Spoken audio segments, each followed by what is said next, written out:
Please take your seats. The meeting is about to begin. Remember to speak into the microphone, as this meeting is being recorded for public record.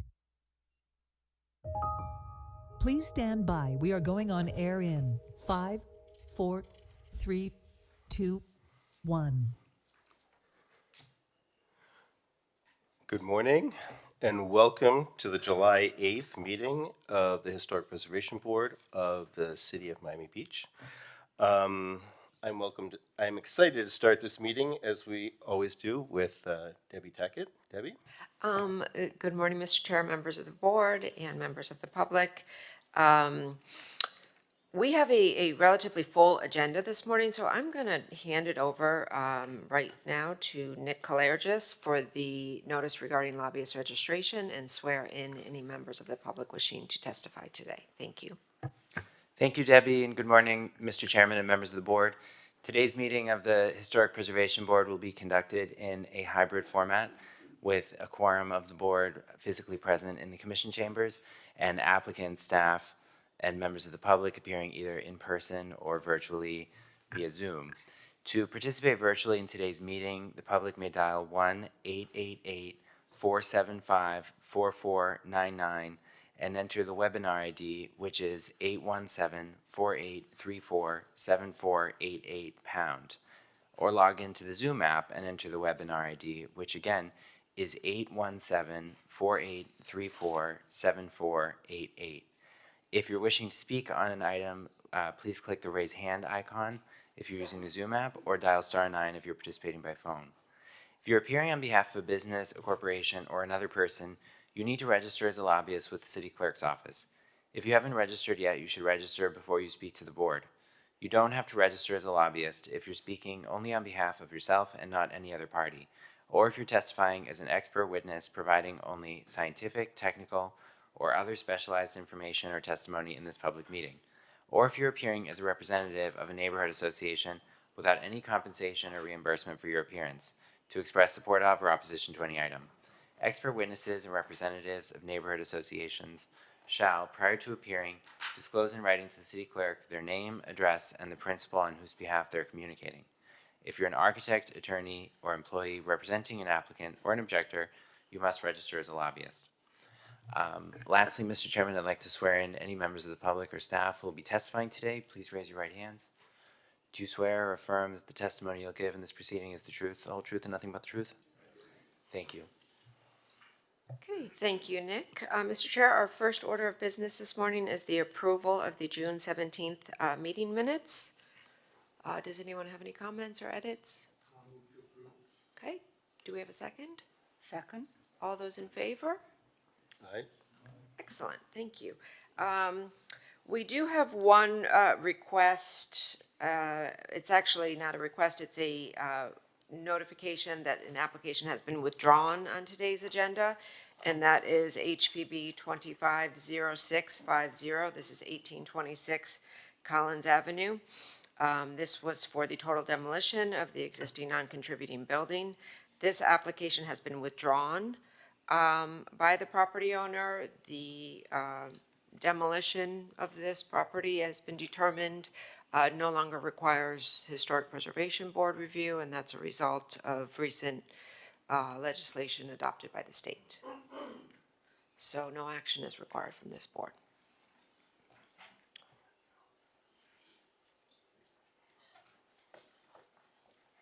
Okay, so we can move on to our first regular application, which is HPB 240641. This is 1800 Michigan Avenue. An application has been filed requesting a certificate of appropriateness for the total demolition of the existing single-family home and the construction of a new single-family home.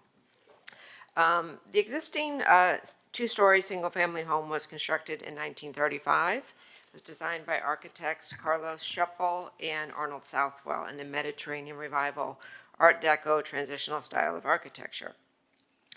This particular home is part of a larger assemblage under common ownership. The larger assemblage is comprised of four platted lots. When it was combined together, it had three single-family homes. Over time, within that property of the larger aggregated site, numerous unpermitted additions were made, numerous alterations, again, unpermitted, that had the effect of joining the properties, because these additions were physically connecting the properties and crossing over the lot lines. The current property owner did receive a lot split from the planning board to regain these as individual platted lots, and that was approved in November of 2024. In May of 2024, as a result of an emergency demolition order, and I know we have some new board members, but the board had previously reviewed 1810 and 1818 Michigan Avenue. Those two properties, there was a demolition ordered by the building official. They were demolished. They did receive Historic Preservation Board approval for the after-the-fact demolition and a certificate of appropriateness for the design of two new homes. And again, that was for 1810 and 1818.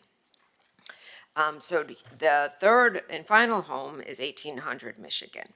And the applicant is currently requesting to demolish that and obtain approval for the design of a new home. The existing home is, based on staff's research, is relatively intact. From its original design, in 1968, the garage was converted into a living quarters. Additionally, sometime between the mid-'80s and mid-1990s, several unpermitted additions were added to the home.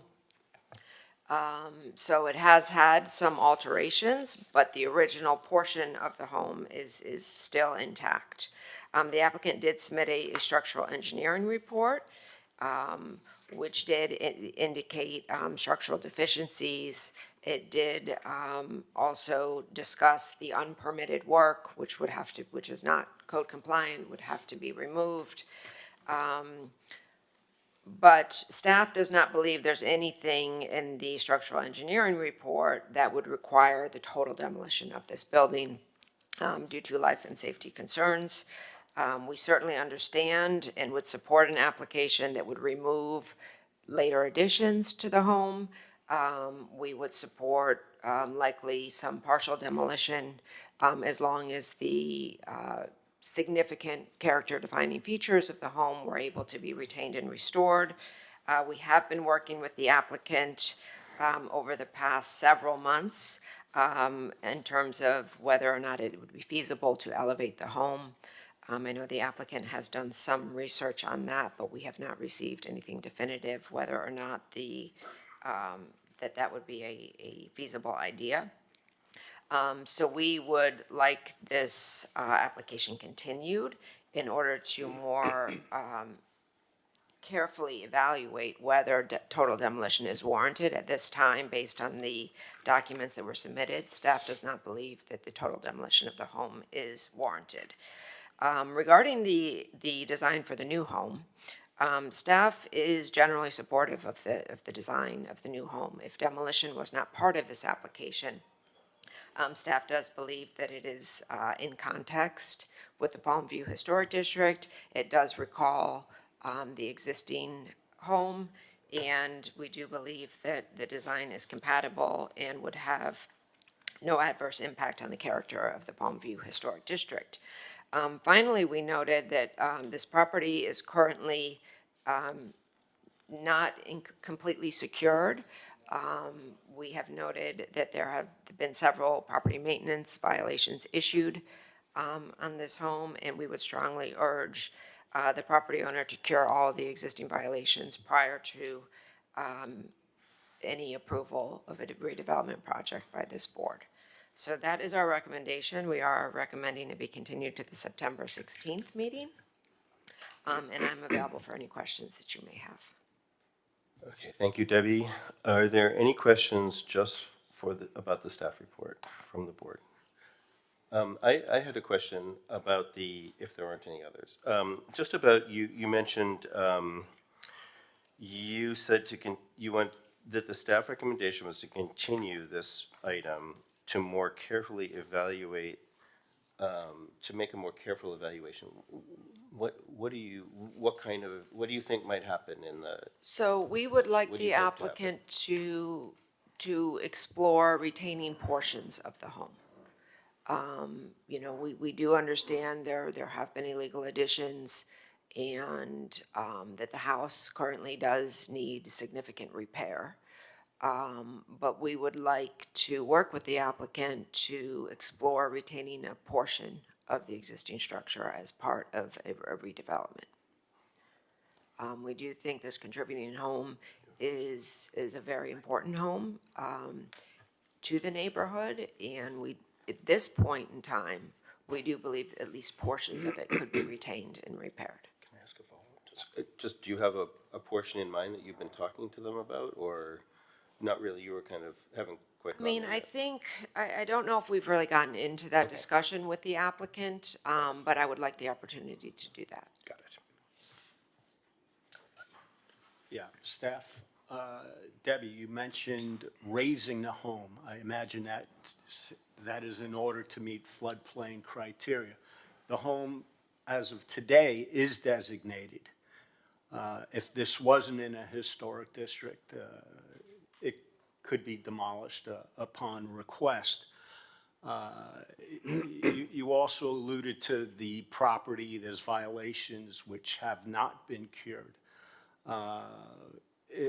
If this board or if the applicant should seek to retain the home, in order for it to get a CO at some point, it would need to be raised or it would not need to be raised. No, because this is a contributing home located within a local historic district, the building official does have the ability to issue a floodplain waiver for portions of the home that will exceed if they exceed the 50% valuation for repair. Okay, and those spaces could be, or would be habitable for? Correct. Those spaces would be allowed to stay at their existing finished floor level, and flood-proofing mechanisms could be introduced. Okay. All right. Yes. Seeing no further questions? So, good morning, Mr. Chairman, board member, staff. Michael Larkin, here representing the applicant, 200 South Biscayne Boulevard. First, welcome to the new board members, Mr. Novick and Mr. Hollingworth. Welcome. This is a great board that you all joined. You rejoined, I think, Mitch, maybe not, but welcome. I'm here today with our project architect, Jennifer McConney, our structural engineer, Yusuf Hakim, my colleagues, Mickey Marrero and Emily Balter, and the co-trustees of the trust that own this property, Luis Quintana and Anthony Aceta. Mr. Chairman, I might need some extra time because Jennifer has to go over her design for the home, and then I have to talk about the deteriorated condition of the home with our engineer. Okay. But just asking you now. Okay. Okay. So every application has a story. Here, this is no different. Sometimes the story is about a flamboyant, colorful developer. Sometimes it's about an extraordinary architect. Sometimes it's about the ensemble of buildings in the surrounding neighborhood. Here, the story really focuses upon Rita Starr and Ivor Rose. They were the original couple that made this assemblage in the northern part of Palm View. I got to know them because I lived in Palm View in the late 90s, early 2000s at Sunshine Towers, which has now been renamed the Leroy, based on the owner, Leroy Schechter. I lived there, and during that period of time, I happened to meet this couple. They were a colorful couple, they were funny, and I really valued the time that I spent with them when I was there. And they have a long legacy in the city. They built their estate from nothing, and they were sadly taken advantage of by someone they thought was a trustworthy developer, a Michael Stern, who has no relationship to the Michael Stern that is currently doing his business on West Avenue, which we also represent.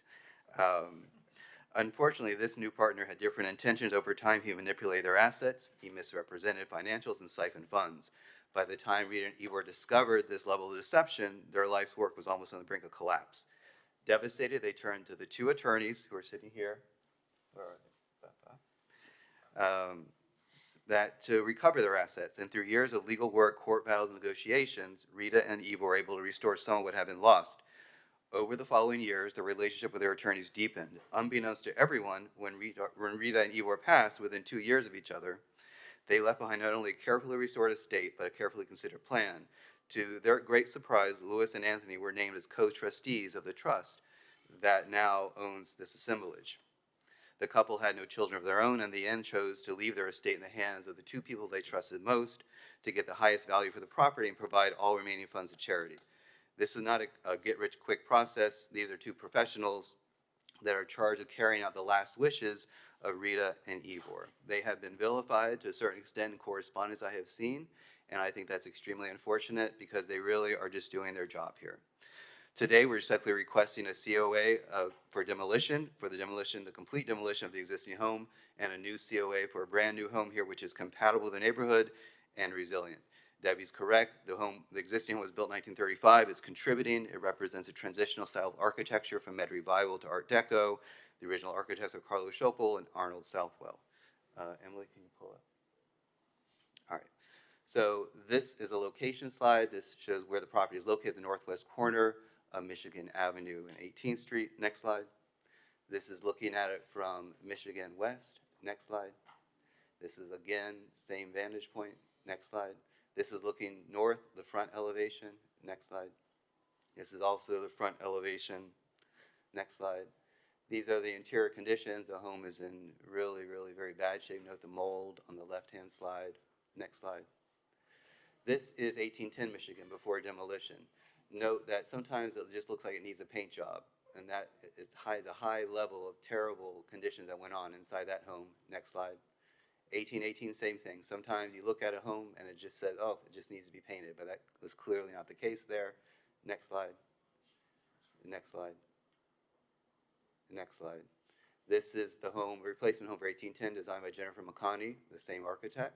Next slide. This is the replacement home for 1818 Michigan, adjacent to the canal, also designed by Jennifer. Next slide. So, you know, people poo-poo the idea that homes and whether they can be lifted or not. I agree that they can be lifted at times. I represented Stuart Miller at 22 Star. You know, Stuart is the chairman, CEO of Lennar Corp., one of the largest home builders in the United States. And yes, he had the financial wherewithal to move the home from the extreme eastern side to the western side. The property was large enough to do that. And of course, we had the good benefit of his mother living directly to the west. She did not mind having the home so close to her. I let Stuart handle the job of getting a letter of support from her. Next slide. This is my brother's neighborhood up in Norfolk, Virginia. And again, homes can be lifted, but note this is rather extreme because this neighborhood is even more low-lying than Palm View, but this turns the idea of compatibility really on its head. Next slide. So Palm View has experienced flooding for many, many years now. And it started coming to a head 2019, 2020, when the City Commission retained a consultant to do like a 20-year master plan for Palm View. With regard to the existing infrastructure, what they found was that it, excuse me, it showed that it has extremely low street elevations. There's insufficient drainage methods. The pervious swells are blocked with raised concrete curbs. The gravity-based stormwater system only has 2 outfalls onto Collins Canal. And last, there are no control systems such as floodgates, so the water might issue out of these outfalls and then come right back in during extreme flood events. Next slide. What the Public Works Department has done is they kept track of the flooding events since 2000. We've took the last 5 years to show you all that the number of monthly incidents is increasing, particularly in 2024. It seems that we might have a break in 2025, but we are literally just halfway through the year. Next slide. Yusuf, can you please come up? So we retained Yusuf in order to analyze the home. He analyzed the current structural systems. He provided evaluation of the structure, including site observations, and we sent concrete core samples out to a third-party lab for testing. Yusuf, good morning. How are you? Good morning. Yusuf Hashim, structural engineer, 99 Northwest 27th Avenue, Miami. So Yusuf, next slide. So in looking at the structure, what are some of the signs of distress that you saw? Well, we saw cracking, spalling, water damage, termite damage, settlement, and other issues. So how would you normally, what is the remedy to resolve these issues? Well, you have to repair. You have to repair the structure, and a structure in this level of disrepair will trigger a level 3 alteration by the Florida Building Code, which means that we need to bring it up to today's code. And what would a level 3 alteration include? Well, includes gravity systems and lateral systems. You have to make sure the roof is strong enough for the wind loads. You have to tie it down to the walls of the house. The wall of the house has to have lateral systems to resist wind, and which ties the walls to the foundations also. So when you replace all of that, basically at the very end of the process, you essentially have a new house. Basically, yes. Next slide. So please talk about your inspection of the roof. Well, the roof is a wood rafter system that is sitting on the walls of the house.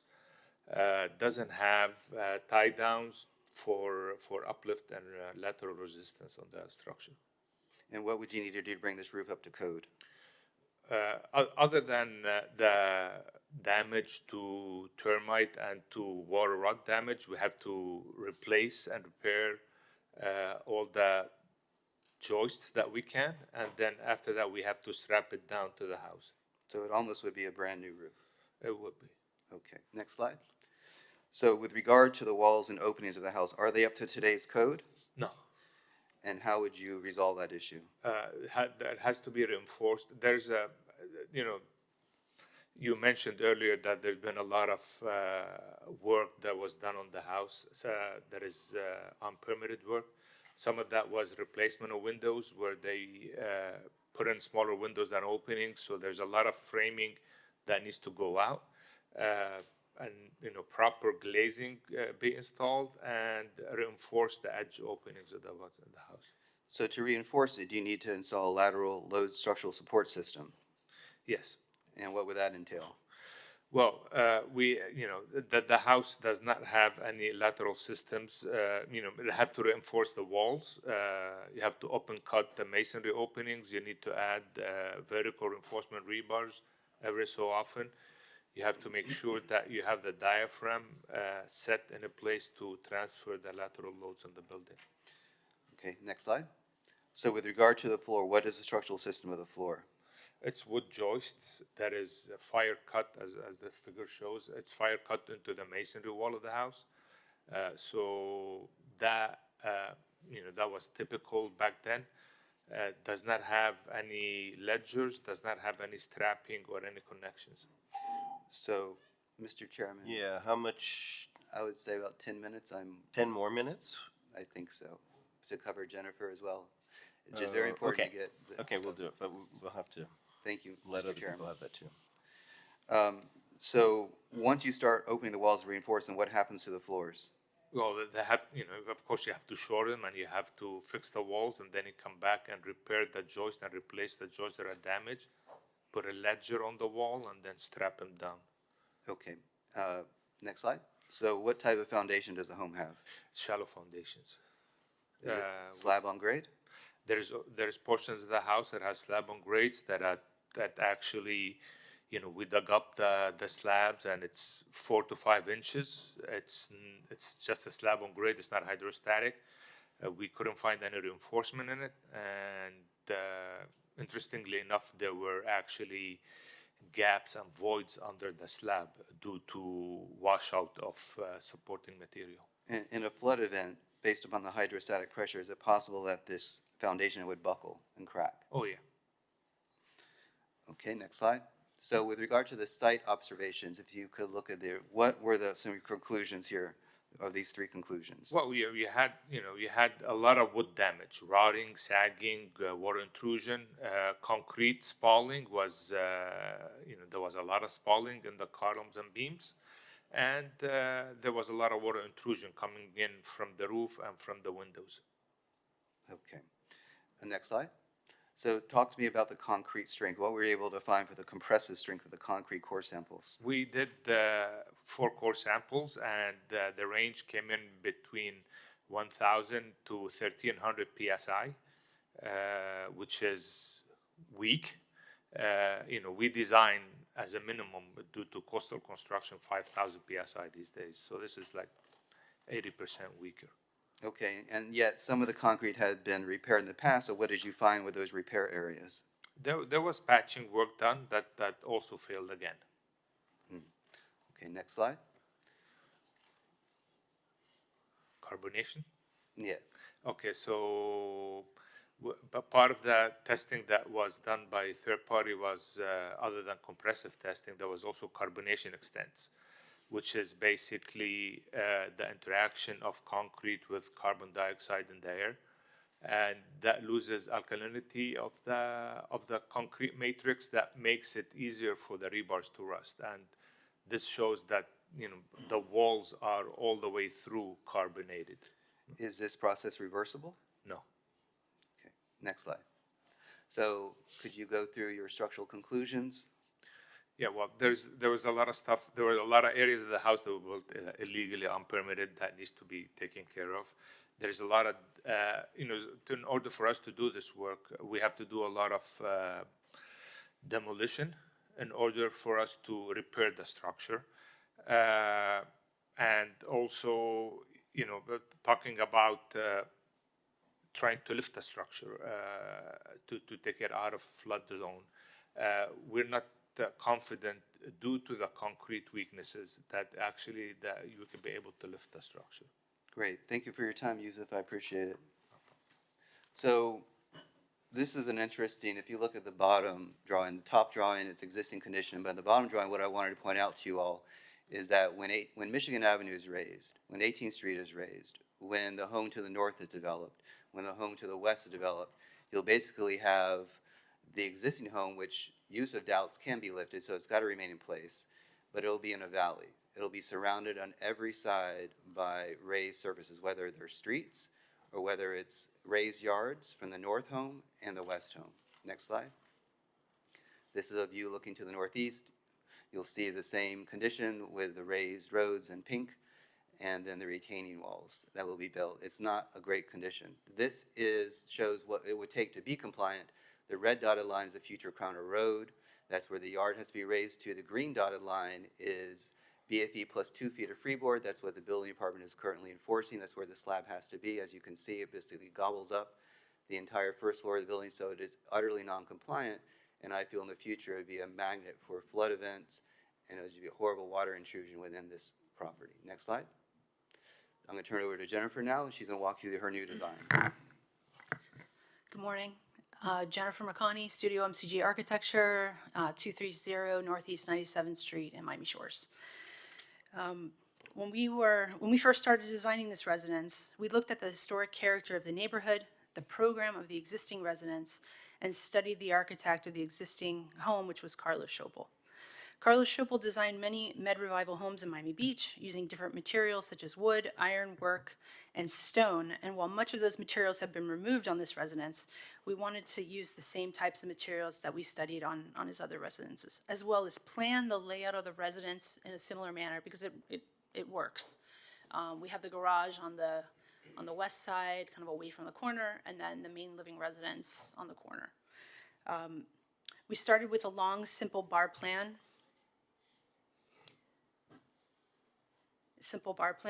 Where the main living spaces are located on the ground floor and bedrooms on the second floor. The roof is a classic gable with windows of each bedroom facing the street. We created a shorter garage and guest room structure on the west side that breaks up the massing, and on the east, a small cabana bath and balcony for the master bedroom facing the pool area. The ground floor is clad in stone while the second floor is in stucco with wood shutters on the windows. The site wall along the facade also steps down, creating privacy around the pool, and it's more open along the front entry and the garage. And again, our project meets all the zoning code. There's no variance requested. And we are proposing to raise it. When we were designing this house, the minimum flood elevation of the house was 9, and now it's 10. That just changed.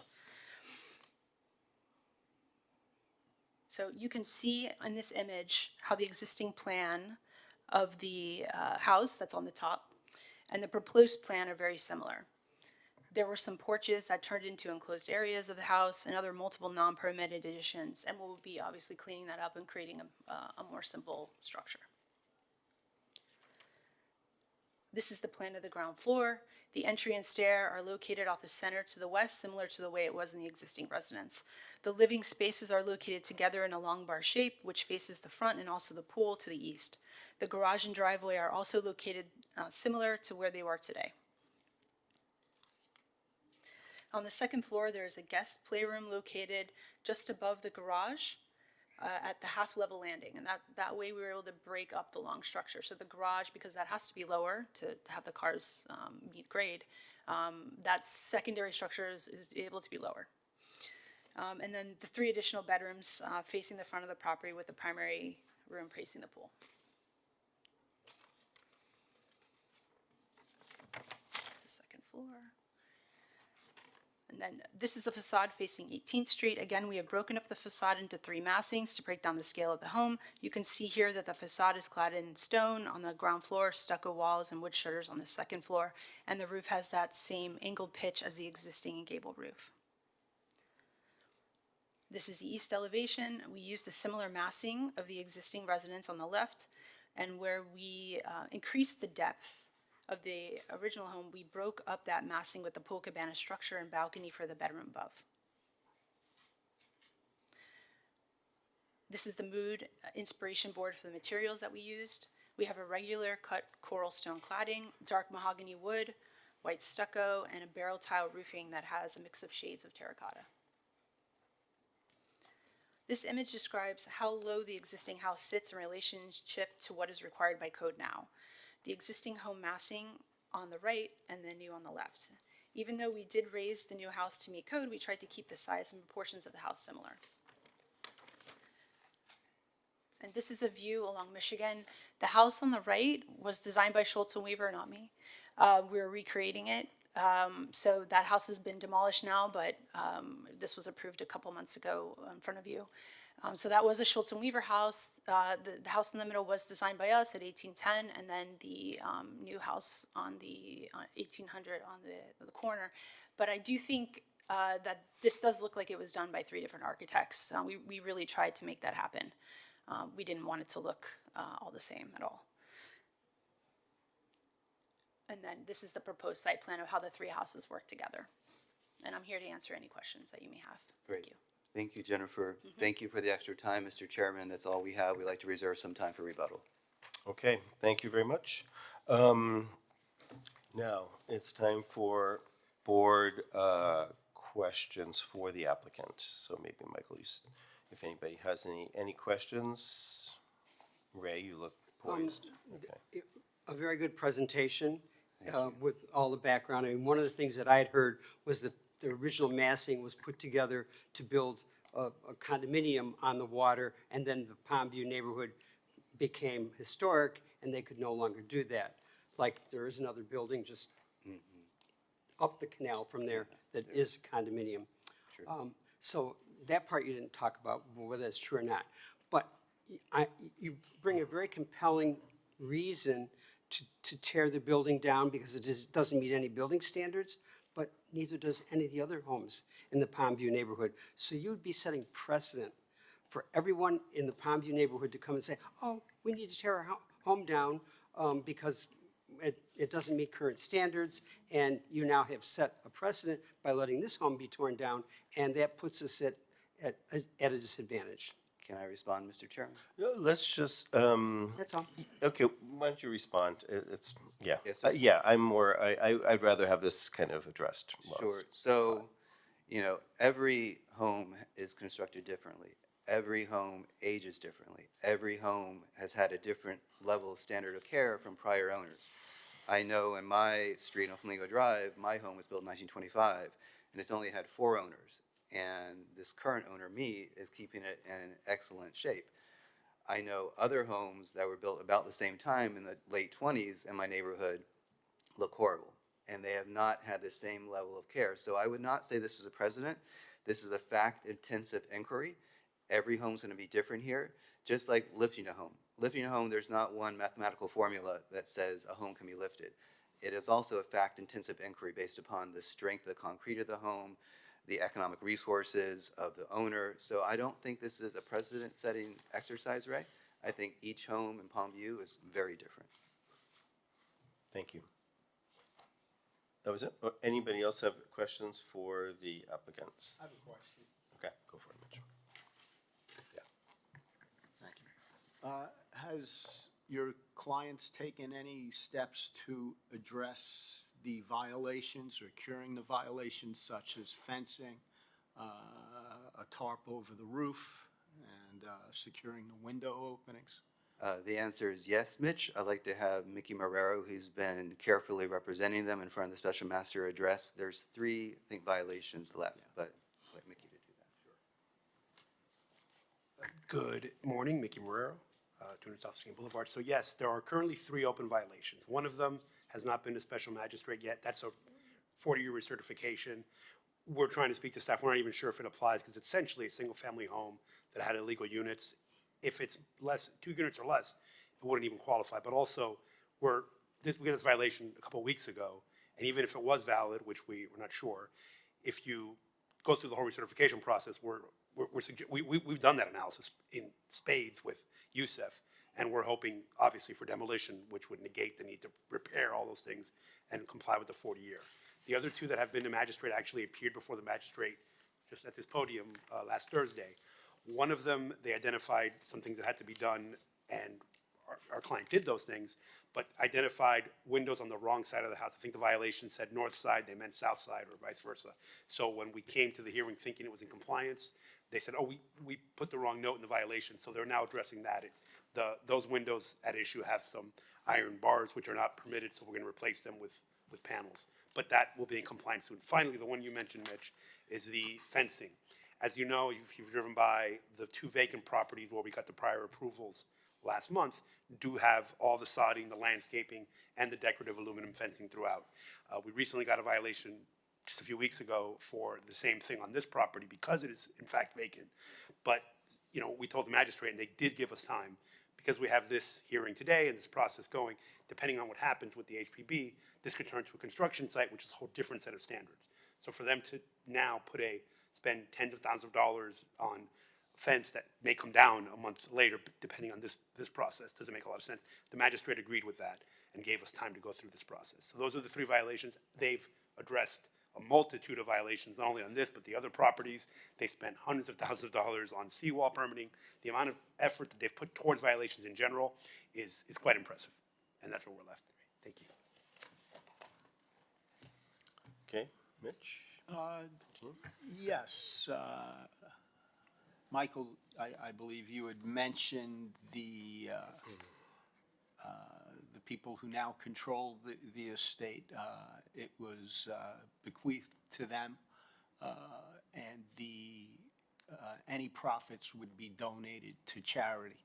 I have to state, I was friendly, first met Rita in the late 1980s when she was running the Nature's Garden Bakery that had, it was really interesting for its time. It had a national distribution. They used organic ingredients, largely organic ingredients. And she was incredible. And Ivor, we've been friends and adversaries over the years. Yeah. Just curious, I imagine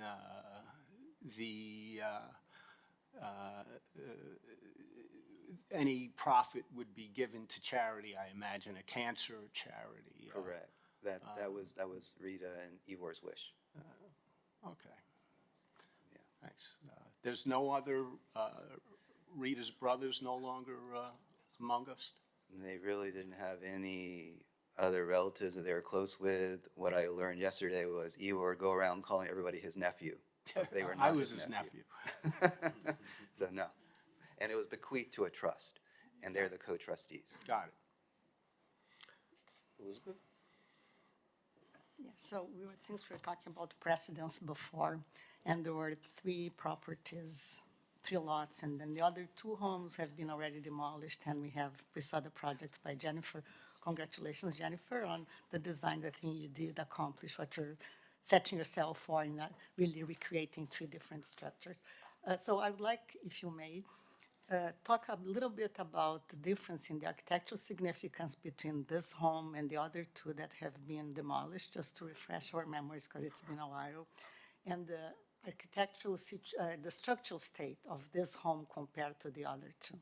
Because a lot of the repairs that Yusuf mentioned before, I have done for several clients, and it's something that whenever you touch another home, they have to be done, so it's become like kind of, that's part of life nowadays.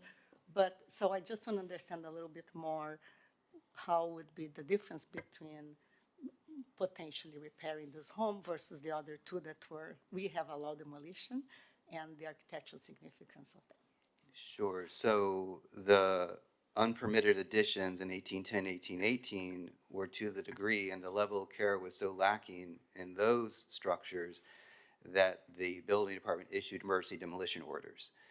Here, it's close, but, could I have gone to the building official and made my case? I didn't. I thought that was not the right thing to do. I wanted to come here and make my case to you all.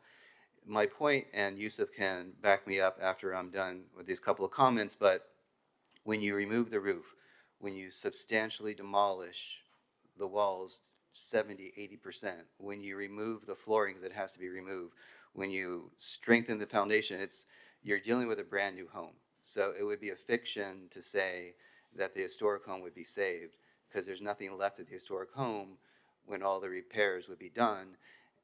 And that also begs the question, once you do all of that, it's still stuck on the ground. And it's still going to be a magnet for floodwaters to come in. And I just see a future of that home that's bleak.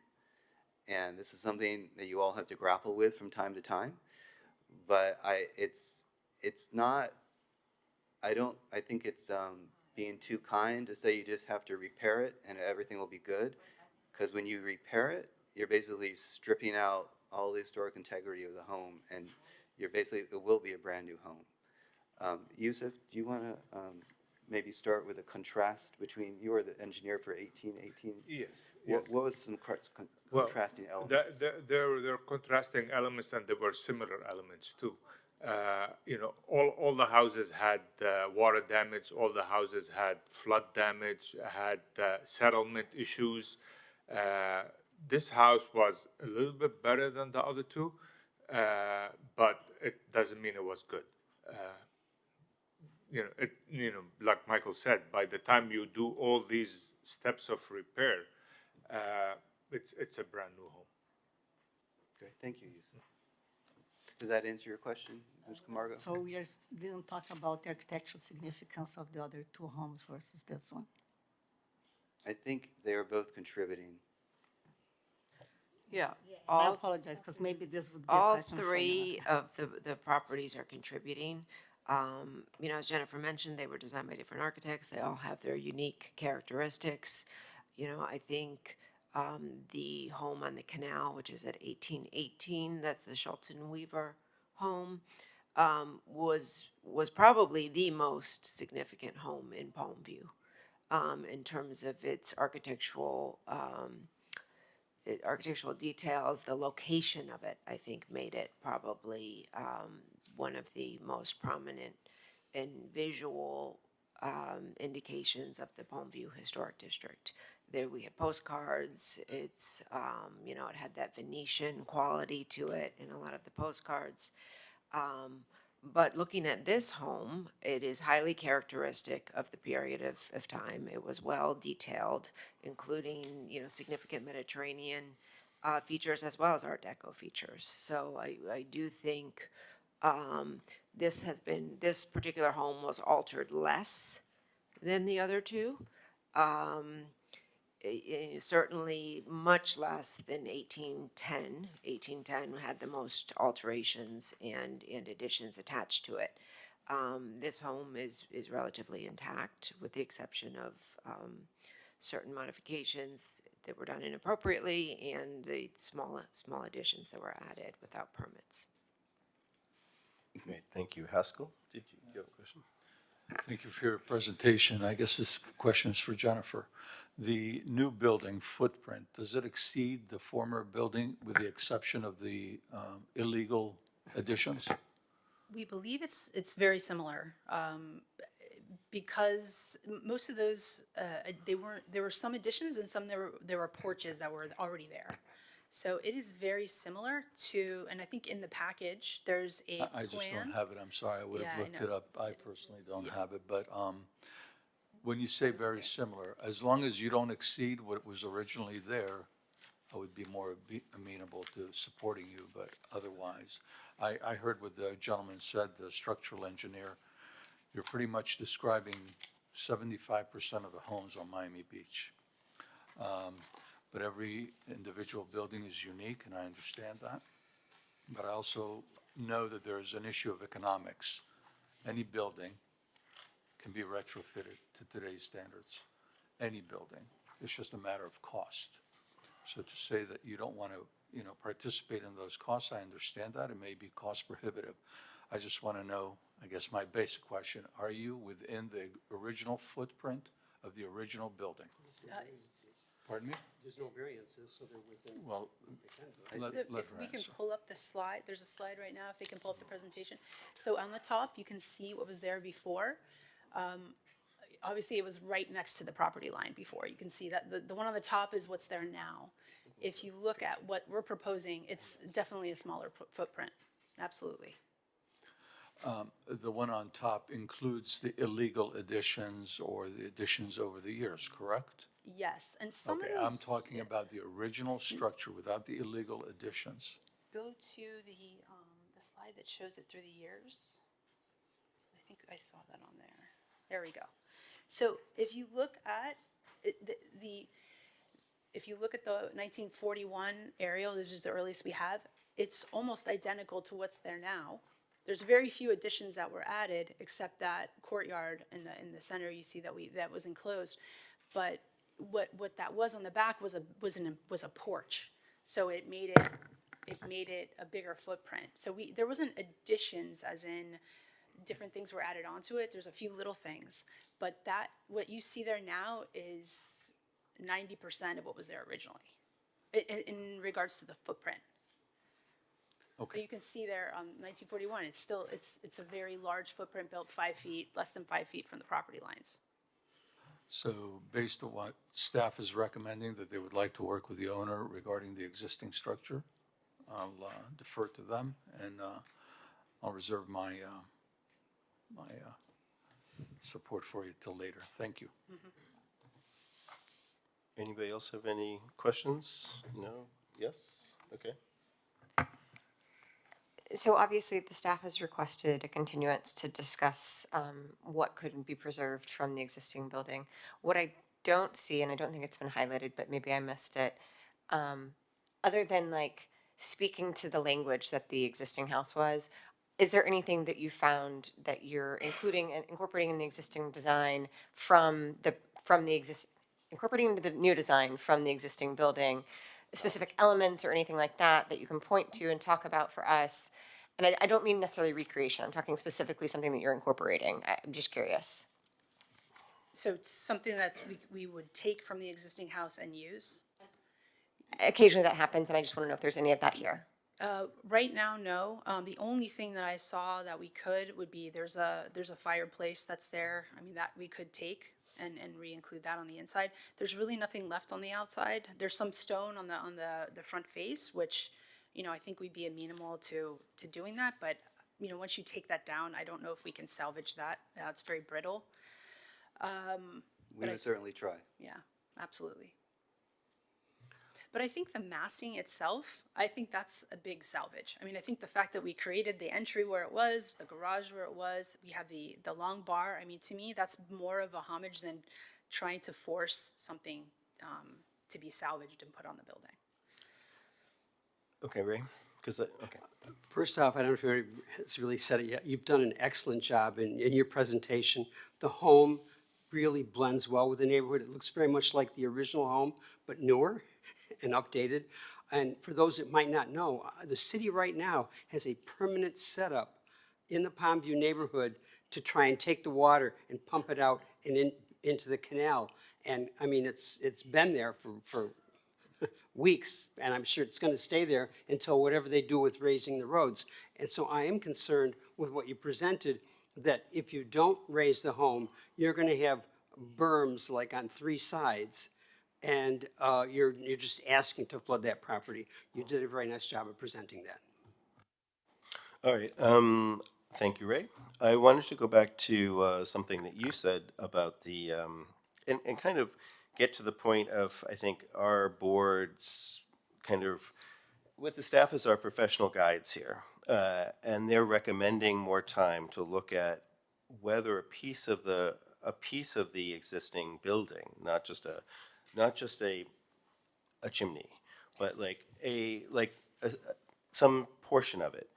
What do you, and I didn't see this in your presentation at all, like even addressing it as like, no, that's not possible. Can you address this, whether it's possible or not possible, or, because that's where I see where we are right now in terms of what the staff is recommending in their professional opinion as being looked at. They're not saying it has to be done, but they're asking it to be looked at.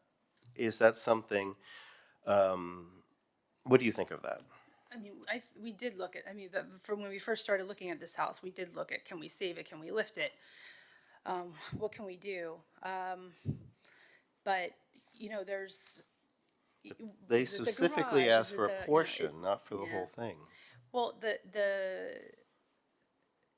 main house, which is, you know, it is made up of several pieces, obviously. So there's that main bar. It's 12 feet, 13 feet wide max. And then lifting it, you really gotta love this house to want to do that. And I you know, I love historic architecture. That's what I do for a living. But the financial feasibility of doing that, it's just, it doesn't really make sense at all. I don't know if anybody would ever do it. That's the problem. And staff mentioned that it would not have to be raised in that case because they could, in that, you could get a special CFO without. And would somebody want to pay the insurance on that house? And who would buy it? You know, that's the question. Okay, so you didn't answer my question. Are you willing or not? Because we have to know this as a board when we kind of can talk to each other about what's happening here. Are you interested at all in that?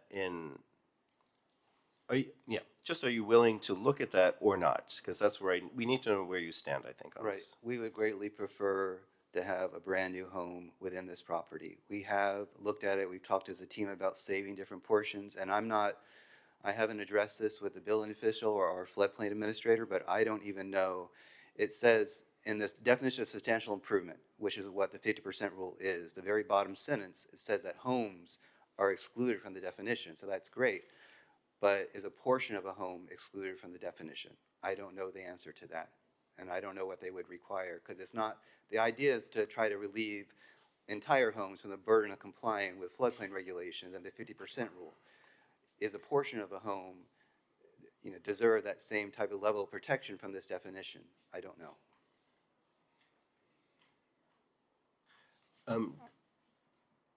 Debbie, did you want to weigh in a little bit on that? Do you have any additional information? Yeah, ultimately, it's the building official that would make that determination. But from my experience, with a multitude of projects over the past probably 2 decades, the building official has authorized relief from the finished floor level for portions of buildings that are retained and restored. I don't know what would happen in this case, but from my experience, that has occurred in the past. Perfect. All right, thank you. I think we'll take up unless anybody has more questions for the applicant, we'll kind of take that up after public comment. And thank you. Thank you very much. Great presentation. So next we get board disclosures. No. For the record, that used to be where the Stewarts lived. Where what? Stewart and his wife Dina. Oh, really? They used to live in the garage portion. Oh, well, thank you for sharing. Thank you, Ray. And now we will open it for public hearing. Yes, anyone in the audience, please come forward. If you're on Zoom and you would like to comment, please raise your hand.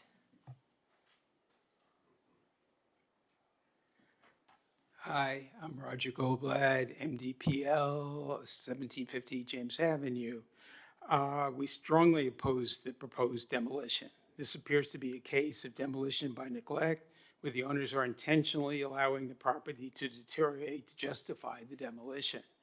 At what point do we stop rewarding this sort of behavior? Despite an engineer identifying holes in the roof months ago, the owners have failed to file permits or even place a tarp to prevent further damage. The owners refuse to sell individual lots and will only sell them together as a development opportunity, revealing the true intentions.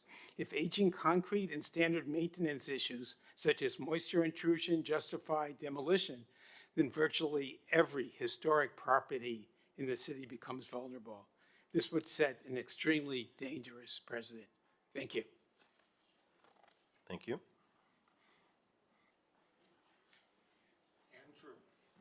Andrew Mermelli, 1210 Michigan. I didn't come here to speak, in favor of this project. I came here to support John, who hasn't come up yet. But hearing this, I wanted to say that I think it's very, very important that you as board, because I think every single lot, every single home in the neighborhood are considered contributing. On my block, I bought a home for my sister Sarah, who now lives in Lakeview. That we non-historic. It was built in the 1960s. It was just situated poorly and built cheaply. We wanted to knock it down and build a beautiful home. And it was so expensive at the time, we got a good offer. We sold it. And it's sitting there empty still for about 5 years since I sold it. I think it's important that the board picks the really important historic homes in this neighborhood. Like a good example would be 1301 Lenox, beautiful renovation that happened on the corner of 13th and Lenox.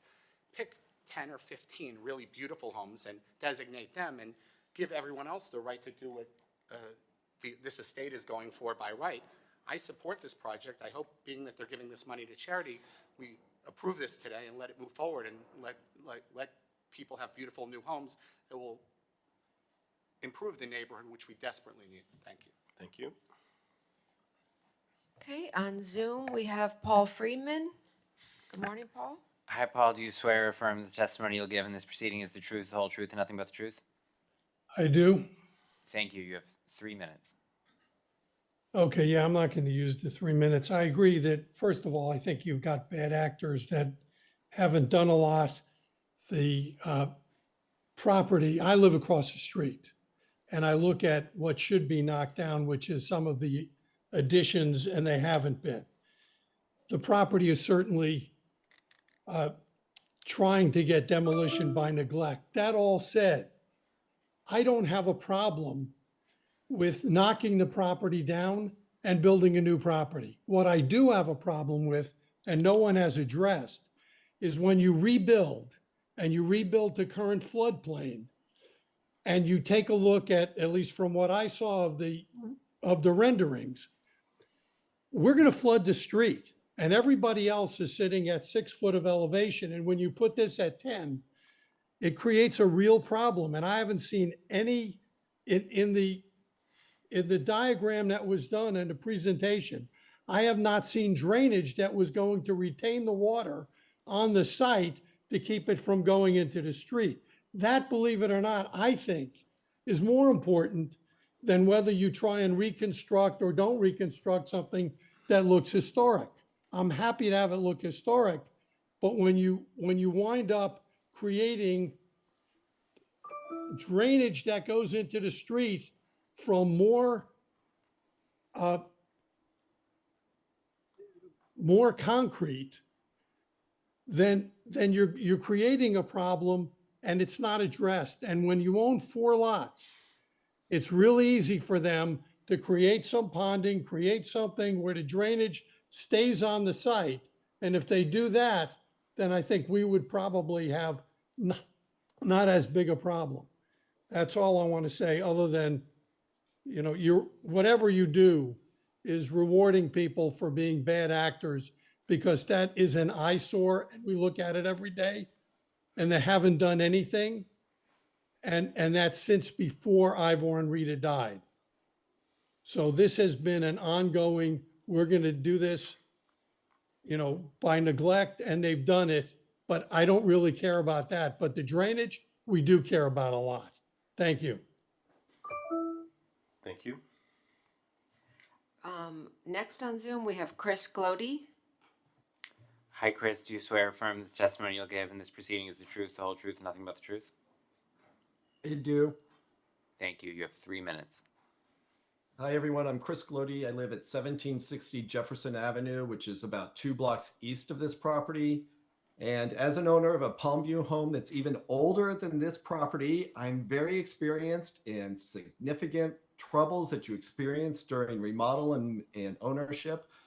I can assure you that making those repairs is necessary and expensive and a pain in the neck. I've dealt with cracking and spalling and water damage and termite damage and foundation trouble and roof trouble and window failure and doors failures and more. And I have also made some very questionable financial decisions to fix those shortcomings. So people talk about the expense and say you really have to love old homes. They're right. And there are people that really love old homes and will really make those investments. This property is definitely a victim of strategic neglect. Strategic neglect. Residents were evicted about 18 months ago. The house went into decline. We had squatters. We had climate coming in. We had no HVAC. You see mold, you see trash. All of that is very dramatic and totally expected and very strategic. The expensive repairs are not a reason for demolition. It's just a fact that neglecting a property will make it worth less. We talk about the financial decisions here. It's worth less because it was neglected. Ivor, love him or hate him, he neglected the property. In the last 2 years, it's been neglected even more. The property and the lot are not worth a big sum of money because it was neglected. I do not believe that that proposed home will ever be built. The other parties have asked to purchase this property in the last couple of years. They've been ignored, rejected, or quoted unrealistic prices. You've already seen some renderings of properties at 1810 and 1818 Michigan, which are adjoining. Those are empty lots now. None of those lots have been listed on the MLS for sale.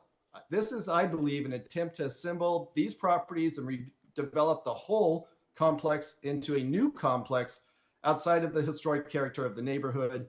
And I dread coming back to you in 18 months to tell you that that's exactly what is happening if you approve this application. Our neighbors, Rita and Ivor, they are unfortunately dead.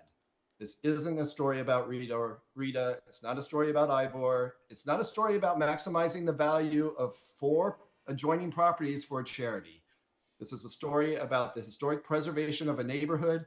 Palmview had a lot of abandoned and vacant properties 30 years ago. We had a lot of windows with plywood covers. We are crawling out of that. We have people making investments and improving their homes now. This is a story about not incenting myself and my neighbors to neglect our homes and return this neighborhood to blight so that it can be ultimately bulldozed down. I'm asking you as members of the HPB to preserve some of the final remnants of South Beach's history and reject this application. Okay, Mr. Chair, I see no more members of the public wishing to comment. All right. Thank you very much. Then, is there any rebuttal that you'd like to have to some of the comments? Yes, Mr. Chairman, just 2 speakers, me and Anthony. Anthony will address the charges of demolition by neglect, strategic neglect, and characterization of him as a bad actor. The MDPL speaker said that this will only be sold as assemblage, that there's some grand strategy here. That's not correct. Ivor and Rita own homes on the east side of Michigan, 3 homes. These have each been sold to individual buyers, so that is just flat out not true. And the word president has been used a lot, but again, it's a fact-intensive inquiry with regarding demolition of homes. And when you use the word president, even when an appellate court uses it, the idea of president is constrained by a set of facts. When a court issues a decision and has a holding, the holding is constrained by facts. Here, we are similarly constrained by facts. So you can use the term president, but I don't think it has a far wide-ranging effect that those that use that word really do believe it has. With regard to Paul's concern about flooding, just know that the Public Works Department here, Coral Gables, Miami, all require that the stormwater be retained on site. The drainage issues in South Florida are horrendous. So that was a policy decision made by these Public Works Departments years and years ago. So yes, the home will be elevated, but the Public Works Department requires that all drainage, all stormwater be retained on site. And again, the last speaker, again, the question is not whether repairs can be made. Haskell is right, it's sometimes a question of money. But once you make all these repairs and you get rid of the roof and you demolish 80% of the walls and you get rid of the floors, that what is left of the historic home? What is really left? I think the historic integrity has been stripped from the home. And the valley effect is very real.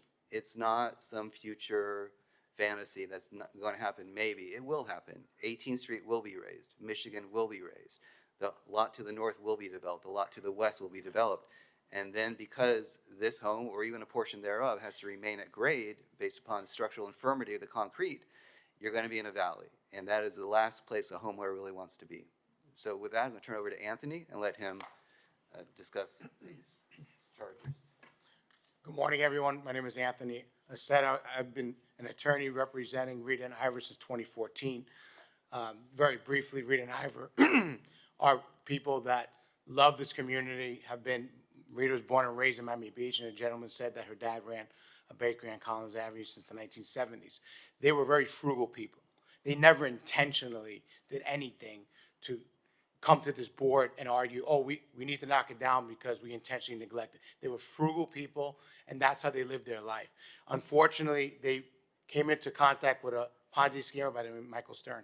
They spent millions of dollars on attorneys before I even got involved. This litigation expanded from 2008 through 2019. They didn't have the luxury and the monies to sit there and make sure that people would not argue that they did this by intentional neglect. In 2021, Rita unfortunately passed away suddenly. She was a very healthy knight. She was a 70-year-old woman that ran, swam, and jogged and ran marathons. Okay, it was very sudden. Mr. Quintana and myself were identified as the trustees. Mr. Quintana represented them for 30 years.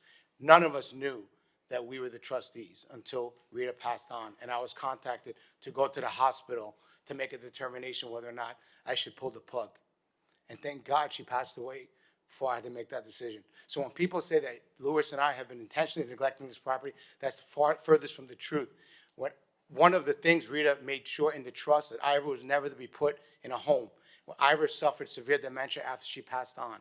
And we made sure he was not put in a home. And he lived in 1810 until it was red tagged.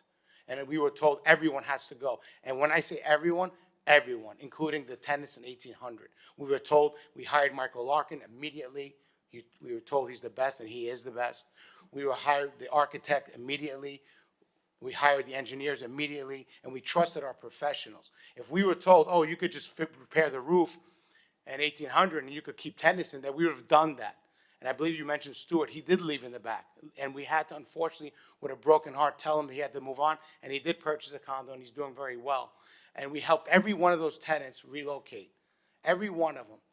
And we did our best to keep Rita and Ivor's dream alive. And it will go to the charity of children who suffer from cancer and their families that go through it with them. We are here to maximize the profit of these properties. To say that there's been offers that we've rejected, put them in writing. We'll sell it to the highest possible bidders to maximize the value. You cannot sell properties that are being red tagged and we have an unsafe structure and maximize the value of those properties. We just want to do the best for this community, and we have to obviously meet our fiduciary obligations. And we have no problem working with everyone on this board, and we just take the advice of our structural engineers, and cost is a problem. If you tell us we have to spend $5 million to restore the property, then we're not going to do it because it's just not cost effective. But then we're going to sell this property for very little monies because people are not going to want to buy a property below the flood levels that have to spend $5 million to bring it back to code. So we believe that this is the best way to maximize the value. And I really appreciate all your effort. I do appreciate the Historic Society. And I think Miami Beach is very happy and grateful for all of you to give us your time. Thank you very much. Great, thank you very much. Okay, so with that, we've concluded the applicant rebuttal to public comment. So, Michael, I think you don't need to stand up now. We're just going to have a conversation about stuff, but we'll call on you if we need, because I think this is a time for board member comment. And I'll start with Randy to see if you'd like to make any comments. Yeah. Thank you. I do agree the new design is very nice for a new building if you tear down the old one. I'm also extremely concerned about the precedent this sets. I renovated a house in Tampa that was probably worthy of being torn down, but it was restored at, almost every part of it was restored. I think that the fireplace was the only element that was left. But now today it is an amazing historic house, even though much of it's new, it still has all the character of the original house. And the effort that you have to put into that is consistent with what you have to do in Miami Beach if you're gonna buy a property that's historic. So I think it's very dangerous to say just because we have to replace a lot of it, we will tear the structure down. As everyone says, that's a large majority of the, many of the buildings in Miami Beach. So I am concerned about the elevation of the new house and the elevation of the wall on the street. It looks very tall on the sidewalk. I don't know that, is there plans to raise the street, the two streets? That's a question for staff. Is there? Eventually, there are. I don't know what the time frame is with the project, however. But it could be years off considering these Yes, are not major correct. corridors. I mean, It's not an imminent project for Okay, the so- city, but it is in the plan, the long-term plan. to Okay, raise the thank you. streets. That's what all I have to say. Thank you. Great, thank you, Randy. Ray? Before you presented, Michael, I was dead set against tearing this home down and restoring it and maintaining it with the entire rest of the Palmview neighborhood. Your presentation is compelling. The architecture of the new building, it's not a big cement box or anything. It really blends in with the neighborhood, and it's very characteristic of the original home. With the fact of the staff saying that they want to continue this to or till September, I don't think that the presentation will be any different in September than it is today. So for me, I feel we need to make a decision today and not look to continue it, because you've made it pretty clear there's not much going to be any different than what we've saw today. Thank you. Thank you, Ray. Haskell? I like your design quite a bit. I think it's compatible with the homes that you previously designed. I am concerned about the height, the wall height that we're talking about on, I guess it would be the south side along the property. And I do hear the concerns of the residents in the neighborhood. In light of what the staff is recommending, that you do address possibility of saving portions of the home. I enjoyed the, Q&A earlier, but there are some questions that I would have for the structural engineer. In light of that, I would support the idea of deferring it to September and studying it a bit further to see if there are any portions of the structure that can be saved. And I'll leave it at that. Thank you. Thank you. Michael, you mentioned the water would either be retained on the site, or would that could also mean diverted to the canal? You can come up if you're directly asked. I mean, this is really Yes. for our comment. Oh, I each need other, but go ahead. clarification. Go for it. So the assemblage is cut into 4 different parcels, each parcel looked at independently. And the city does not let you tie into their stormwater system on their surface stormwater on the street. You have to retain all the stormwater within your property, because the street is burdened enough with all the rainwater coming down on the street, which will ultimately issue into the outfall.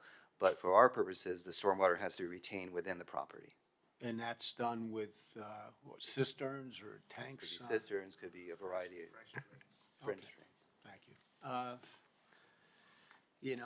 As far as precedent, the demolition of this home would certainly not be a precedent. The precedent was set decades ago. I'm largely torn. Jennifer, you mentioned the fireplace.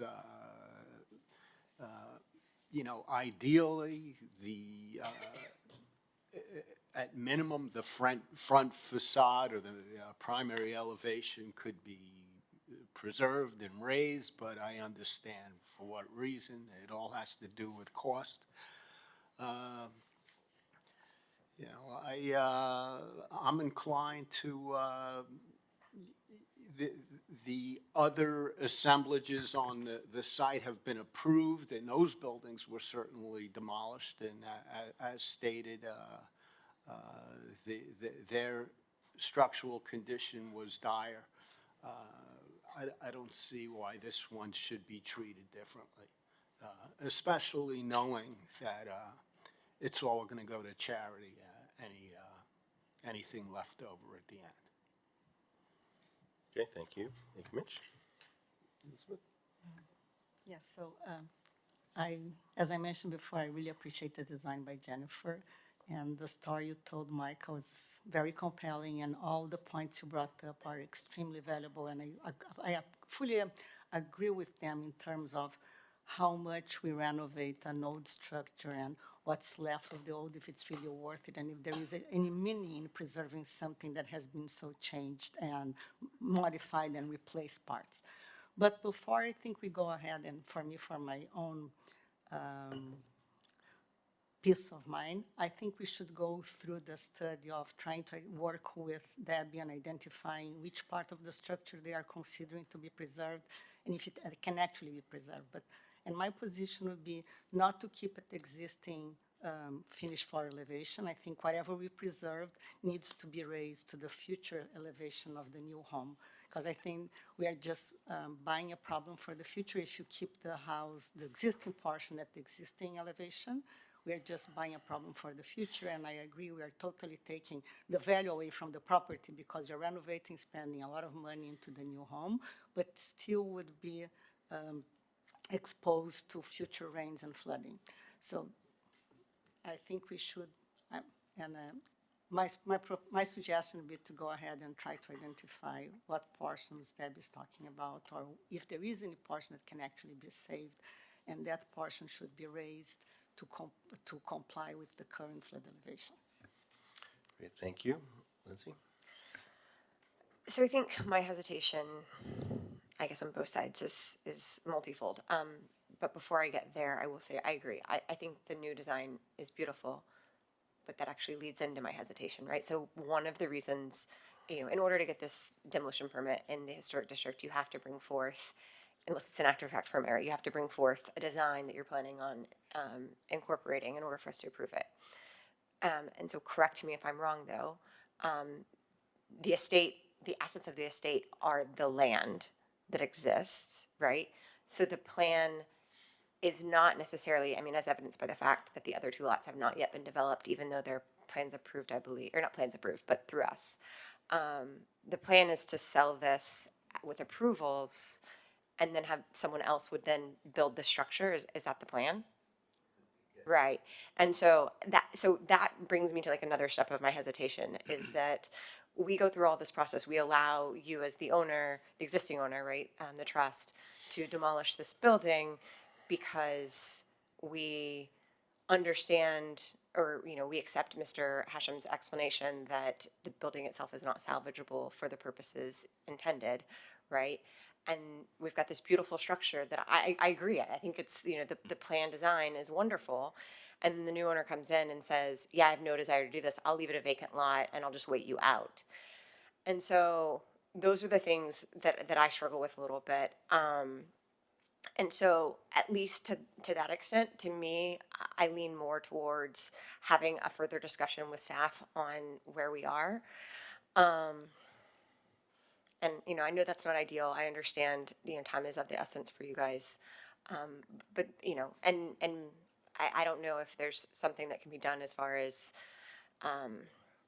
deed restrictions or anything like that when the property is transferred. I don't know if you have any desire to do that, but something that would give me comfort or this board comfort that what's being proposed is actually what's going to be constructed. I'm kind of... I'm grasping right now, but I'm trying to, those are the strings that I'm struggling with. Anyways, so those are the things that I'm struggling with.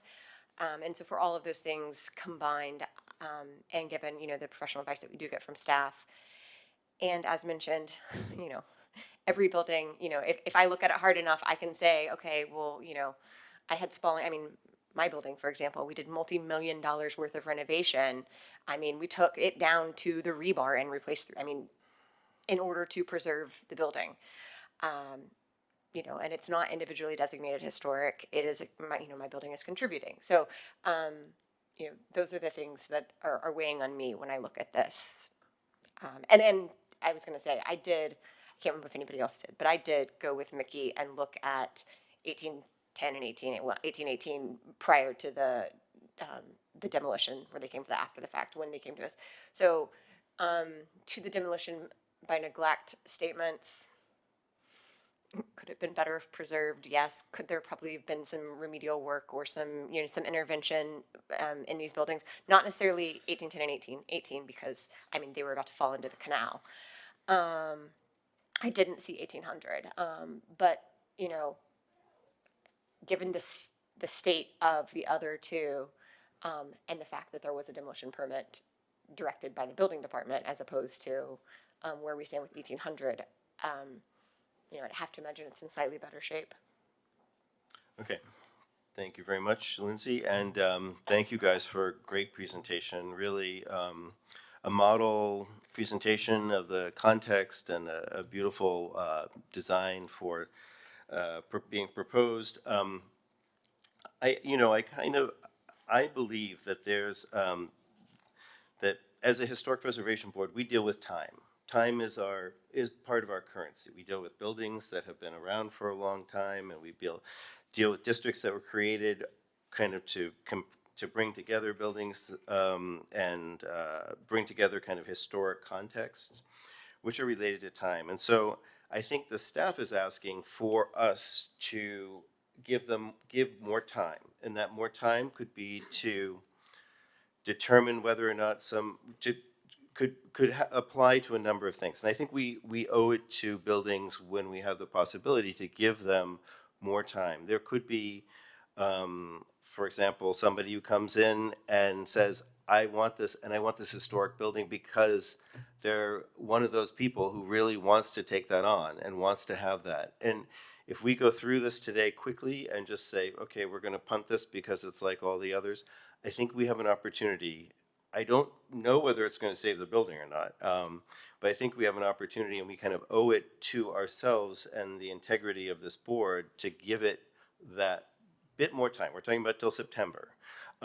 This will also show the integrity, you know, of the site and things, you know, all the things that Mickey was talking about, and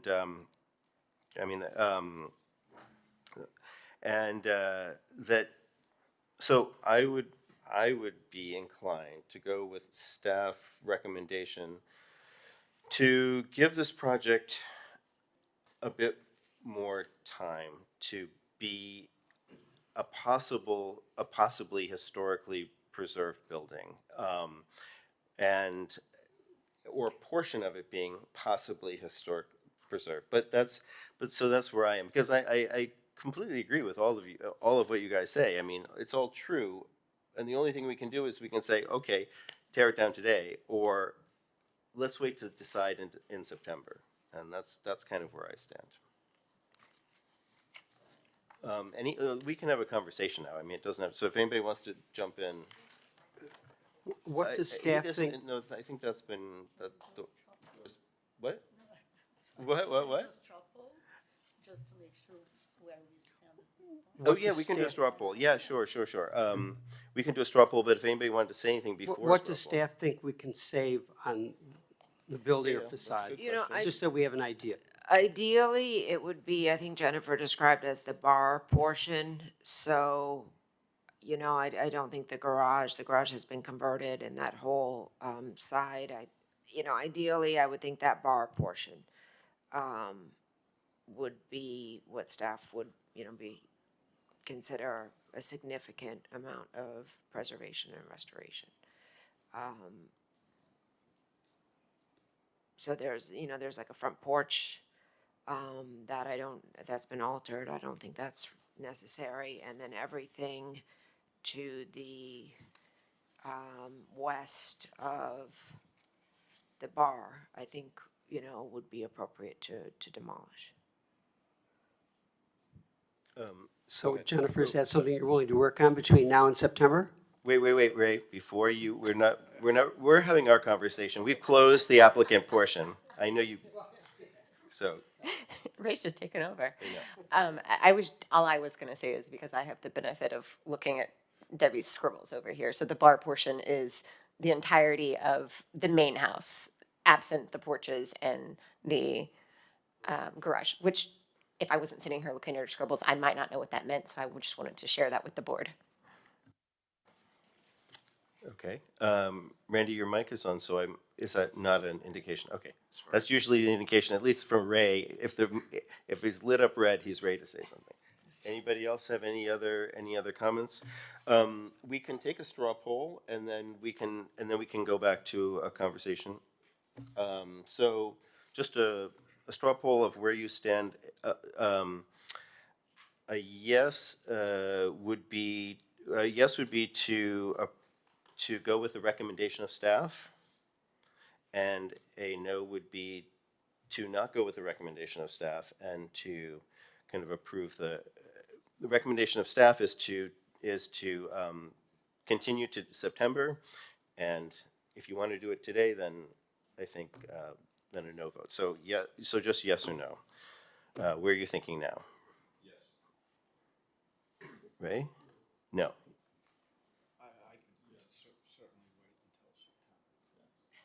Okay. Yes. Okay. Yes is waiting. Yes is doing what staff suggests. I can't hear the straw poll. Oh. Because everybody's whispering to themselves. Oh, they are. Oh, because they're not. Their mics aren't on. So we're four yes to 1 no. Well, what I was trying to ask you about the applicant is one of the things in my commentary. I had asked for the applicant to weigh in, although I don't know that it matters because if we're 4 already, on any sort of like restrictions that can be in place, and we didn't get that answer. No. We will. We'll go back after the straw poll after we see where we are. Well, I mean, to me, that weighs on my decision on the straw poll. That's what I'm saying. All right. Michael, can you answer Lindsay's? What's your question? I have more to say, but I'll respectful to you. I'll answer just her question. Is that the Historic Preservation Board order is recorded in the public records? You know, it is there, so it has the functional equivalent of a covenant.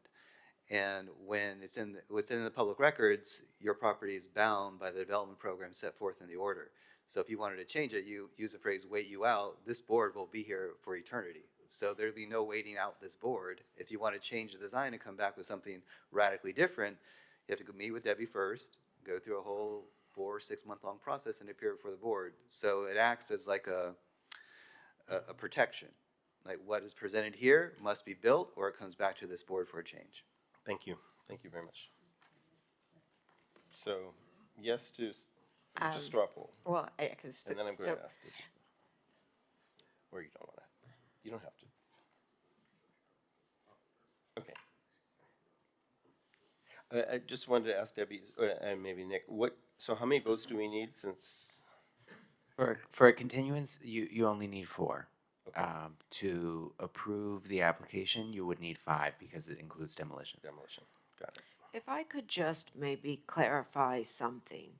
So while the request is for total demolition and a new building, I think one of the important things to point out is our land development regulations, the historic preservation regulations, would not permit the existing building to be demolished until a building permit, I think this goes back to kind of Lindsay's concern, until a building permit has been submitted for the approved project, reviewed and approved by planning, and all fees associated with that permit have been paid.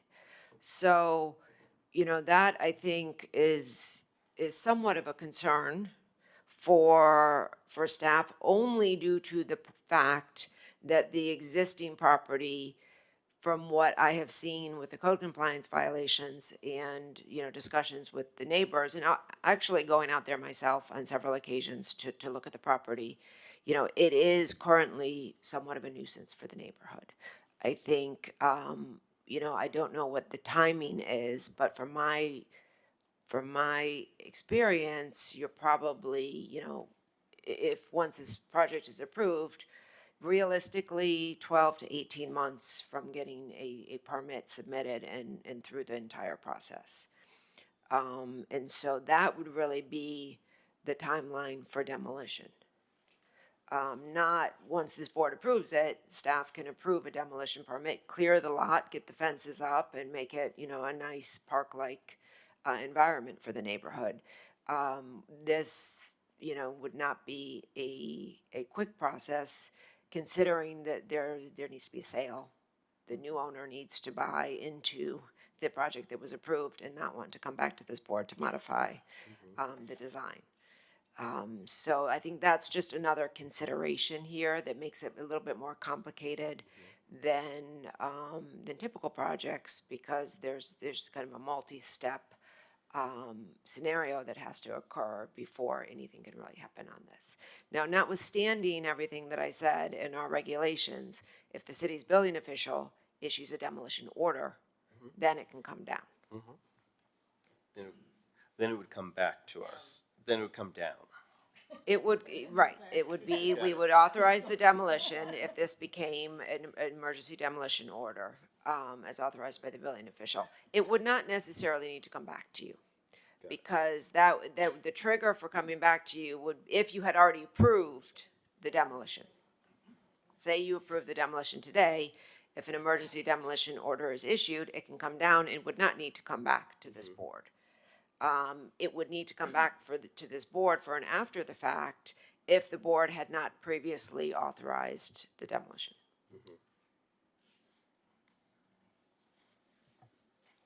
Do you have a question? Here. Yeah, sure.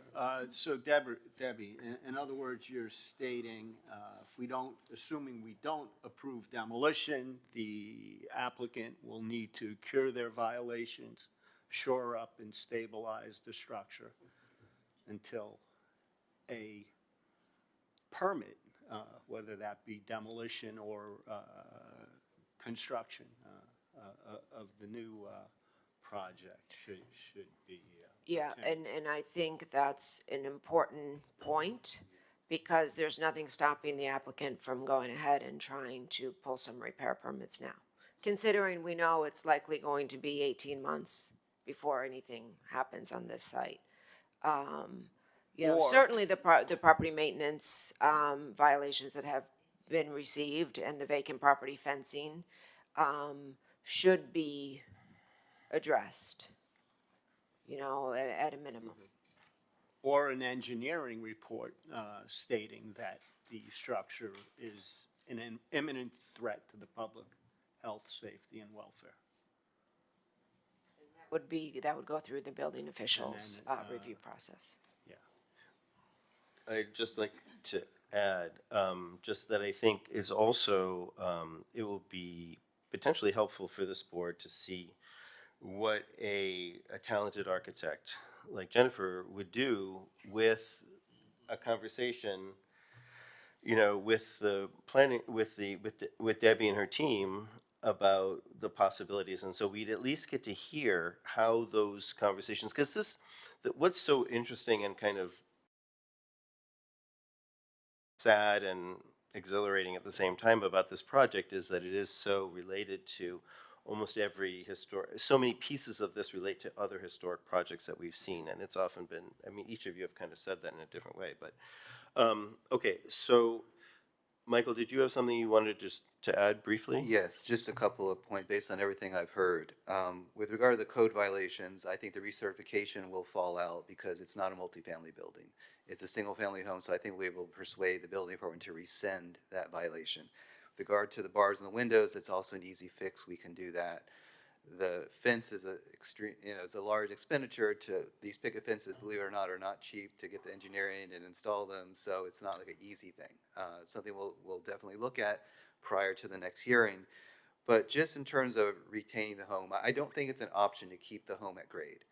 I think the flooding is real, especially in Palmview, and I think it's going to be exacerbated. I don't think the raising of the streets is going to be 40 years in the future. I think it's probably going to be, in our conversation, Public Works, probably in the late 2020s when they're going to raise Michigan and 18th Street. It's not going to be 40 years. So these homes have to be raised. And if you look at it, it doesn't have a crawl space. So you have to dig underneath the home were to try to raise it. And then the way you do it, the way I remember from 22 Star, you have to dig in through the windows, which are not reinforced, and the concrete is brittle. So if I would have to be forced to do this, I wouldn't even look at the bar part of the building, because that represents a greater risk. And as an attorney, you calculate risk. And if the concrete is so weak, then why would you try to lift up the biggest portion of the home? I think I would focus on the garage if our client even wants to do that. Okay, we've heard those. Thank you, though, thank you. Yes, wait, Haskell had his hand on the button. I just had a quick question. You took 4 samples, concrete samples, right? One of them was essentially an anomaly. It was 1,000 PSI. The rest of them were closer to 4,000. Is that not correct? And where did you take those? By the way, where did you take those? Were those in the new additions or in the original structure? They were in both in the original and the new, but they were not 4,000. They were in the 1,000s. That was one of them, right? If I remember correctly, and the rest were in the 3,000 to 4,000. Maybe I'm wrong, but No, all of them were under 1,400. 1,400 PSI. We've seen 900, 975 in some buildings. Thank you. No, they're all below 1,400.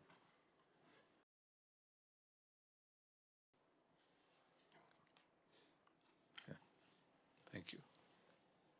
It doesn't change my view on giving this an additional opportunity. I mean, after all, we are a historic preservation board, and that's what we're trying to do. Understood. And I think giving staff an additional opportunity to work with Jennifer, who's, I think, is a very talented architect. I think there are possibilities that we may be able to save the structure. So I'll leave it with that. Thank you. Thank you, Haskell. Ray? I think one thing that this board has to realize is that these 4 properties take up an entire block of the city. So if you've raised 3 out of the 4, you're setting this up for doom if you don't raise this one or allow it to be torn down. I mean, it's unfortunate, but that's just the way it is. Thank you. All right. So with that, it sounds like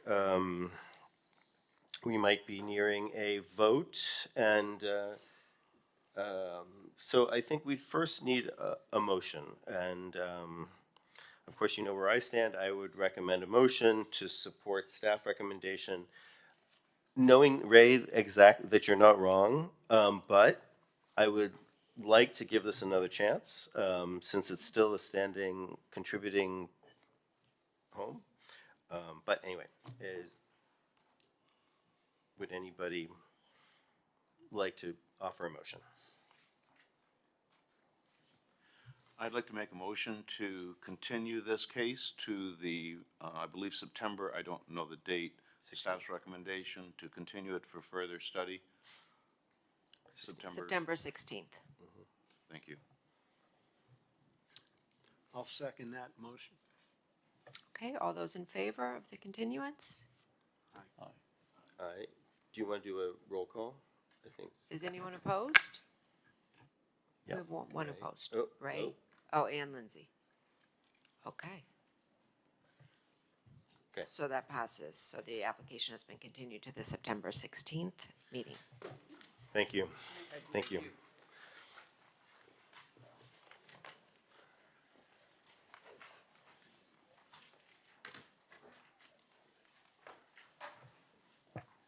Okay, Mr. Chair, the next application is HPB 240632. This is 1730 Jefferson Avenue. An application has been filed requesting a certificate of appropriateness for the partial demolition and renovation of the existing home and accessory buildings, including the construction of attached additions and variances from the required setbacks, lot coverage, unit size, and open space requirements. I'm going to turn it over to Jake to present our recommendation. Thank you, Debbie. The subject home was constructed in 1938 and designed by Alexander Lewis in the Art Deco style of architecture. This application was last heard by the board at the April meeting. Since that time, revised plans have been submitted that include revisions to the front facade of the home to be more consistent with the historical design, modifications to the rear rooftop addition, including an additional setback from the rear to comply with the required 15-foot rear setback, and the elimination of 3 variance requests. Staff has no objection to the design of the additions, which will not be visible from the street, but continues to recommend that the primary facade be retained and fully restored, consistent with available historic documentation. Additionally, the applicant is requesting several variances. Variances 1 and 2 are to exceed the maximum lot coverage of 30% by 5% and to exceed the maximum unit size of 50% by 2.9%. Staff would note that if the existing residence were located outside of a historic district, the retention of the existing home would allow for a lot coverage up to 40% and a unit size up to 60% as incentives to retain the home. Variances 3 and 4 are to maintain the existing non-conforming side setbacks of the main home to construct an attached addition, elevated terrace, and pool deck. The existing setbacks are 4.83 feet along the south side and 4.85 feet along the north side, where 7 foot 6 inches is required. The remaining variances are related to the proposed rear rooftop addition. Variances 5 and 7 are to maintain the existing side setbacks in order to construct a rooftop addition with the same setbacks. The existing setbacks are 7.03 feet on the north side and 7.97 feet on the south side, where 10 feet is required. Finally, the plans have been revised to comply with the required rear yard setback, rear yard lot coverage, and rear yard open space, which were previously requested variances 6, 8, and 9, which have been withdrawn. Due to the unique site conditions, including non-conforming setbacks for both buildings and the difficulties associated with the retention of the contributing home, staff is supportive of the requested variances and recommends approval of the application. Thank you, Jake. If the board has any questions for us, if not, we can turn it over to the applicant. Okay, thank you. Hi, good morning. Edwin Herrera with DG Architecture, the architect of the project. I don't see my own presentation here for some reason.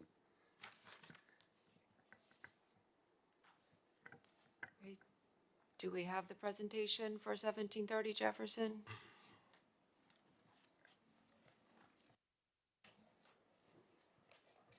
Edwin, did you send one in? Yeah, they confirmed it yesterday. Okay. I think it was Herrera, Miriam, that confirmed? Miriam. Yeah, Miriam. Just give us 1 second. It should be showing up on your screen shortly. Thank you, PJ.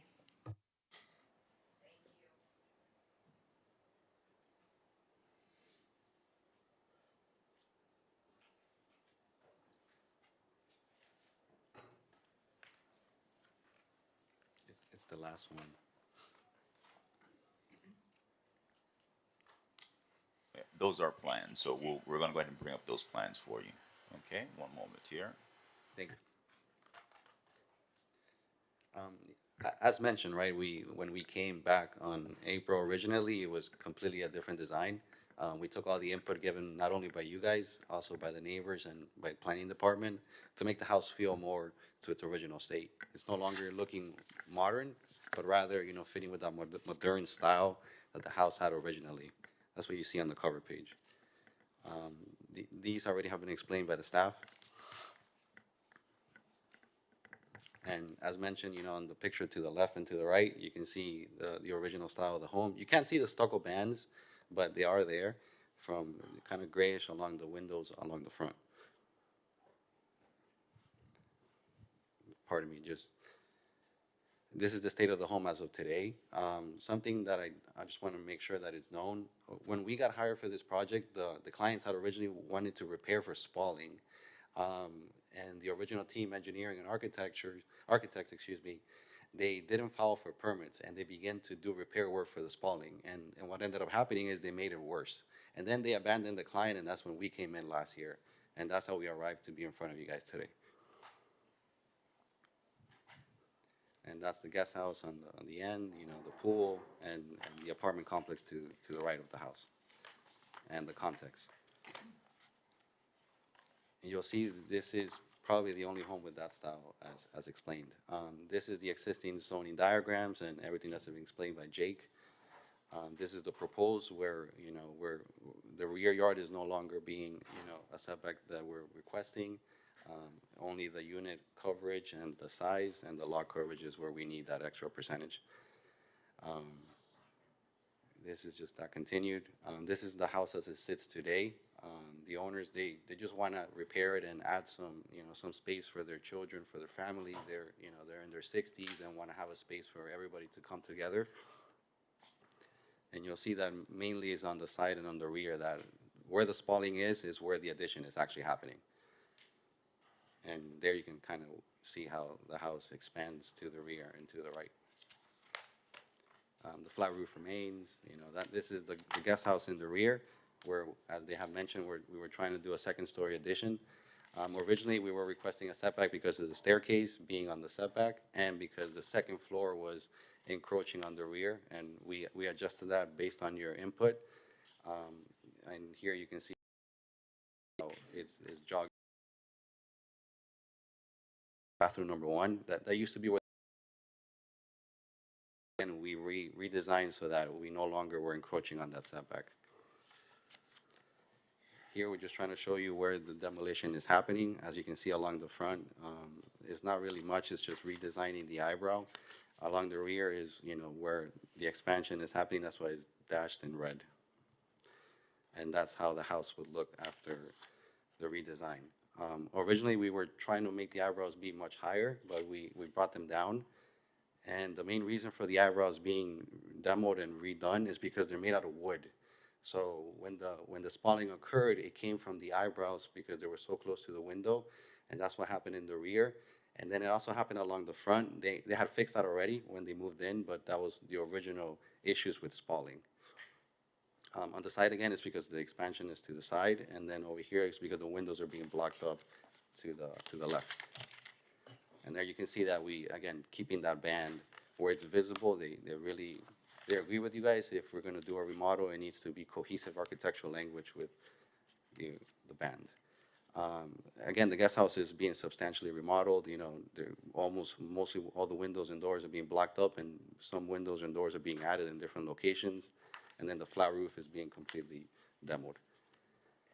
And then we wanted to continue the architectural language also to the guest house in the rear. That's the reason for the stucco bands as well. This is an aerial view, a little skewed, so you can see how they talk to each other. Again, going back to the front, we agree that we needed the language to be, you know, restored. So we did the mud-ins to the windows as the house originally had them. We brought down the color again. We used the stucco bands, and then we just shifted the eyebrows 6 inches up so that they're not on the window themselves, trying to meet halfway. This is a little bit of side perspective. As you can see, the band turns now, whereas of right now it's just along the front, continuing the language towards the guest house. There's the rear view, and then we continue the band just because we figured that is a nice motif, a nice continuation. And then so are the windows with the mud-ins and the divisions throughout the house now, more of a, Art Deco look. And then the guest house, you know, mainly facing the pool, and the same language continued there as well. And then all new landscape is being done. You know, all the drain water is going to be retained with trenches, and we're going to try to make it look as the house was when they originally purchased it 5 years ago. And that's it for me. Okay. Thank you very much. Are there any questions from the board for the applicant? Yeah. Go ahead. You raised the eyebrow 6 inches from where it is existing. Yeah. And I imagine there's a tie beam there. Are you replacing it with a masonry eyebrow? No, with a metal one. And right now it's a wood eyebrow. And It's a wood eyebrow? Yeah, it's a wood eyebrow, yeah. That's why it's leaking. Yeah, Of course I know. it's gonna leak. But originally, was it wood? Yeah, it was wood. Yeah, just wrapped in stucco. And what ended up happening is when I originally walked it, they had replaced all the windows and doors when they first purchased the house, and they did a poor job in one of the front ones, and it caused a major leak. and it stemmed from the eyebrow and the connection to the window, and we figured that if they're gonna be spending their money on this, make it a little bit, at least try to appease that issue from occurring again. So you're telling me that this wooden eyebrow has survived since 1938? Yeah. I never heard of such a thing. Me neither. I had never seen that until this home being wrapped in that stucco. And is it just framed out and Yeah, covered with lath? Yeah, nothing. It's crazy. That's strange. Okay. And then, sorry. So all right, so it'll be a similar appearance of what it is today. And I didn't get a chance to bring some pictures because I know there's a couple neighbors with privacy. Or these are pictures when they bought the home originally, and we want to make sure that the landscape is going to be similar to that, providing privacy not only for themselves, but to their neighbor, be to their rear, to their left, and to the. Maybe you can apartment hold building. them Okay, up. Sometimes sorry. the camera can So this catch is- it. Yeah, this is so the rear. the public can see it you know, too. And then this is facing the house. Just hold it still for a sec. And again, we want to have the same landscaping, full privacy. Those are renderings? I didn't. No, these are pictures, when Oh, they bought the it's house just- 5 years ago. okay. And then this is the view from the second floor, and as you can see, you couldn't see their neighbors. And they want to keep that privacy. Right. And I can give that to you guys if you want. Okay. Sure. Randy, do you had a? I'm trying to understand the renderings and your perspectives. The area over the carport will not be a deck, correct? An No. accessible deck. No, that's But gonna. there is a deck extending back of that around the back of the house. Correct, yeah, right behind the carport is where the new addition deck is. And is there an accessible level there now? There is, yeah. One of those pictures shows the accessible roof area behind the house. So there'll be a wall behind the carport on the deck so people can't walk from Correct, the rear portion to the front portion. Correct, because that's gonna remain a roof. But that's there now. That is there now. It's a wall. It's a Okay. parapet wall. Okay, thank you. I couldn't tell what was new and what was No, don't existing. worry. I apologize. What time is dinner? Huh? I said, what time is dinner? Oh, yeah. I mean, as you can see, they just want to have that back. You know, they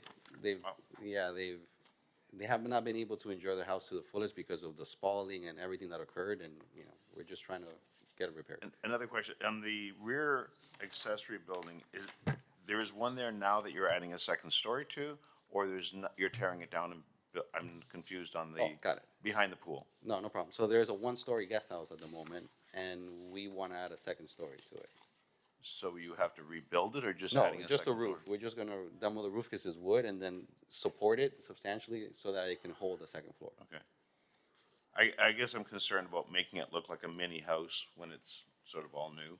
And we're putting the same banding on the accessory structure that the main house has, which is sort of like a little house behind the big house. I don't know. I just know how the board feels about making a brand new building look like the old building just by copying it. So that's my concern. Understood. I like the striping on the front. I just You think don't it's know too whether it much should be on being the to the back. back? Got it. Okay. We were just trying to continue the language, to be honest. I understand why you did it. I just don't know whether that's the way we would prefer to do it on new structure. Understood. Thank you. Yes. It came from down there. We saw it. Yes. Yes. Randy saw it. Basco. Just real quick, if you could take us through variance number 3 on your plan view, show us where that is, 3, 4, and 5, please. Sorry, I forgot which one 3, 4, and 5 are. I don't remember. I'm just going to the beginning. Sorry, I apologize. Variance before setbacks on the north and number 4 in the south and the rear. Okay, so if we go to the site plan, this one, the house on the Can you north use side. can you use your cursor to Yes, sorry about that. Yes, so this is the north side, and since we're trying to maintain this setback of the carport, when we added behind the carport, that's one of the variances we're requesting, the addition behind the carport. Where's sorry to interrupt you, but where's the original house on this plan? Its original setback? go to the drawing before. Oh. You can see it. There you go.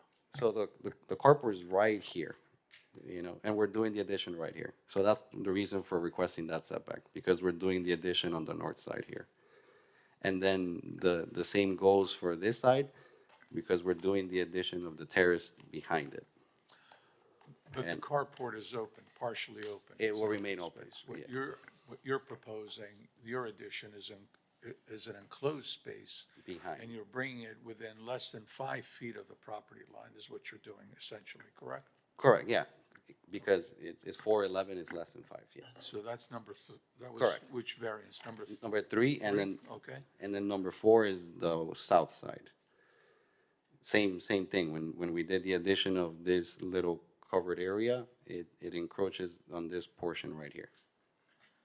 So again, that is going to be a 2-story essentially structure within 5 feet, less than 5 feet of the property line. Correct, yeah, which exists now, right? Because this is where one of the pictures that I showed you, which is a little confusing, that you're standing on the second floor facing, you know, the rear. And then the last one is number 5. Where does that occur? Sorry, I forgot what number 5 was. Pardon me again. The guest house, that's the guest house. So since it's the same thing on the north side, we need that side setback to be maintained. And since we are not meeting it by what we're adding, that's the reason for the number 5. Okay, show me please the existing current right now. This is the existing, as you can see, it's a flat roof. Right. And then this is the wall of the existing guest house, which remains where it is. But it doesn't meet, you know, the minimum. Thank you. Mr. Meyer, I just wanted to clarify, the addition to the existing home on the front of the property is just 1 story and it has a roof deck on top of it, so it's not 2 stories. Repeat that again? The addition to the front house is only 1 story and it has a roof deck on top of it, so it's not 2 stories. It's just a walkable roof. Sorry, I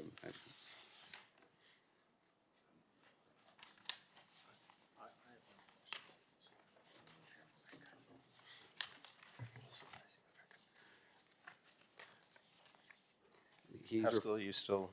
No, I'm You sorry, are I'm not, gonna you are finished. digest what was Okay, you're just in said. digest, Yeah. and you'd like to ask a question.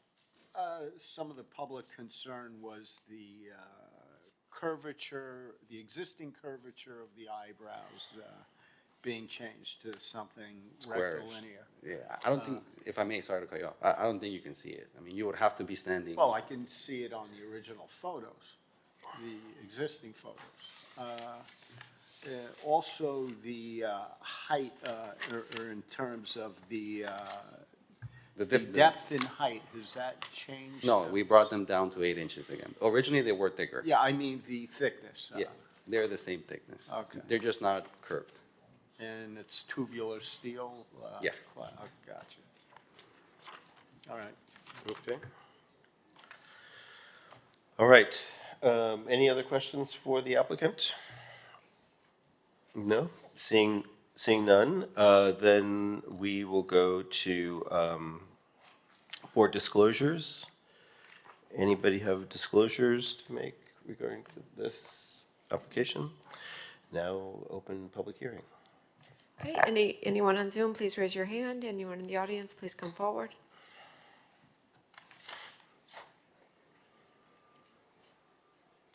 Oh, please have a seat, and then we'll have the public hearing, and then we'll ask you back. Just to give you a little bit of background, my name is Dave Atel. This is Laura Oz, my wife. Hi. We live in 1733 Michigan Ave, the house directly to the back of this proposal. We've been, of course, before the board a couple times on this. The original proposal had a guest house that was 2 stories. We actually sent, I apologize, I don't think I have Mitch's email address on the list, but we did send in a picture of what this proposal would essentially look like from our backyard, which is, right now it's 1 story, and then it would be 2 stories, which would directly look down upon our pool. It would be a significant detriment to the value of our property and to our experience living in our house, essentially. My kids play in that pool. And we also think that the current plan, although it does have a wall at the required 15 feet, has a habitable balcony out all the way to 7.5 feet, which is through the required variance. It seems very weird that the city approved this without requiring a variance. But regardless, we think that, you know, obviously having a second story there, looking directly down on our pool is a little intrusive, and we don't really find a ficus, and it can be hard to grow ficus in that area, right? Like it can be a little thinned out. We don't really find a privacy ficus a good detriment to that modification, if that makes any sense. I just agree. I'm surprised that this wasn't flagged, that this is against, this house is very, very close to our backyard, and it was grandfathered in, which is fine. We have grown as much foliage as we can, but a second story, I don't understand how it wouldn't require a variance to be that close, to peer into our house, into our, like, it would be very damaging to our experience and the renovations we poured into our house, like Chris mentioned. So we hope that you can look more closely at this diagram because it is misleading.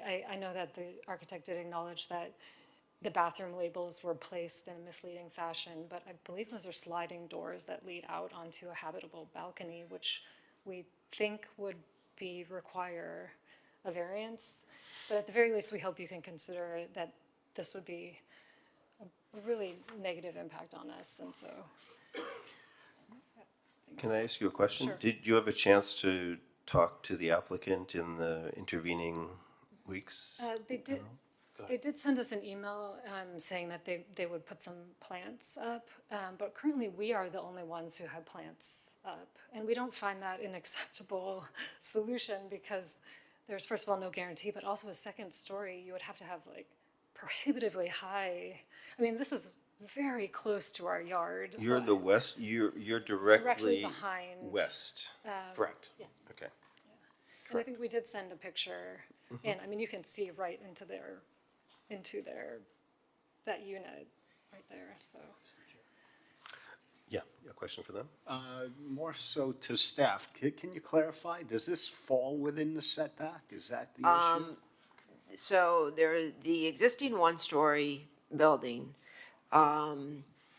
is a non-conforming rear setback for, and if it was going to be a new accessory building. The two in the second story to be set back, and that was one change from the back, the second story, 15 complies with the current regulations for accessory buildings. On top of the existing roof of the one-story building, as long as that surface exceed the maximum allowable height for one-story accessory, requiring any variances. And we have confirmed that the allowable height for a one-story accessory building. And so even adding the second story, it's well below the allowable height of 20 feet measured from base flood elevation plus freeboard than what is allowed. So. So the side setback is the only setback that they need, not the rear anymore. So let's just point out, you could sit a chair out on this deck and stare literally directly down onto our pool. And into our house, not just the pool. All right. That's our comment, essentially. Yeah, no, I understand. Thank you very much. Thank you for being here. Well, a chair may be less obtrusive than a window. I mean, they also have a window. Well, I think they're also proposing a covering of this, so it's essentially blocking. Or, Is there It's a not covered I don't know balcony. if, it's a covered balcony, so it's essentially to us the exact same impact as having a second story. So I think we're just very confused as to what's. I'm going to happening. suggest that we go through public hearing, but we Okay, come back sure, thanks. and ask the architect, because there is a drawing of it, to kind of walk Yes. the That'd be board, great. the board through it, so we Thank can you. see your. Thank you so much. Thank you. Is there any more public? On Zoom, we have Chris Glody. Hi, Chris, you remain under oath. I'm setting a timer for 3 minutes. Thank you. This is Chris Glody again. I am another neighbor. On this time, this house is 3 lots to the south of my property. You can see that there's a lot of activity in Palmview these days. I would like to mention that this house was built at about the same time as 1800 Michigan, which you just reviewed. But this house was maintained over the years, and I do appreciate that the latest owners are continuing to invest and maintain it for the future. My comments are limited just to the facade. So you heard some of my neighbors speaking about the rear of the property. I'd like to speak just about the front of the property. I believe this is one of about 5 real Art Deco homes in South Beach proper. But I'm concerned that the proposed facade changes, while there have been alterations in their totality, they still don't preserve the design integrity of the home. It's in a historic district. I believe that the rules are you have to maintain that facade, and I'm asking you all to give it special scrutiny. The changes that I see have been mentioned. Mitch mentioned some of it. We talked about elevating the eyebrows. I hope that those eyebrows can be maintained at their current location. They don't have to be wood, but maintained in a new structurally sound format in the exact same location. That is the eyebrow standard in South Beach. You go around looking at the properties, everybody's got it directly above the windows. I'm concerned about squaring the rounded edges. I can see that they're rounded when I walk by this house, and I walk by it probably 4 times a day. And so that's the change that I don't think is necessary and alters the facade. I believe that extending the eyebrows around the corner of the property, it's still viewable from the street, and that should not be permitted. I'm especially concerned about replacing what are today stucco eyebrows with what I believe in the renderings look like metal, maybe aluminum eyebrows, aluminum plates, and then adding exterior can lights in those plates. And I'm guessing that's why the material change is being suggested or requested. Again, in totality, I believe all of this significantly alters the facade and detracts and destroys its Art Deco integrity. Thank you.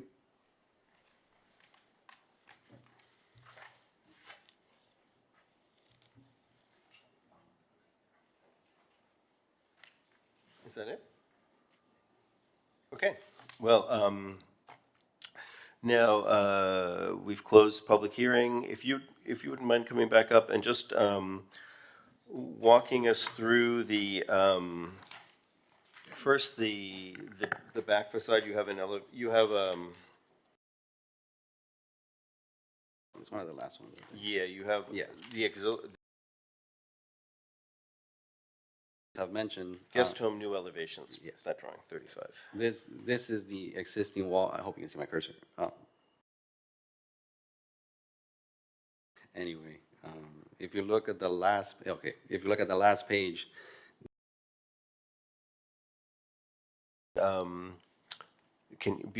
Can you show us a drawing of it on yes. guest home new elevations? Yes. And you've got guest home. I don't know if you have existing. Yeah, you have guest home existing and guest home Yes. new. To show us exactly what you're doing. Yeah, so this is the wall at the 7'6", rear of their property. Once you turn, it gets maintained, but what happens is, since it's a flat roof, it jogs in to meet the 15-foot setback for the second floor. They're correct, you can walk on it because it's a flat roof, but the point can be made that you can walk on it right now. And in fact, it has a spiral staircase to service that roof. Believe me, we, as they're concerned to have their privacy, so are the owners. That's why I brought the pictures to you.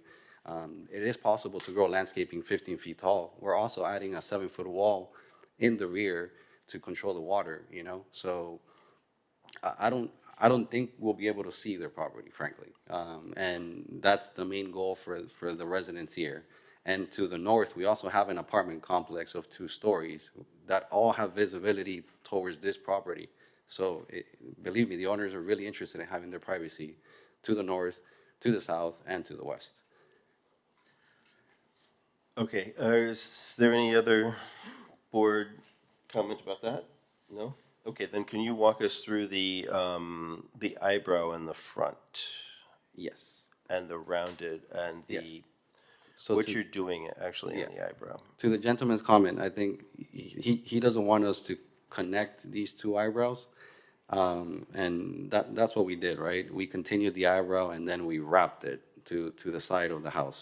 So go back to the original again? The eyebrows originally are only in the front window. There is no eyebrow over this window, and then this eyebrow is on the turn on this portion of the house. And the same happens on the opposite wall, where they're partially over 2 windows. So what we wanted to do is just continue the gesture, and then connect it and wrap it together.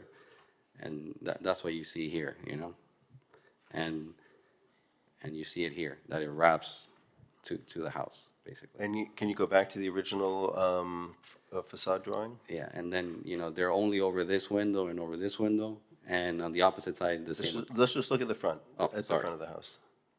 This- Go to the original front. So the original front, it has a front door. It also has a lower front door. I don't want to call it an eyebrow. It's more of an overhang, a flat overhang that has some sort of curving into it. I think it's better if we look at the picture.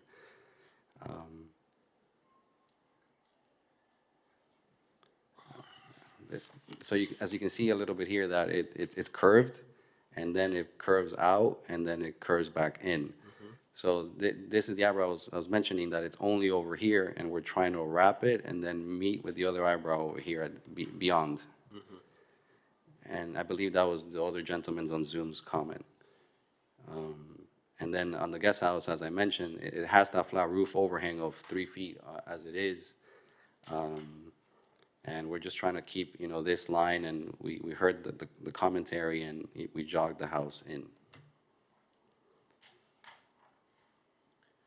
Okay. Yeah. Can you just show again what's the proposed overhang in the front of the house where there is currently the jog out for the front door? Yes. Sorry, we passed it. So this is the lower overhang, and this is an actual eyebrow, I would say, for use.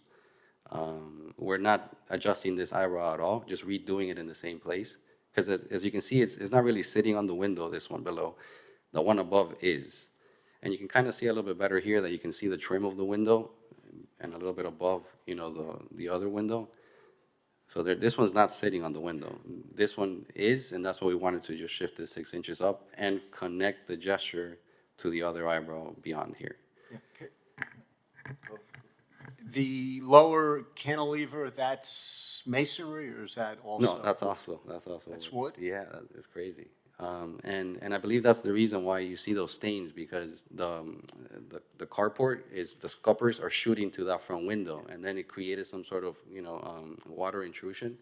And that's why you see the stains on the stucco. There was no original architectural plans at the city? All I could find was when they did like the new driveway. Okay, nothing yeah. from, And are you amenable to to creating curved? I believe so. I believe so. Okay, your client would be. And I don't know, does anybody have any ideas for the neighbors in the back to kind of help? No, I have a question Go for for it. Debbie. They are creating an overhang above on the back of the guest house where there is the current one-story roof, and they're putting the overhang. Can that overhang encroach into the setback of the second floor? It can up to 25%. And I believe they're fine. I think Yeah. they're 3 feet Yeah. something for that We overhang. kept the same overhang that the house has as of today. Yeah. So the same footprint that you see for the overhang remains above, just obviously jogged in, so that's what I was. So you were keeping your overhang within the 25% of Yes. the setback that you're allowed to encroach? Correct, correct. It doesn't cover the whole terrace. So there absolutely is no variance on the back of the property? No, that's why we did that to the second story. Randy? What's the railing on the rear of the accessory building in the back? Looks like glass, isn't it? Yeah, but we're malleable. It doesn't need to be glass, and and also to your comment, what you said with the band, I believe they'll be malleable to not having a band on the guest house as well. It was just continuation of the materiality and the language on both structures.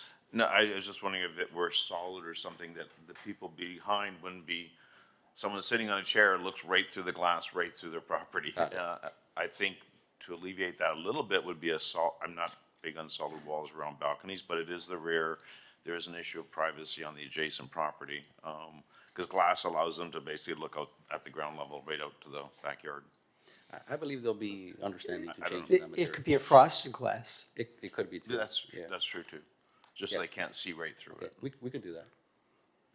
So was there a request from the owner to have that balcony on the rear of the guest house? Originally, no. We had, that's why I was mentioning that we had bathrooms in the back, just with two little Right. windows. But in the redesign, the bathrooms ended up being The front, in between them. So Right. when before they were here, the closet was here and then the bathroom was here. In the redesign, they ended up being in the middle. right, but you still have like an outdoor seating area on the, let's say, the good side of the guest house, right? Because Correct. who wants to sit in the back of the guest house overlooking the neighbor's yard? Understood. Yeah, so I would say maybe one nice way to compromise with your neighbor. And I understand that everything you're doing is by code, and we have no rights to take that away from you. But it could be a nice gesture for the rear neighbor, if you just replace that, just don't have an access,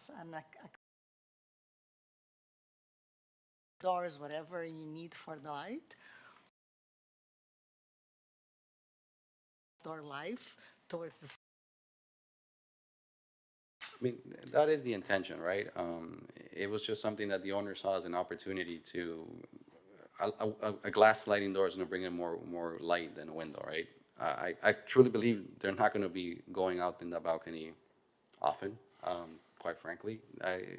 As I understand, this use is really for their children. They wanna give them a space where they can hang out with them and at night just go to sleep away from them, that way they can have their privacy. And really, this is, the use solely is for sleeping. So they don't foresee anybody being here full-time. It's only during holidays where the family can congregate. That is the true use. Sorry, to answer your question, I would have to ask them if they would want to change the window. Right, no, I understand, because I was just thinking, like, if it's not gonna be used, then you're just creating bad blood between them and the back door neighbor for no reason potentially. No, I know. Again, I still feel that even if you're standing up here and with the new landscaping, with the new block wall, you will not be able to see their yard, truly. You could, another option might be to use that terrace, those are very narrow terraces, use them as, for planters to help kind of, give more vegetation, views of vegetation into those bedrooms. At the same time, it would mean they would have less. Privacy. They would have more privacy at that second floor level. I think they'll be open to having a planter handrail. Yeah, like a planter, it could be just along the front of the terrace. Okay. I don't see a problem. I think they'll be open to doing that. And the solid balcony railing, if there's a rail, it would be a planter. Correct, It would be all planter. All right, well, anyway, we close public hearing, so we're gonna assume, we are ready to, move on. And, we have board member comment, or anybody want to propose a motion to move forward?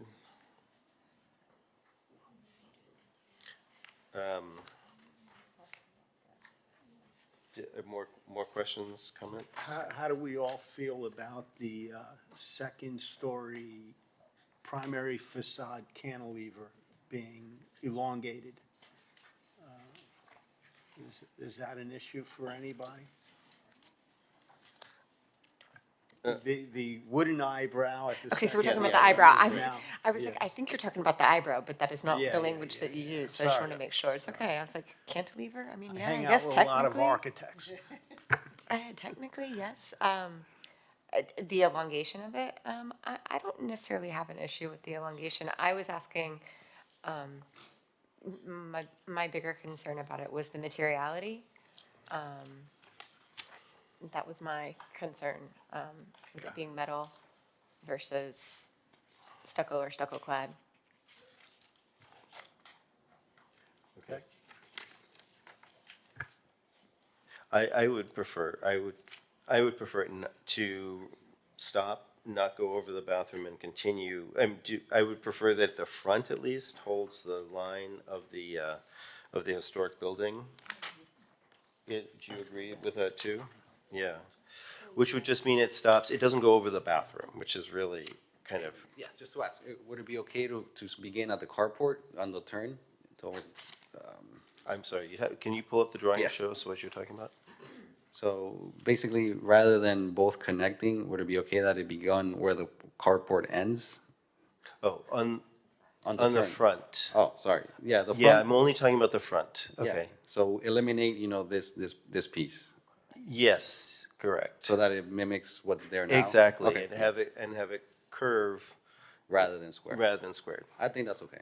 So, but then can we talk about the side because you want to have a cover above the carport, right? No, And then you just keep the existing eyebrow on the side. I was saying that rather than the eyebrow connecting to each other, that it begun where the carport ends. Because this is unaccessible. We can't walk on top of the carport roof. Correct, so there won't be any There's no cover need there. for the eyebrow anymore. Okay, perfect. Okay. Okay. And then in your front rendering, you show like the underside of the eyebrow is being gray and the edge white. Can you clarify? She's looking at the exact- rendering. Yeah, on the very. There you go. The front of it, yes. Oh. Can you talk about a little bit of what you're seeing there? I think it's just a rendering, the shadow. Up above, up above. Oh, this, oh, sorry. What- Yeah, that dark Yes. thing on the Yeah, corner. so originally they wanted to add some lights, but I believe now that if we're gonna make this adjustment, it should just be white now. And since there's gonna be a break, there's no Yeah. need to do that anymore. Okay. Sounds good. All right, so does anybody have a motion that contains all those suggestions? So Yes. just to clarify, in staff's recommended conditions, we are recommending that the east or the front of the building be restored to its historic configuration. And we didn't have any more specificity than that because, the existing building actually is intact on the front in terms of the eyebrows and the architectural features. So we didn't have any additional specificity, but the board could certainly add some. But I just want to let you know that's already in the draft recommendation for the east facade. And is that okay with Yeah, you? I would agree. With the curves, with the Correct. same proportions? Okay. All right. Is there an issue with raising the eyebrow on the second floor so that it gets off the window? Well, that's not our recommendation. Our recommendation Okay. is to maintain it in its current Maintain location. the same relationship between the eyebrow and the window frame? Yes. Thank you. Which is more or less what you've done. I think you've Yeah. raised it 6 inches. As long as the material can be different and look like it used to, I think there's Yes. no issue. Okay, perfect. Thank you. And so the motion that we'd be looking for would be basically the staff's recommendations for the front, which kind of get us back to the historic facade with the curved. And then I think the only change on the rear would be to include a planter on the west side of the auxiliary building to a height of, And is that on that, because I don't know, be eliminated or into a solid planter Is- element. on the accessory building side to be a not oriented towards the backyard, not an option. And therefore, there would be a setback on the upper level, so the view even from the windows would be cut because the building is set back from the ground floor. But don't make that little patio, which is really focusing on someone's backyard, accessible from inside. And they could convert the rear of those units to the bathroom closets like they'd originally had presented, which I don't see that, so I don't. So I think the board could not allow an accessible roof. Right. I'd be careful about the interiors because the interior of these properties are not under the jurisdiction of this Okay. board. So, yeah. it's But up to if the you board. took the railing off and didn't make it accessible, it would solve the problem of a direct access looking down into the neighbors from the second floor. Is that something you'd be willing to, I mean, we know what we know the result we're trying to achieve, whether they're allowed to be out there or not, we want them to be blocked from the neighbors having somebody sitting there looking at them. Yeah, just go with the frosted glass. That's the simplest way. Are we willing, thank you, Ray, are we willing to let that, are you willing to kind of deal with that Yes, administratively? staff did not have any objection to the proposal, because it does comply with all the regulations. So I'm more than happy to work with, Edwin to modify the design of the railings. Right. Or, you know, whatever this board's direction is, I'm more than happy to work. That's a relatively simple item. Yeah, I think I think we should give you some flexibility, knowing the goal is to prevent that from being just completely open and to, What about go ahead. offsetting it 5 feet with obscured glass? Is that a possibility? Is it a walk around? No, it's. So how about just setting it in? I'm not sure what you mean exactly. As opposed to having the rail along the parapet of the one-story structure, just have the return 5 feet from that wall. So no rail at all Or you on can have a rail, but just 5 feet from the parapet of that one-story structure. How deep is that? It's only 4 feet. It's only 4 feet, so you don't even. There's only a there'll 4 be foot no depth, balcony. 4 foot deep Oh, balcony. okay. That's what. Yeah, I was. Okay. I would say if it's possible, can it be a combination? I don't disagree with the frosted glass and maybe a parapet handrail that's a planter. And I think there you solved the issue. Not only do you have a frosted glass parapet and then you have a wall and landscaping, I think. Yeah. They've. Okay, I think Lindsay has the. Well, I mean, I think the suggestion from the board that they work with staff, kind of knowing, I mean, that's what you said, John, knowing what the objective is and working with staff. I mean, I'm a little hesitant to put a condition on it when they're allowed to do this. And we did previously ask them to come back with something that didn't require the variance, right? Exactly, they did that. We insisted upon it. They complied with that. So I think working with staff, I think, is a good route to go here, knowing what the objective is. Okay. And it may turn out that they do exactly what you say, Ray. They may do that. Do I have a motion? I'll give it a try. So I make a motion to approve HPB 24-0632 with all the staff conditions, plus the amendment to work with staff to create more privacy from the second-story guest house towards the rear neighbor. Include everything? I think that's complete. I'll second that. Okay. Okay, let me call the roll. Mr. Meyer? Yes. Ms. Lovell? Yes. Mr. Breslin? Yes. Mr. Hollingworth? Yes. Ms. Camargo? Mr. Novick? Yes. Mr. Stewart? Yes. Okay, congratulations. Thank you, guys. Thank you. Oh, that's for the certificate of appropriateness. sorry. Now for the variances, Oh, we're gonna need a variances, yep. separate motion. Thank you, Jake. Separate motion for the variances. Anyone have a motion? I'll make that motion. Okay. We have a second? Second. Okay, let me call the roll. Mr. Breslin? Mr. Hollingworth? Mr. Meyer? Ms. Camargo? Ms. Lovell? Yes. Mr. Novick? Yes. And Mr. Stewart. Yes. Okay, so that's 6-1. Okay, now you're done, Ed. Have a nice day. All right. Thank you so much. Thank you. Looking forward to continue working with you guys.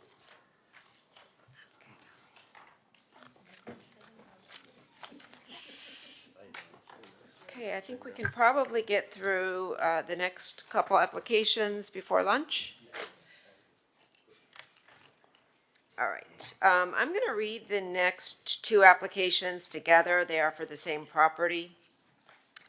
We have HPB file 250647, 1020 Pennsylvania Avenue. An application has been filed requesting a modification to a previously issued certificate of appropriateness for the after-the-fact demolition of the previously existing buildings on the site. Specifically, the applicant is requesting the deletion of condition C1 of the final order. The next application is HPB 240618. Again, this is 1020 Pennsylvania Avenue. An application has been filed requesting a certificate of appropriateness for the construction of a multifamily residential building on a vacant lot, including one or more waivers. And with that, I'm going to turn it over to Jake for our staff recommendation. Thank you, Debbie. These applications were last heard at the April meeting. The first application is to modify a condition of the final order for the after-the-fact demolition of the previously existing buildings granted in 2014. The condition states any future development on the site shall not exceed the total square footage of the previous structures, which was about 4,530 square feet. A new owner of the property has submitted a separate application to redevelop the site with a new multifamily building, which exceeds the previous square footage by about 4,100 square feet. Staff has evaluated the new building and finds that it is appropriately scaled and massed in a manner consistent with the neighboring 2- and 3-story buildings and the surrounding historic district. If the condition remains, it may not be economically feasible to redevelop the site, as any new structure would be limited to approximately 50% of the square footage permitted by code. In light of the fact that this lot has remained vacant for over 10 years and has had an increasingly adverse impact on the surrounding historic district, staff has no objection to the deletion of this condition. The second application is for the construction of a new 3-story, 6-unit multifamily residential building on the vacant site. Staff is supportive of the building design, which has been developed in a manner that appropriately responds to the architecture of the historic district and is consistent with the height, scale, and massing of the surrounding neighborhood.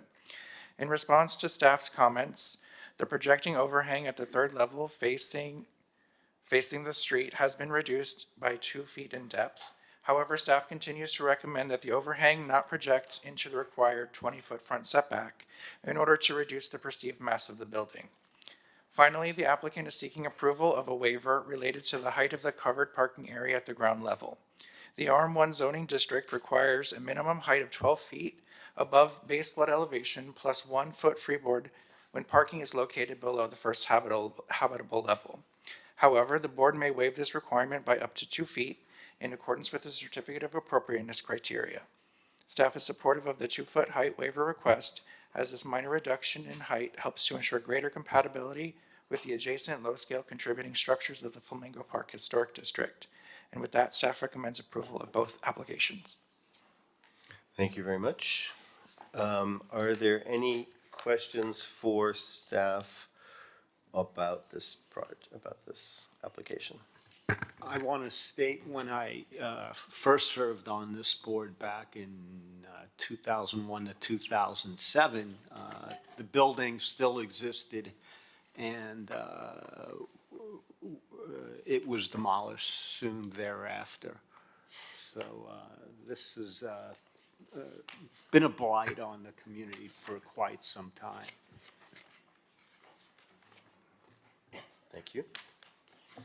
All right. With that, please. Good afternoon. Welcome. My name is Alfredo Gonzalez. I'm an attorney with Gunster with offices at 901 Ponce de Leon. My pleasure to be here representing the owners of the property and Octavio Rivaldi, who's the owner of the entity itself, is here with us, as is Octavio, as is Jose Sanchez, our architect with Praxis Architecture and Design, and my partner Bobby Behard, who will be helping me today. So, as staff summarized, we have 3 requests. The first request has to do with the after-the-fact order and the fact that we have to modify that one restriction that limits what you can build. Excuse me, can we get the presentation put up on the screen? Thank you.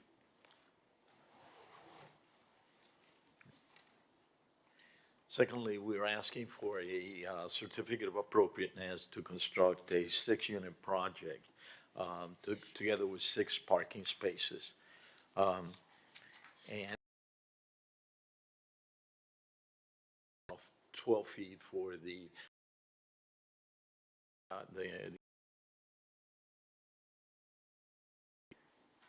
I'll tackle was literally sinking, properly constructed. So, and fact permit at the time, we had nothing to do with that. We have worked since extensively with staff to bring a great project, we think, before you. We hope you give it your positive consideration. So in regards to the modification of the order has a restriction that you can only build what was there before. That was about 4,500 square feet, 4,530, I believe. That is less, at around 50% of what the code allows you to build in the area. So we're hoping you can take that into account. Also, the FAR of 125, we're building at less than that.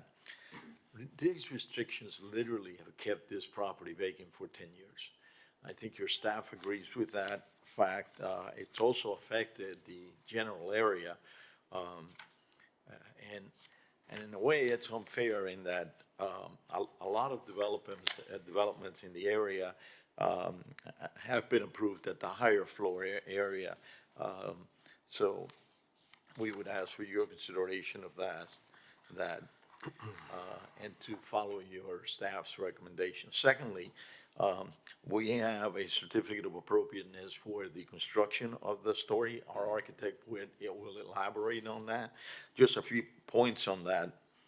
First of all, it's recommended by your professional staff, and it complies with your master plan, with your zoning code. There are no variances that we're asking. Further, our request is compatible with the surrounding properties, and our architect's drawings will show that. At that last hearing, a concern was voiced about the size of the units. Well, our architect will address this. We've done a study, and the size of our units are either the same or greater than units that have been built around us. Your staff recommends approval of this application, but indicated some concerns with the overhang. Now, the overhang, your code allows 6 feet of overhang. We're just asking for 2 feet, and that's after a lot of negotiations and study with staff on this issue. We're hopeful that you'll agree that, and the architect would address this, that those 2 feet are appropriate and make the property look better. We're also asking for a waiver, which you're entitled to grant us should you choose to, under section 7.1.2 of your code. And essentially, our garage is going to have a height of 10 feet instead of 12 feet. Well, that will make it more compatible with all of the properties that are around us. We hope you will support that.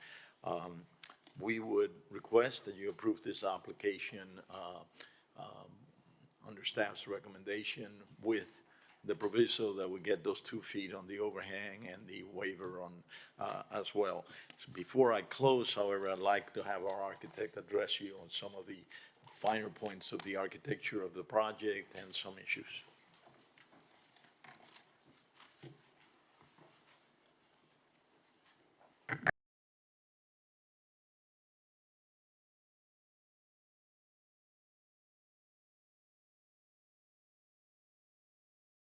units in general terms. The adjacent properties and the neighborhood. Most of them a two-story in the around the 50s primarily. Mediterranean style, contemporary with elements of but in most cases true to the style. It's just in a two-story multi cops and with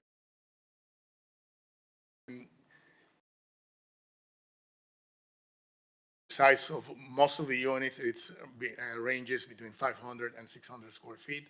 It's single room occupancy, studio apartments. So that's what we have in the neighborhood, and we have that exhibit at the end if we need to see it. So it's a very cohesive law, and we would like to maintain the character of the area. Here, and I would like to address the size of the units first. We are proposing units at approximately 1,200 square feet without counting the stairs, which is larger than most of the existing units. And I think it's consistent with most of the multifamily, either apartments or small townhouse units being built today.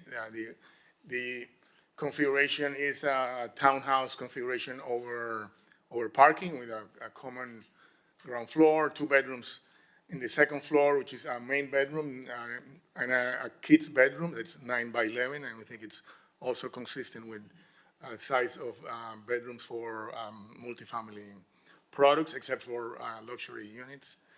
And a flex space in the upper level for studio, for office or a TV room extra, but the real benefit was to create the roof terrace, which could provide something else to the residents, and it's basically their garden.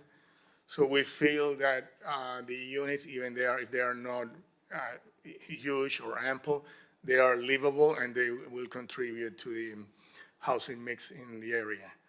So that's those are the floor plans in general, and we can see in more detail later. And this is the exterior of the property with the initial canopy projecting on the left side, and as it's proposed on the right side. Would you mind just using the cursor Sure. so you can just point out exactly what you're talking about? Sure, yeah. There you go. Yeah, this is the canopy that was reduced. It was much larger, and currently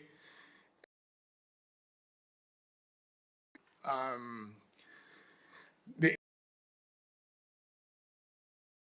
provides an interesting profile to the property and some character. We wanted to blend with the neighborhood, but also to have some character.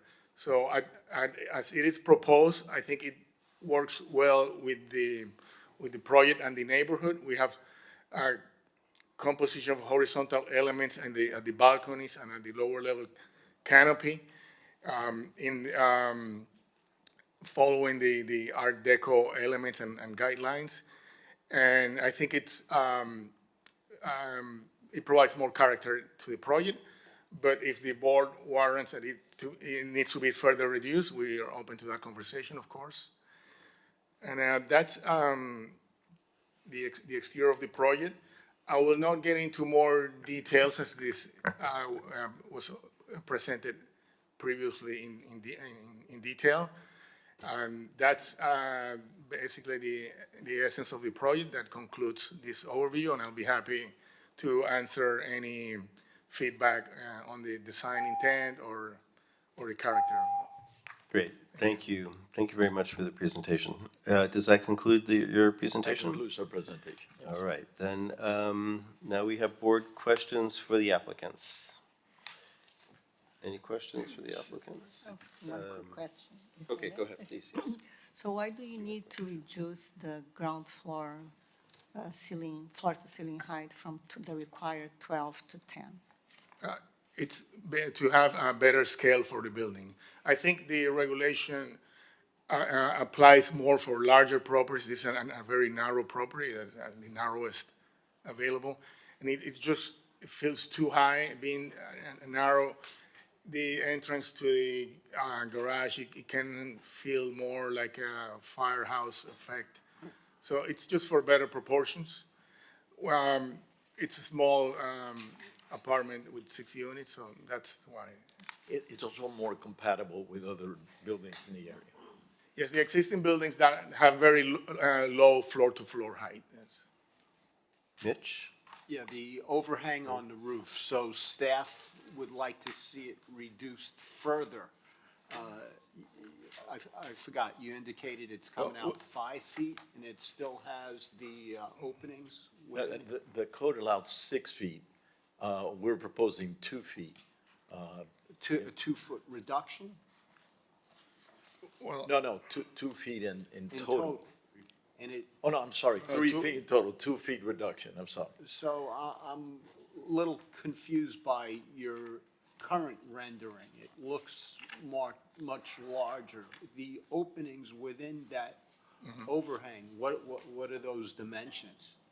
It should be 3 feet in depth, total, and it has openings. With those openings? Yes, with those openings. Can you pull the total. image up, just so we can pull that image back up? Yeah, It yes, was- it's Yeah, up, that yeah. one, perfect. So Yes. what's 2 feet and what's 3 feet? This is 3 feet here. It used to be more.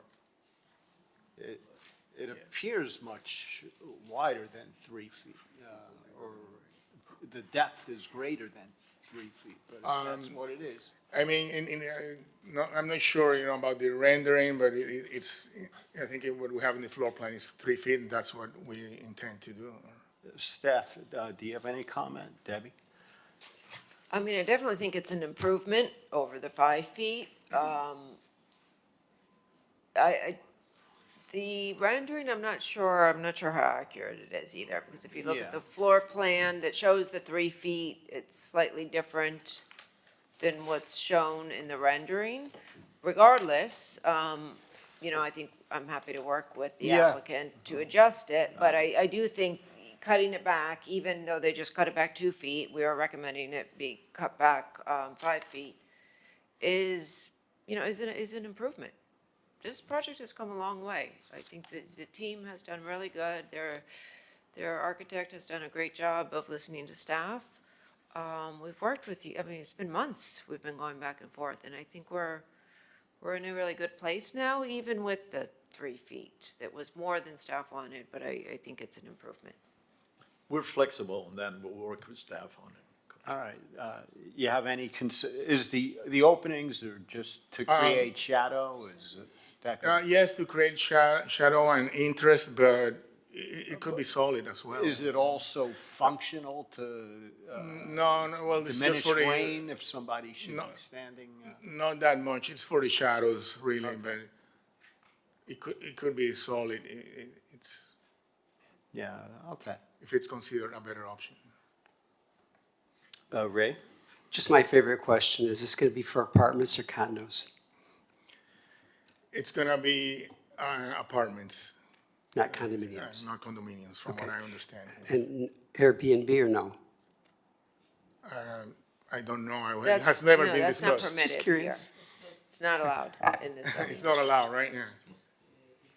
We have never discussed that with the owner. Okay, Lindsay, did you have something? No? All right. And I didn't have any other questions. I think now we'll go to, so thank you. I think we'll have some public comment, and then we will have, first though, board disclosures. Are there any disclosures related to this application? No, Lindsay, that seems like a no. Then let's open it to public. Anyone on Zoom, please raise your hand. Anyone in the audience, please come forward. Hi, Roger Goldblatt, Miami Design Preservation League. We have a concern about the proposed design for the new building. The boxed out windows and roof design don't seem to be compatible with this Flamingo Park neighborhood and the character. The overall design should better reflect the architectural context of the surrounding area. We also had something about the demolition by neglect and changing the square footage, but personally, I understand the situation, and I'm not going to read that part. Thank you. Keep it in mind. Okay. I believe. I'm sorry, John. Yeah, go for it. Through the chair. I believe the structure has been vacant since 2005. Is that correct, according to your knowledge? I know it was demolished a little later, but this came to us way back then with issues. All right. Is there any more public comment? Anybody online? No? Okay. I just wanted to ask another question, just for my own curiosity. Can you come up, Mr. Gonzalez? Yeah, just to ask you, you said in your opening statement that that we know the lot has remained vacant because of the requirement that it only has 41,000 square feet. 4,100 square feet built on it. What data do you have to support that statement? Like, how do you know? Well, we tried, different people have tried to develop the property, and just economically, it didn't make sense. Did they say that in public? Did they? Is it somewhere? Can I find that in writing? I don't think so. Okay, so you didn't have any kind of facts behind that statement. You were Except your staff does agree with that. No, I understand the anecdotal possibility of it, but I think it's very important that we figure out what, I mean, we know what data is, what actually is, somebody said, I can't buy this. They tried this process, for example, and it didn't work. And they said, forget it, I'm not going to go through. I don't know if that's happened or not. That's why I was asking you. I know it's happened with our client, that he basically is looking at it and saying, well, it economically doesn't make sense. Yeah, but one data point is not, we know can that in the ask. past. Okay. Mr. Chair, if you Yeah. would like, I can express staff's personal experience talking to different people about this property for the past 10 I years. think that'd be great, because I kind of think that's a really important issue that we run across a lot, and maybe maybe, I don't know if he's coming back. Did nothing reported? But we tried, the numbers tried. just didn't figure in, and Okay, perfect. that's why we're here. Thank you. Debbie, did you? Yeah, wanna- so since basically 2014, 2015, I've spoken with, and I think the property has changed hands a few times during that time period, to several people. At one point, we did have a project that was submitted, very similar. It had the request to remove the restriction and to do a new building. That project never moved forward. I think the applicant sold the property and didn't want to move forward with it. Then I've actually spoken with at least two people looking to purchase the lot, not removing the restriction. They were looking at developing a single-family home here. Those projects did not move forward because they couldn't justify the price, the sales price. For that. So, I've been very hopeful that something was going to happen here, and I've probably talked to a dozen people over the years, and I certainly have emails from a lot of people that it just, everything it fell through. And I think, one of the concerns from a lot of people, other than the two that were looking at this for a single-family home property, was that they couldn't make anything work in terms of the number of units they would need with the restriction. Okay, thank you. Thank you very much for that. Okay, now with that, we will close the public comment, and we'll have any board member comment that you'd like to have. Randy, did you have anything you'd like to add? No? Ray, going up the line? None. No? Haskell, nothing? Mitch? Okay. Elizabeth? Okay. Lindsay? I was just gonna say, I know they've been before us a couple of times, so I just want to thank you for the efforts for working on this and working through a lot of the commentary that we've provided in the past. No, I'd say the same thing. Thank you. Thank you for the presentation and all your work with staff. It has really come a long way. Okay, so with that, can I get a motion? I'll make a motion to approve this as per staff's recommendations. Do I have a second? So the canopy depth is that, They'll work with staff to, okay, that's an amendment or that's So a do- recommendation? Like I apologize, No, no, Elizabeth, that's I didn't okay. mean to Just cut you wasn't off. sure if it was already If, part of your if recommendation. you're okay with being more flexible than staff's condition, we could modify condition A to say that the overhang shall not project more than 3 feet into the required setback and shall be further Right. developed with staff. sure. We accept. Yeah, we do have 2 applications. One is to modify the after-the-fact demolition, and the other is the certificate of appropriateness for the new construction. I would recommend doing the modification Yes. first. Okay. Okay, I'll make that motion to modify the original condition. Okay, and that, just to clarify, that's HPP 250647. We have a motion. Do we have a second? Second? Okay, let me call the roll. Mr. Meyer? Yes. Mr. Hollingworth? Yes. Mr. Breslin? Yes. Ms. Lovell? Yes. Ms. Camargo? Yes. Mr. Novick? Yes. Mr. Stewart? Yes. Okay, that passes. And do we have a motion for the certificate of appropriateness Yes. with the modified condition A? Okay, so do we have a second to that motion? Second? Okay, I'll call the roll. Ms. Lovell? Yes. Mr. Hollingworth? Yes. Mr. Meyer?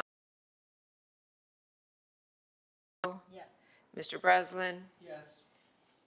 Mr. Novick? Yes. Mr. Stewart? Yes. Thank you.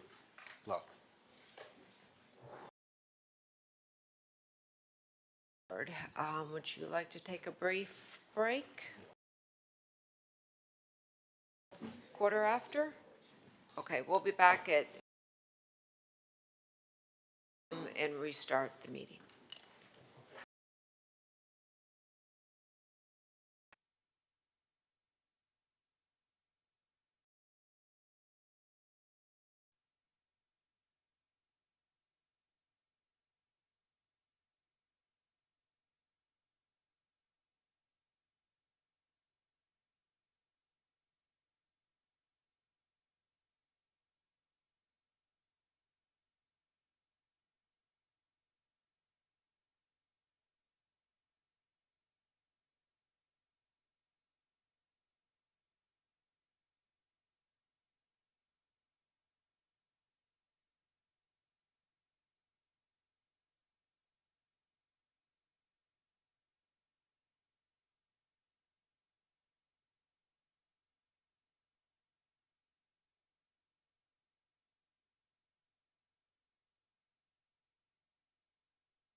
Please take your seats. The meeting is about to begin.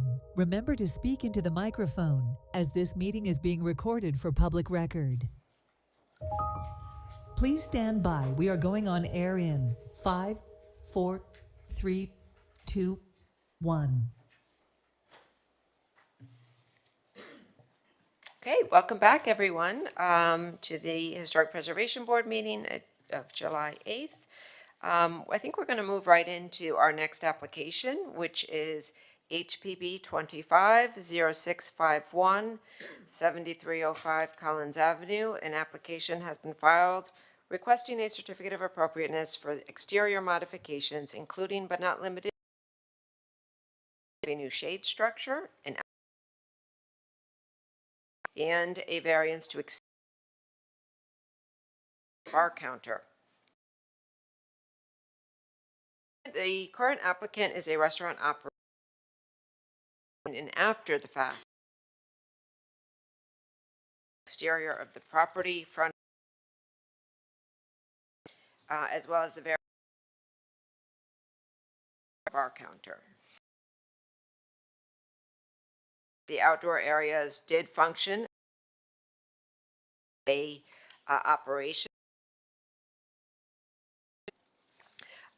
The most notable change, and you can see on the photographs, the one good thing about after the fact applications is that we can actually see exactly what has been done and what they're requesting approval for.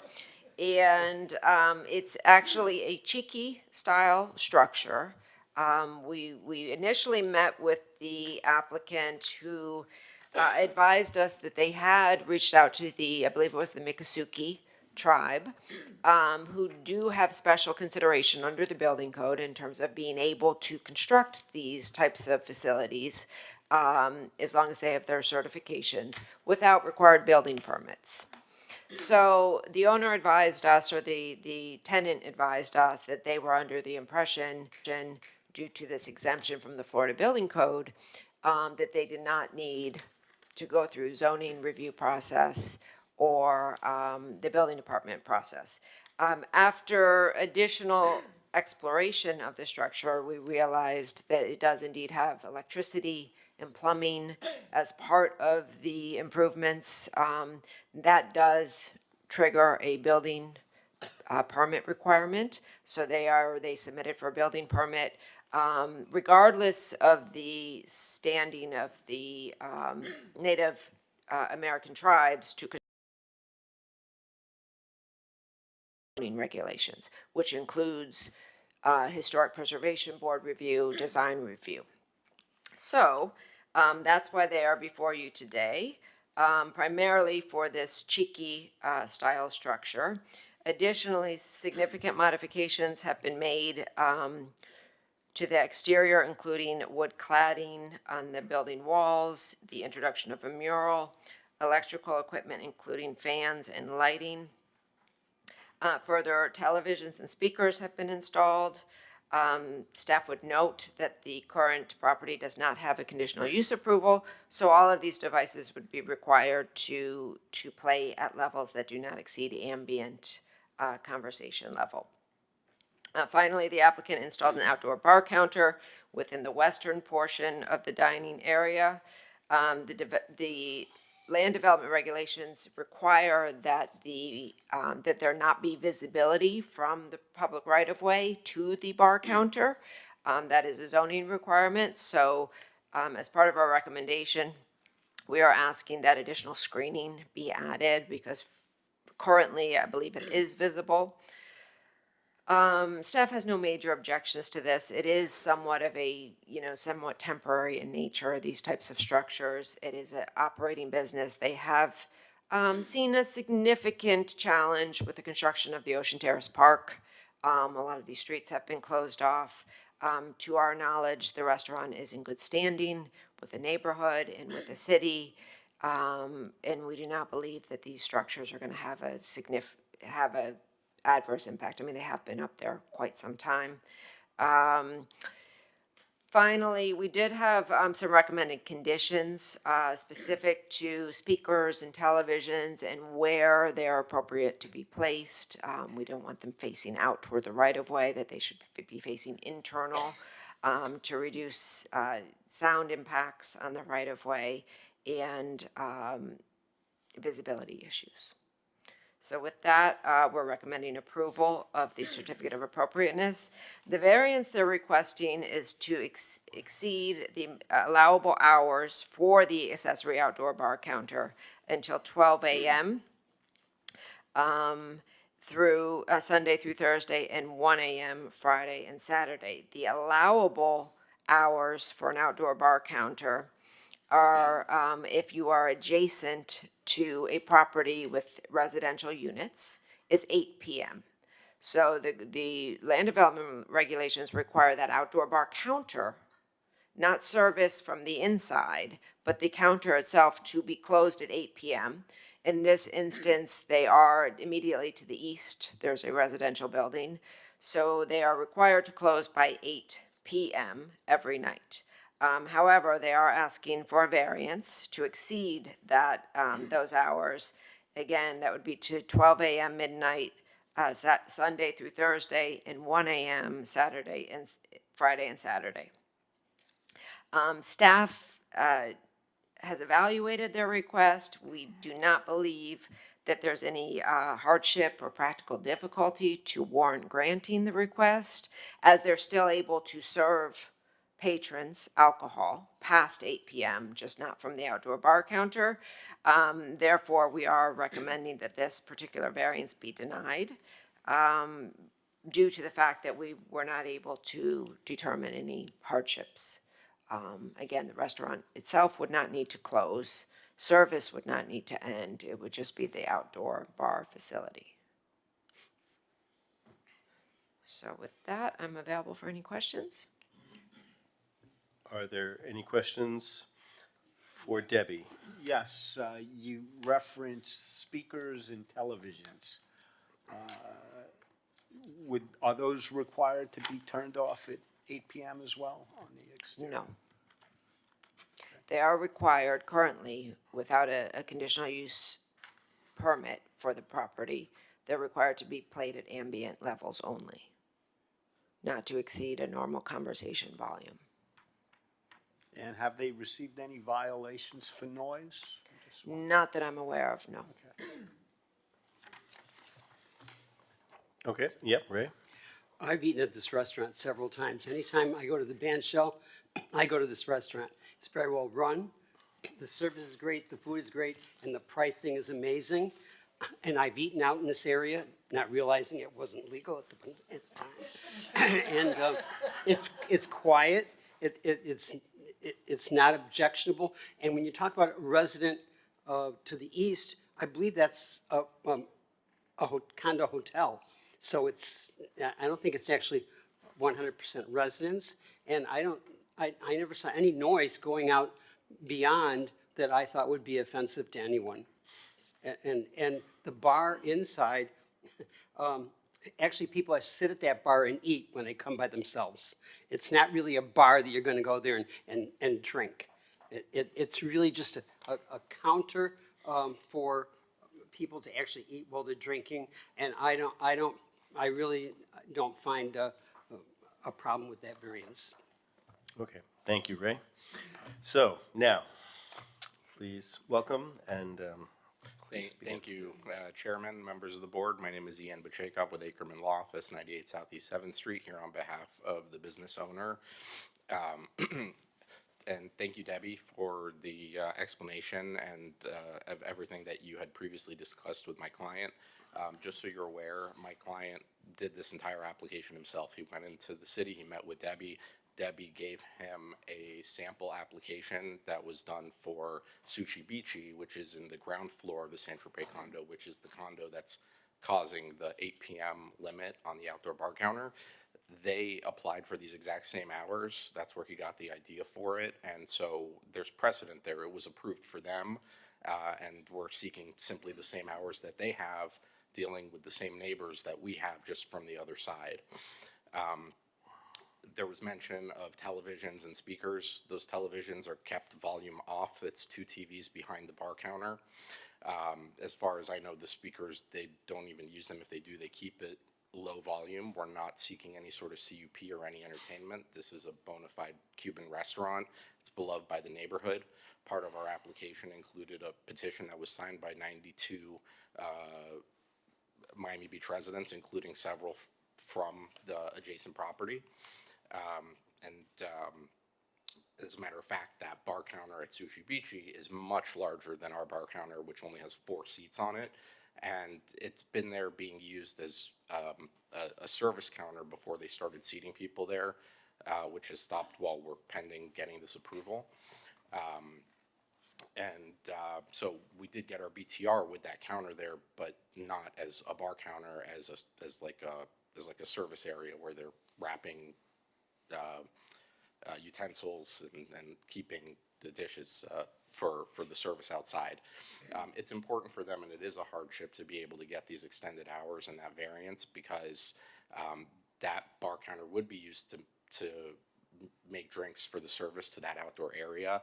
To have after 8 p.m. to lose 4 seats and to lose the ability to use that bar to make the drinks for the outside area, having to bring them from inside, does create a little bit of an operational hardship for the restaurant. So every little bit helps, and that's really the reason for that request. As for the Chicky Hut, as Debbie explained, it was manufactured and installed by Miccosukee Native American artisan. That those Chicky Huts are exempt from building code.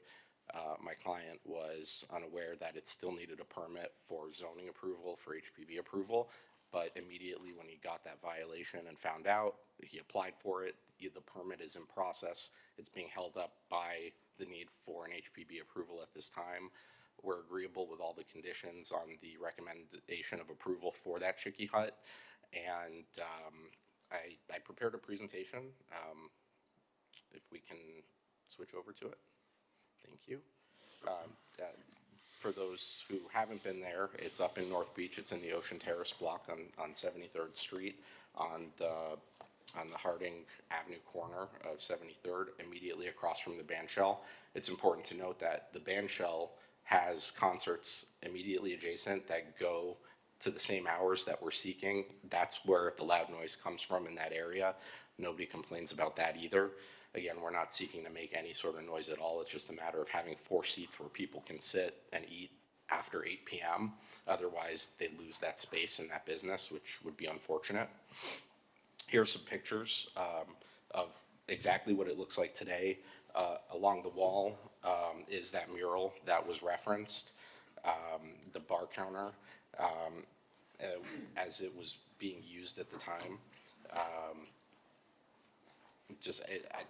Honestly, I think it came out beautifully.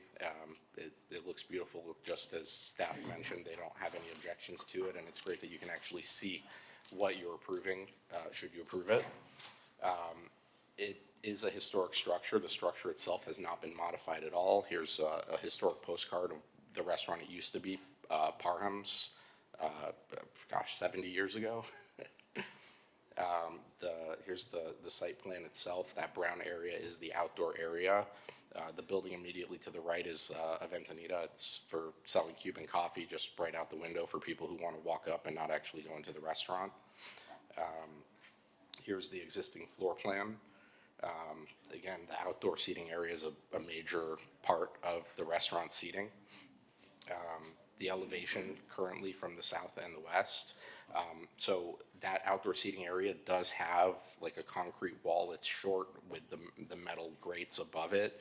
And there was landscaping there previously. They added some tables on the outside portion of that wall, but absolutely no issue adding the screening to make sure we meet code so that bar counter isn't visible. Here it is with the Chicky Hut there showing how it turned out after the fact. And just so you can kind of get an idea of seeing that section there of the elevation, how it looks without looking at the wall in the front. And looking straight at the bar counter from east to west.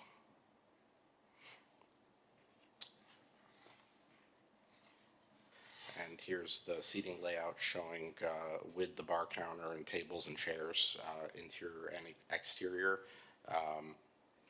as it's approved under existing BTR. Some sample finishes there added as well. Just, again, you saw the pictures. The lighting, there is electrical for the lighting under the Tiki Hut, which is part of the building permit that's in process. Just a section of the outdoor bar counter. They have a coffee machine there, a glass washer, and then if they can use it for alcohol service, the alcohol would be in the back beneath the TVs that are installed along the wall. Again, the wall shows where the TVs are, just 2 TVs. They play with no volume on. A section of the canopy area from above. The flooring, which hasn't been touched, it's a tile floor in the patio area.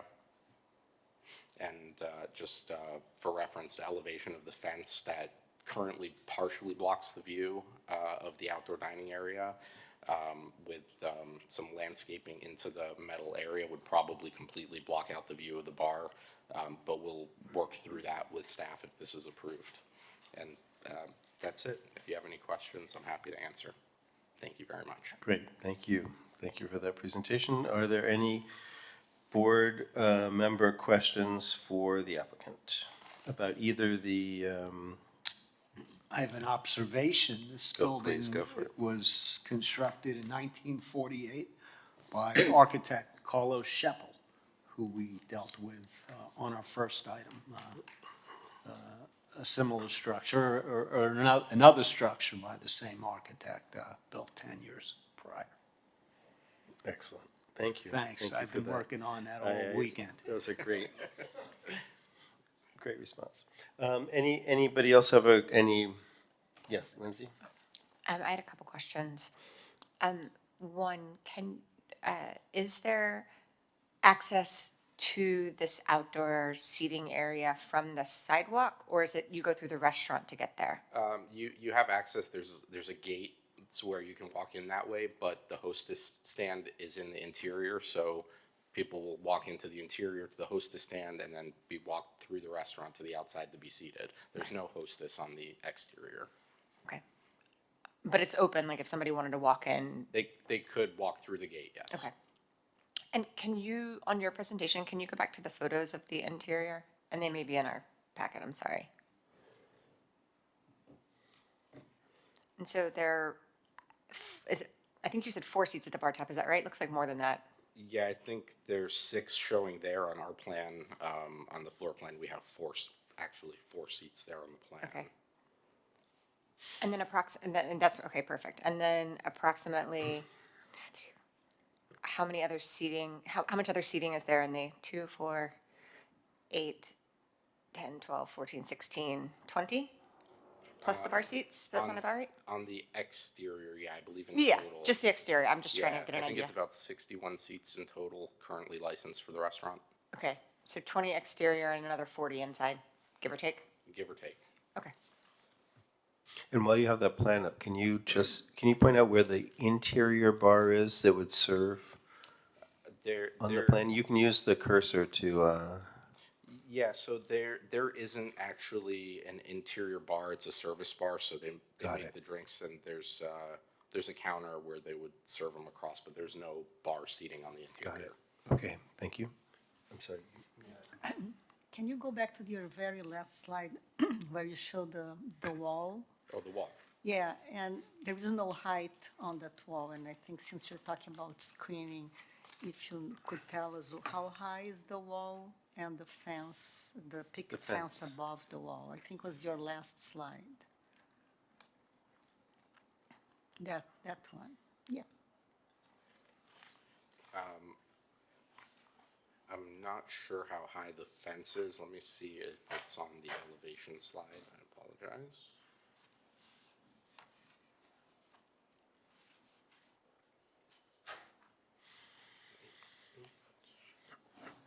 Here we are. 3 feet 6 inches is the existing wall and grade. It's here. Oh, okay. I think it's It's 3 feet 6 inches. And then I'm assuming your bar counter would be 42 inches high as well, right? Yes, so we would need screening further to completely block the bar. Thanks. Ray, did you have? Okay. Well, just that, you know, I never knew that back area existed. I used to go to the restaurant, eat inside, and one time we got there and they said, oh, we only have seats outside. And I felt like I was eating in somebody's garage. And it's improved so much over the years that now I actually ask to see outside. So I think you've done a really great job, myself, and this is before it ever came before me. So when I saw this, wow.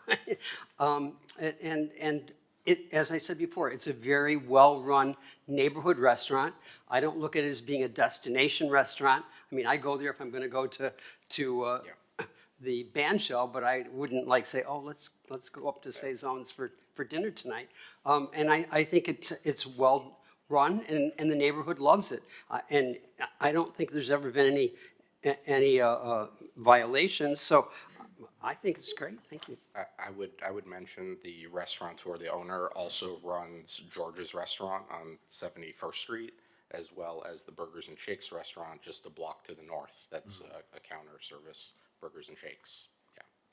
Can I ask you to kind of dive a little deeper into your understanding of the practical difficulty and hardship, and how you're meeting this, and why exactly Sushi Beachy is something something we should look at? Like how Yes, and when they got their variance approved and. Yes, their variance was actually handled by my partner Nisan Kazan. When they applied, they essentially had the same hardship as us. It's a matter of the location, the ability to have sufficient seats to actually do sufficient business. When was that? I would defer to Debbie on the exact dates. It wasn't that long ago. Probably it was 2018, I want to say, 2019, 2020. Okay, 2020. To my knowledge, they've never had any noise violations either. They're also a client. The hardship is essentially the same. It's the ability to do sufficient business to make it in that area, especially with all of the development going on. That they're not a nightclub, they're not a tavern, an entertainment venue. They're just a bona fide restaurant trying to make it. Right. And Debbie, just on that topic, their request is 12 a.m. Sunday through Thursday and 1 a.m. Friday and Saturday. Is that a common variance request, like those hours? It is the same request as Sushi Beachy that was approved by this board. So, you know, I think it's not unreasonable, those hours, for certain. It's just that we have these technical code requirements and variance criteria, which are very strict in terms of how we interpret them and make our recommendations. It's the same recommendation as we issued for Sushi Beachy. Okay. In terms of staff's recommendation. The staff recommendation was the same in the board over. Correct. Go ahead, Marshall. Has, Yeah. are you Which aware is if there is? perfectly acceptable. That's why we have a board. Are you aware if there has been any violations for the neighbor? For the Operating noise? sushi place, Yeah. I haven't heard of any violations. Okay. And I guess a question to the attorney. Any residents in the neighboring building opposed to this variance? request? I've heard no objections, only support. Okay, thanks. So if a variance like that is approved, is there a limit time? Or it's once approved, is approved forever? It's approved. And if they get violations, is there like after 3 you're out, or there is no correlation between violations and the variance? Currently, they would just have to deal with the violation through the process, through the code compliance process and potentially the special magistrate process. I think in the past, Nick, we have included provisions where they were required to come back as a progress report to to see if there's any violations, at which time the board could amend the variance. I think that's appropriate to add into the board's order if they wanted to. Yeah, this is an unusual situation, one of the rare situations where the board gets into an operational issue. But Debbie is correct. The board has included conditions in the past requiring a progress report after a set period of time, whatever you would recommend, Debbie. Ray wanted to say something then, Lindsay? Just on that, wouldn't that normally be through the planning board? Yes, but I don't think this applicant is doing anything that would require conditional use approval. So, So what I would say, it's definitely a family-oriented restaurant. They're not selling $48 cocktails. And I think that they've been running these hours right along, and we haven't heard anything. Now they're coming back because they have to, say, oh, we got a hand slap, we need to get our approvals to do this.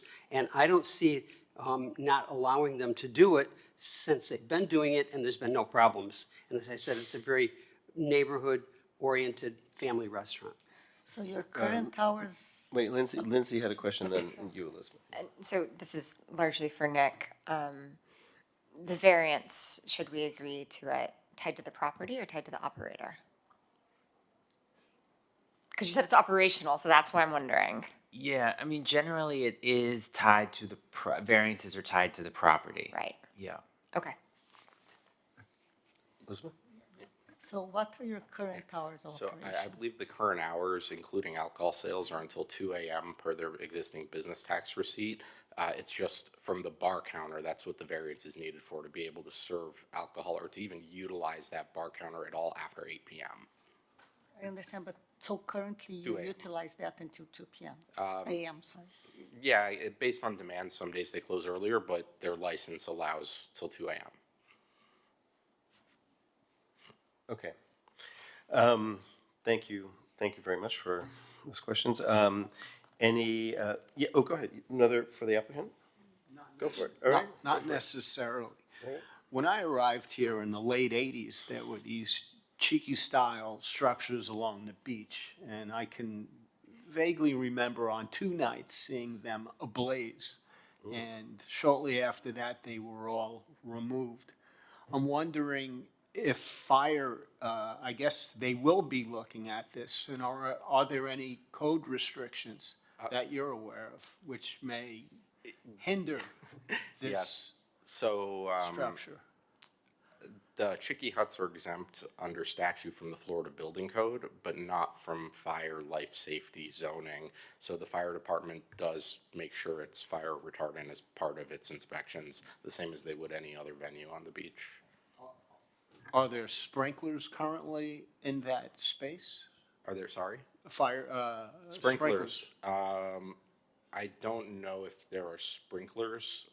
That I don't know. I'm not sure that sprinklers would be a requirement, but I do believe they have extinguishers. Have the what? Fire extinguishers. Okay, all right. Yeah, if a sprinkler system is required, that would come up during the building permitting process, which we're in, and if it would be based on the occupancy and the size. Yeah, I can't imagine how to make these things fireproof. They're tinder, essentially. Okay. Okay. So thank you. With that, we have board disclosures. We've already had Ray's disclosures. Number, a tried and true patron. Anybody else? No? Okay. All right. Then public hearing. Anyone on Zoom, please raise your hand. Anyone in the audience, please come forward. Okay, seeing none. All right. Then, do I have a motion for, first let's do the, for the certificate of appropriateness, the after the fact certificate of appropriateness. I would make a motion to approve it as done. Okay. And I'll second that. All right. Okay, let me call the roll. Mr. Meyer? Yes. Ms. Camargo? Yes. Ms. Lovell? Yes. Mr.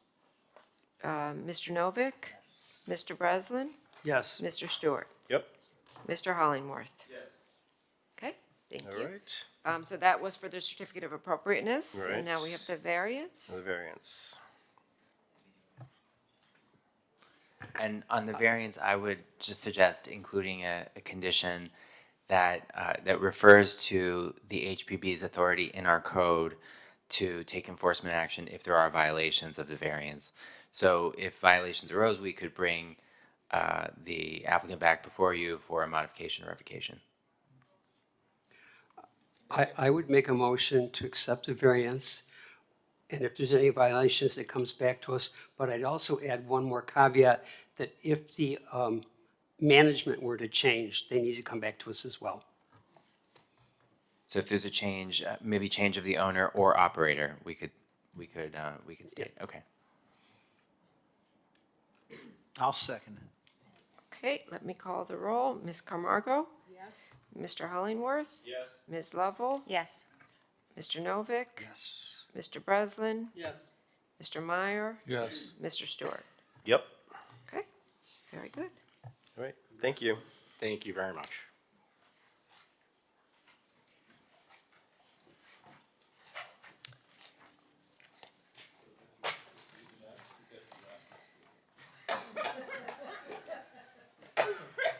Okay. Let me see, where's the agenda? The next two applications, I'm going to read them both together. They're for the same property. We have HPB 250659. This is 3193 Royal Palm Avenue. An application has been filed requesting a certificate of appropriateness for the construction of an attached addition to an individually designated historic single-family home, including setback variances.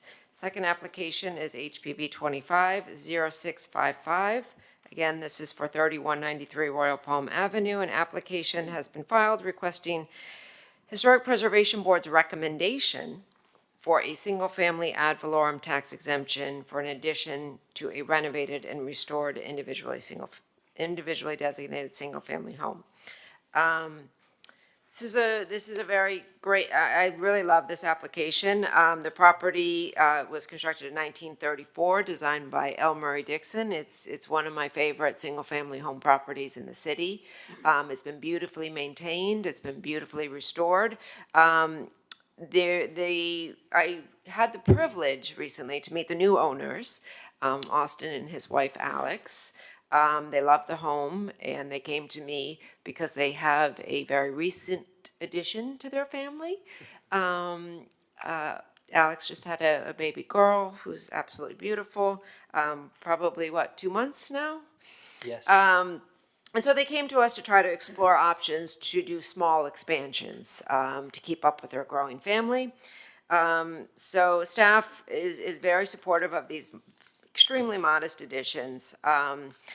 The additions have been sited in a way which are away from the primary front of the property. It is on a corner, so it has two street frontages, but the location of the addition on the west side of the home, we think is an appropriate location, probably the most appropriate location. It requires extremely limited demolition, so it's a very minor intervention. However, the addition of these new expanded areas of their home do require some setback variances, which again are relatively minor. They are asking to reduce by 9 feet 6 inches the minimum required front setback of 20 feet in order to construct an attached one-story addition at 10.5 feet from the west property line. Second variance is to reduce by approximately 11.5 inches, so less than a foot, the minimum required interior side setback for the construction of a addition, approximately 5 feet 7 inches from the property line. 4.7 feet from the property line. Again, we think these variances are very minor. The condition of the existing home and the existing home on the site where its location is and the architectural features of the home really do create practical difficulties for finding the most appropriate location for these additions. And staff does believe that this satisfies the practical difficulty and hardship criteria. And we are highly supportive of the application and are recommending approval of the certificate of appropriateness and variances. The second application, the property owner has filed an application for the ad valorem tax exemption program. The city currently has this program limited only to single-family home properties. So ultimately, the mayor and city commission will hear this application and will vote whether to approve the request or not. But basically what it means is the Miami-Dade County property appraiser has an assessed building value currently. After their additions are constructed and the work is completed, the property appraiser will reassess the property and will likely increase the building value because there's more square footage. That increase in building value could potentially be frozen on their taxes. So they would not be taxed on the increase in building value for a period of 10 years.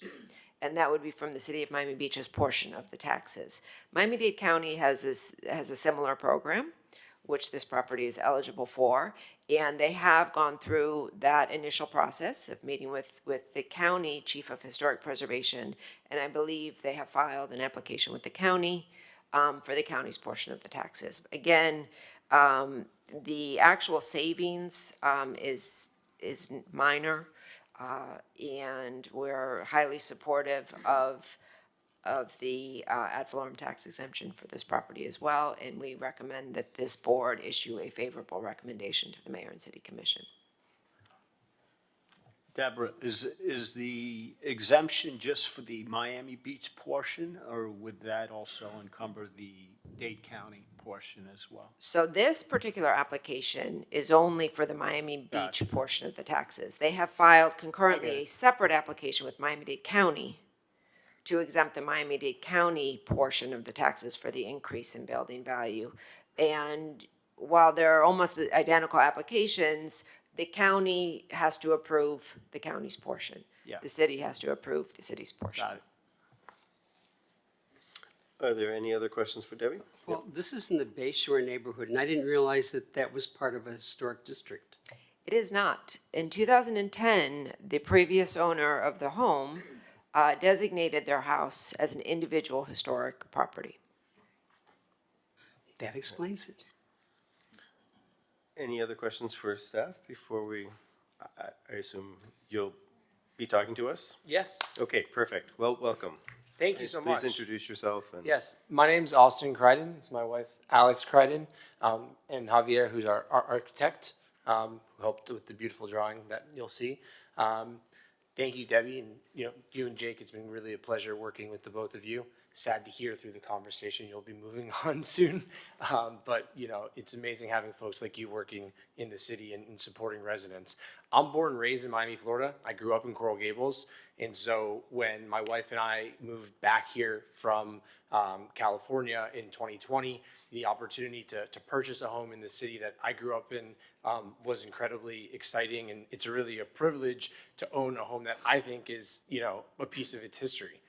Murray Dixon has built, or was the architect that constructed so much of Collins Avenue.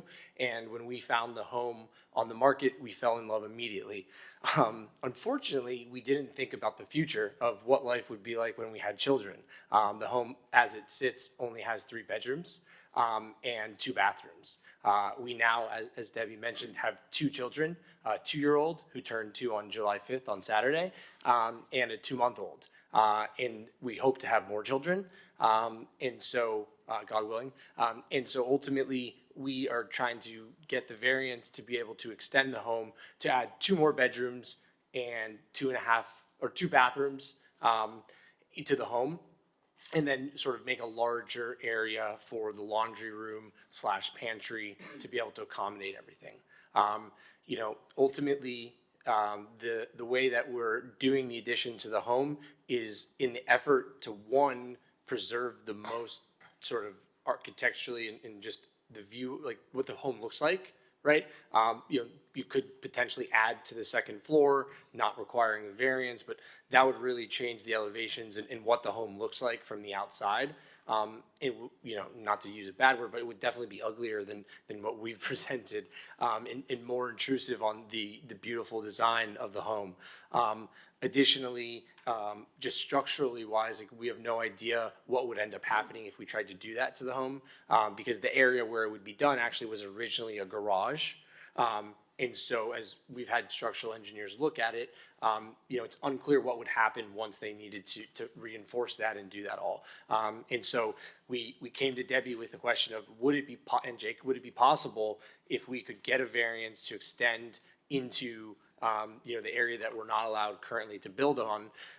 And because of the historic nature of the home, the fact that it is a Murray-Dixon home, and this would then make it now a 5-bedroom home, we plan to be here for a very, very long time, but I think this would also supplant it as a home that no one would ever want to sort of tear down. A 5-bedroom home in this area is something that you really need in this day and age with families and such. And so I think this really would preserve it for the long run if we were ever to no longer be there, but that's not really our plan. That's why we want to really invest into building this out. And ultimately, the way that we've designed it is so it honors the home. Obviously, as you can see, it almost looks like has always been there, but there's slight differences in terms of the way that the band goes throughout the house to distinguish that it's not obviously the same in an original.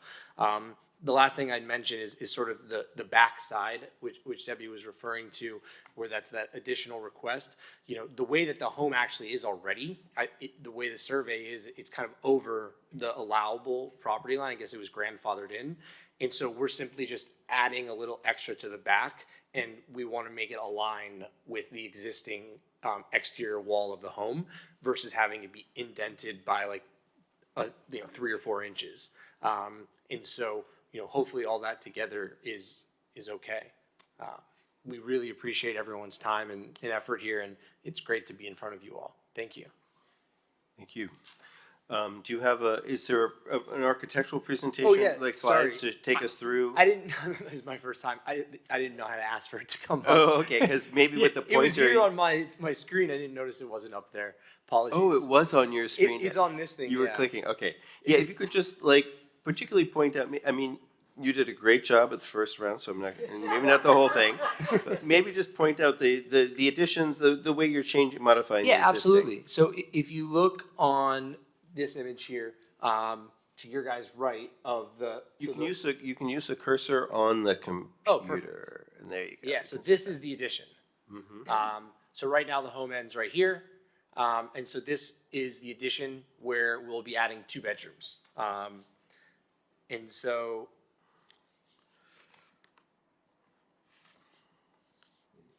Yeah, so I think this is helpful.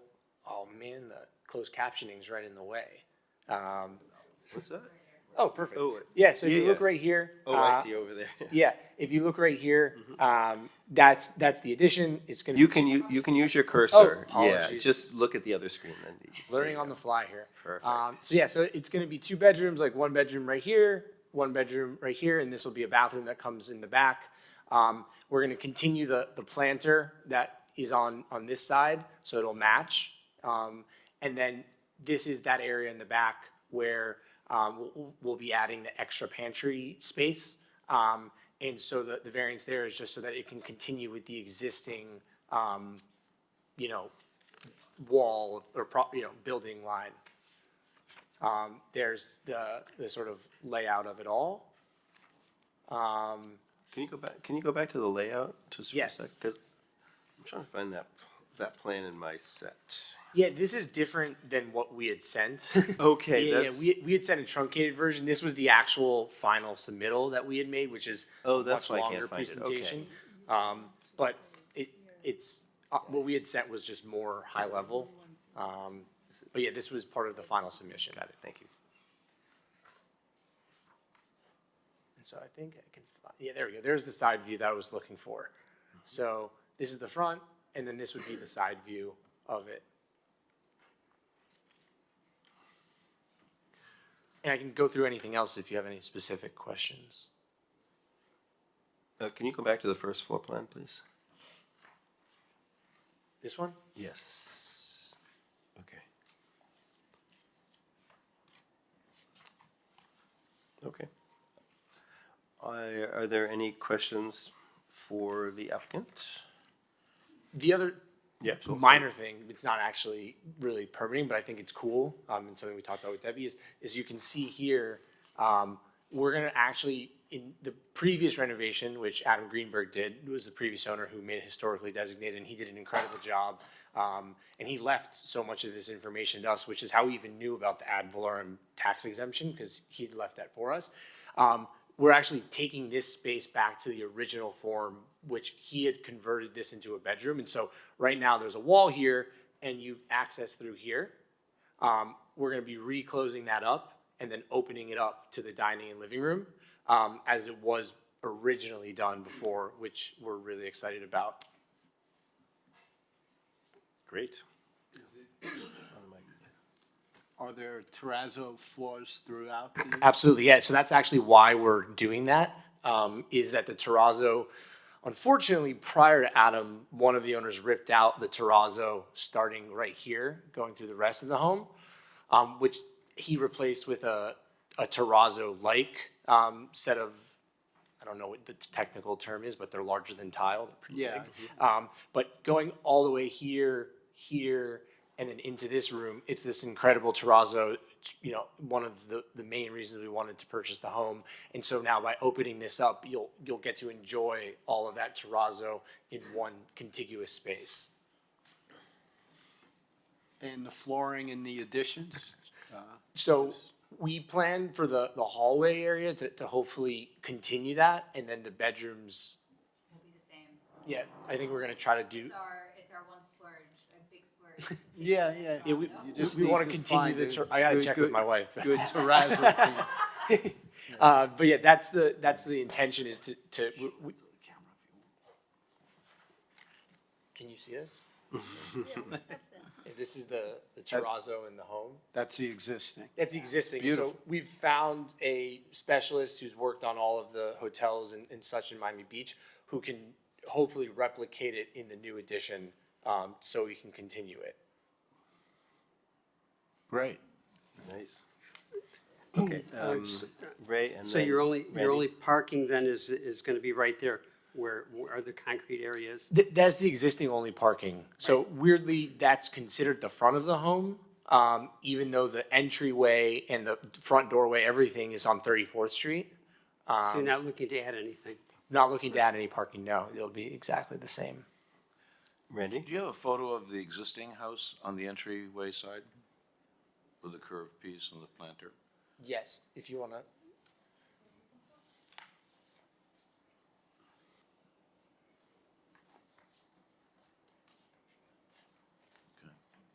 So the planter runs down that wall as well? Yeah, so this, exactly. And so if you look in we're gonna continue that in the new But on the version. existing wall, past the curve, the planter runs down the wall, continues running down the wall? I can see it's hard to see. It stops, no, if you look in this image right here. Oh, I see, okay. Yeah, Okay. it stops right there. And so that's actually where the addition is pretty much Right. starting. Okay. Yeah, and so we'll be mimicking that existing planter with the addition.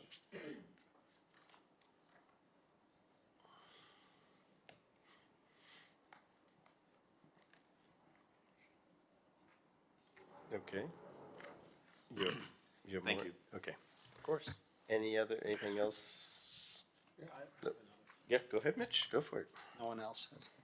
The two, I guess one's a maid's quarters and the other one a bedroom. They're separated by, is that a pocket door? A pocket door? The way it's gonna work is you're gonna come into this little foyer area. Yeah. And if you turn left, you open the door into the bedroom. Now, that's a slide, that's a pocket door. It won't be a. It's not gonna have to be a pocket door. Yeah, it's not a pocket door. Okay. It's It a looks like regular it's door. showing as a Yeah. pocket. Yeah. Yeah. We'll have to make like little edits like that. It's gonna You'd make an archway, have it an open bedroom. Yeah, it might look like one, but yeah, this is supposed to be a regular door, and then this is supposed to be a regular door. Got it. Yeah. Okay, Haskell, and then, oh, I think the addition is beautiful. I have a couple of questions. Regarding the western elevation, the current house has this octagonal, if you will, window, but you're not showing it in the new renderings, right? On the western elevation, there's. Yeah, it's, And why aren't you replicating that window? Would that not be part of the original design? So we, oh, please either step to the mic and Sorry about introduce that. yourself again. I'm in charge of the design. There you go. Okay. So we love that window, and that was probably one of the saddest things we were getting rid of. But the truth is, like, that's going to be our daughter's room, and she just needs a dark space. And so the concern was it's going to go it's going to be right over her bed, and to put like a blind, it was just going to look awkward. And so we felt like we'd probably have to just put in a regular window for her room. But if you, in the living room, we still have like a really cool circular window there. So we still felt like the house still has these unique features elsewhere. So we thought it was okay to get rid of that one, but to your point, it is a sad window to get rid of. I pass by that house many times and I see that window and it's always very striking. It's a unique component Yeah. of the house. I know. Element of the house. We could definitely we would be open to considering putting it back, but maybe just putting it in the other room if we felt like we had to. But the reason we got rid of it was really just to have we have blinds throughout the house, and we want the same blinds in the bedroom, and you just couldn't do it with that shape. I understand. Yeah. You may not be owning the house for the next, you may be owning it for many years, hopefully, grow into it, but the next owner, right, and the state of the house currently and as it's going to look should remain the same, in my opinion. One more question. You're expanding to the west. If you drive along Royal Palm, most of the homes are really set back. There's a tremendous relief for those homes from the street. How far are you extending beyond the existing homes that are on Royal Palm? I can't, it's 9 feet extension for us. I can't speak to the extension of the other homes. We do have a support letter from our neighbor who is the immediate neighbor where they're right next to us. The one that's looming over you? Yeah, exactly. The big home, Greg Davis. You might know him. He's a contractor in Miami Beach. And he wrote a support letter for us, and ultimately doesn't feel like it interferes with his home or property at all. And ultimately allows the home to sort of Really, the only thing that I'd like to see is maintaining that window if possible. If it doesn't cause a hardship for you, that octagonal, if you will, window on the west side. If there's a way to incorporate it, that would be great. Yeah, we could definitely. We No, love that maybe window that's too. we do love that window. But we can definitely explore that, because we can put that there, and then realistically that would turn to like a nursery. We can figure it out then. All right, thank you. Thank you. Okay. Lindsay, do you have anything you want to add? Question? No, I was trying to look at the plans and where, if they were to replace that octagonal window, where it would fall. Because I know that right now it's kind of set in line with the hallway that kind of runs through. And so if you look down that hallway, you see right out the octagonal window. I totally appreciate that you've got young kids and you want to keep that dark for now, but maybe later on she'll like her octagonal window. So she'll be like, check out my cool window, guys. Yeah. So if there was a way to incorporate it and you guys are willing to do that, I think that would, I would like to see that too, just to kind of replicate it. But that's, but I think, I'm with Debbie. This is one of my favorite houses on the beach. I actually live in an Elmer Dixon building as well. So Oh, amazing. yeah. So not a house, sadly, just a condo building. But I really appreciate his work, and so I'm really happy to see you guys maintaining it as is and then improving upon it. So And I started life in Miami Beach 30-some years ago in an Elmore Dixon building, so I'm also very appreciative of his work. And, but I'm not so, I think I'm kind of on the other side of the fence on that octagonal window. I just think it's a new addition to the building, and I'm not sure that putting an octagonal window, which is a signature of a much earlier period, would really help people to distinguish between the old and new. So that's probably where I fall on that. And I also think the historic documentation would allow anybody to put an octagonal window and at any time that they want in the future, probably anywhere they want. But I just in terms of the way we kind of structure our arguments on this board, I wouldn't say that it's a requirement from my perspective. But I really appreciate all the work that you're doing to preserve this house and even to add terrazzo to it inside. I think that's going to be amazing. And no, I appreciate that you came here yourself to do this. As you're a fast learner, you quickly conquered the IT. So I'm sure you can have a family of 5 or more children, no problem between the two of you. So. Thank you. And no, look, we've been very fortunate to be able to get a lot of assistance from Debbie and Jake. You know, ultimately, you know, they spent a lot of time with us on this, and you know, we're obviously here to do this for ourselves. There's no other motivation. Right. And you know, this means a lot to us, and we've invested a lot of time ourselves. And it will cost a bunch of money, but you know, it's worth it. And we feel very fortunate to have such a great home. You know, it's funny when we purchased the home, the previous owner didn't even realize, but in what Adam had left behind, there's actually like a postcard from the 1930s of the original home. Mm-hmm. And so if you notice, it's green now. When we purchased it, it actually had a gray stripe. Mm-hmm. And we restored it to the original green that was in the postcard. Mm-hmm. There was some pink on the top of, what's that term? The parapet. Mm-hmm. I got outvoted on restoring it fully to that, but interior design team. Mm-hmm. But ultimately, we really do love the home and are super appreciative of the chance to be able to hopefully get this done so we can, you know, have the growing family there. Mm-hmm. No, great. And I would just double down or double click on the Debbie and Jake team that. You know, their expertise is something we count on, and the Historic Preservation Board has counted on for years. I know at least the many years that I've been on this, and it's really wonderful to see when the many different types of projects that they're able to help applicants work towards solutions that are that help forward our city. But in particular, you know, it's nice when they kind of connect with you on a personal basis. You're not coming with a high-powered lawyer or anybody who's saying you're just kind of coming yourself. So really, congratulations and thank you. Yeah, and honestly, the whole team, like even Gabriella, That was amazing. When we made our submission, she sat with us for like 3 hours because we didn't know we had to organize it all in order and staple it. Mm-hmm. Because we had spent the previous 3 hours at Staples in Sunset Harbor printing. I mean, that was a lot of paper.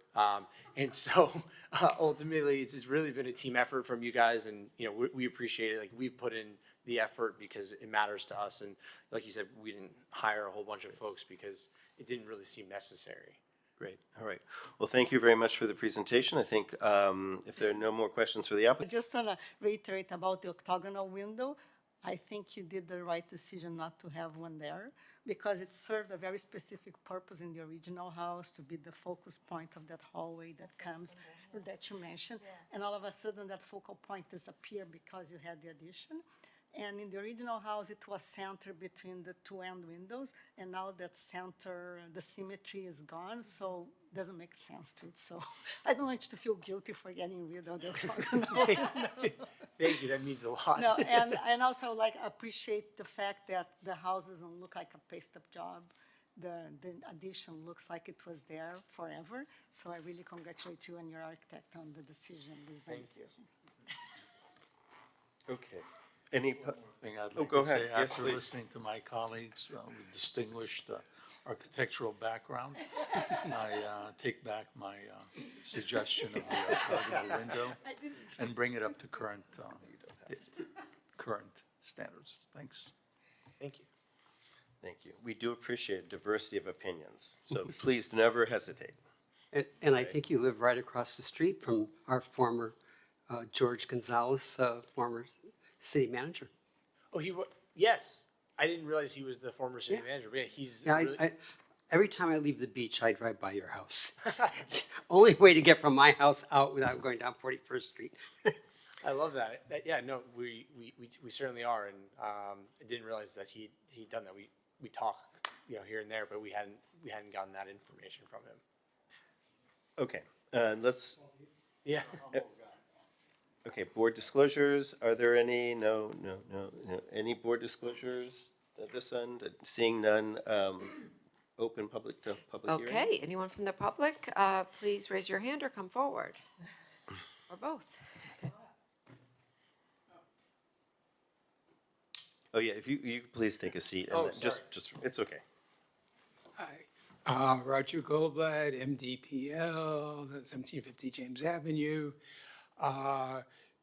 Breaking the supposition that we always come and criticize. I'm really appreciative of being here. We wish we could use your home as a model. We support your thoughtful addition to this individually designed L. Murray Dixon home from 1934. The project demonstrates how additions can complement rather than compete with original architecture. Design integrates well with the existing structure. We commend the owners for the voluntary historic designation and the previous owners, and encourage other property owners to follow this example.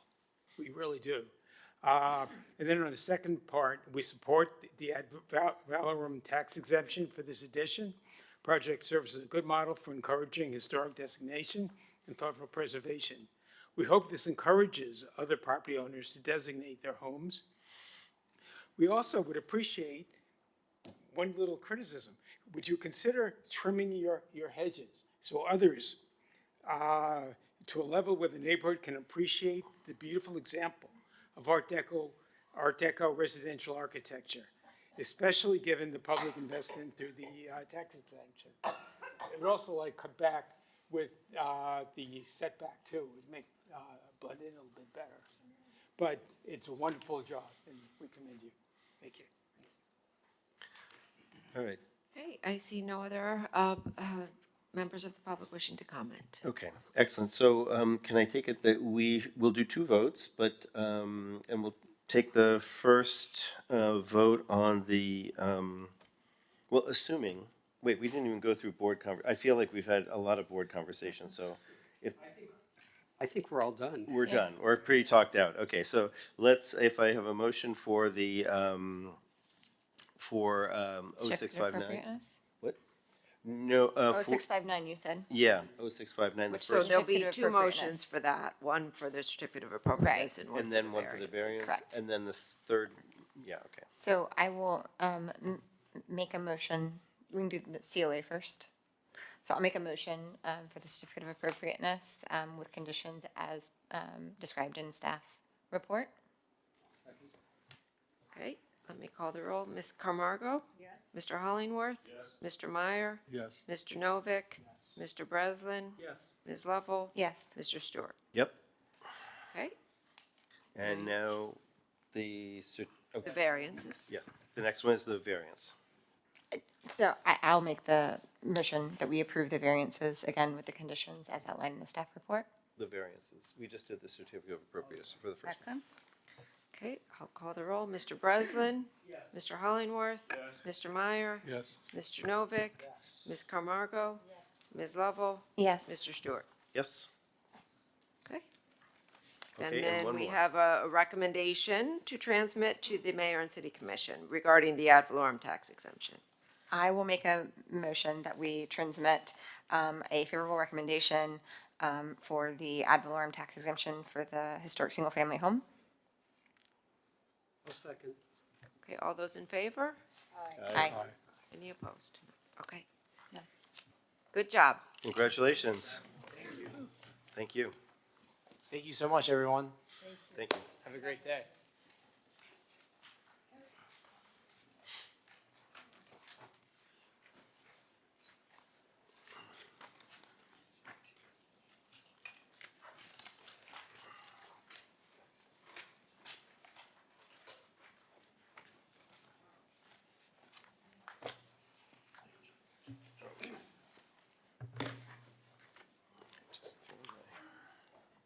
Okay, the next application on the agenda, my glasses, is HPB 250646.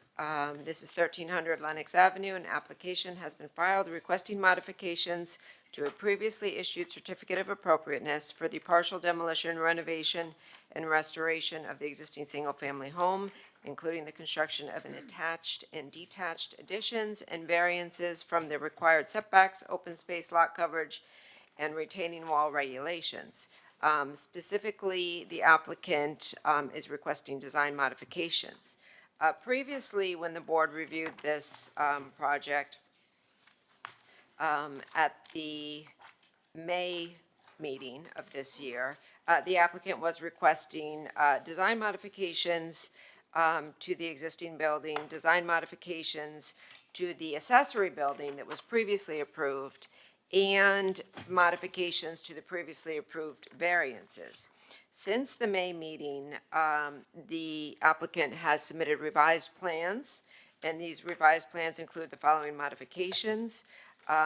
They have removed the rear accessory building from the scope of this modification, so they are no longer proposing the modifications to the previously approved accessory building or the previously approved variances. So they are no longer requesting any changes to that portion of the project. The modifications for the existing home that is part of the scope of this application, so this is the contributing structure. They have included a new overhang. That overhang is proposed to be introduced at the front porch. That was something that we had discussed at the previous meeting. The windows proposed along the eastern side of the home have been reduced in height, and a new swing door has been introduced to access the pool. Staff still has some concerns relative to the window openings along the eastern portion of the home. Although they have been reduced in height, they still extend beyond past the horizontal banding. As such, staff continues to recommend that the windows not extend past the horizontal banding, which would be consistent with the original historic design. However, staff has no objection to the introduction of the overhang at the front porch or the new door introduction along the eastern side of the home.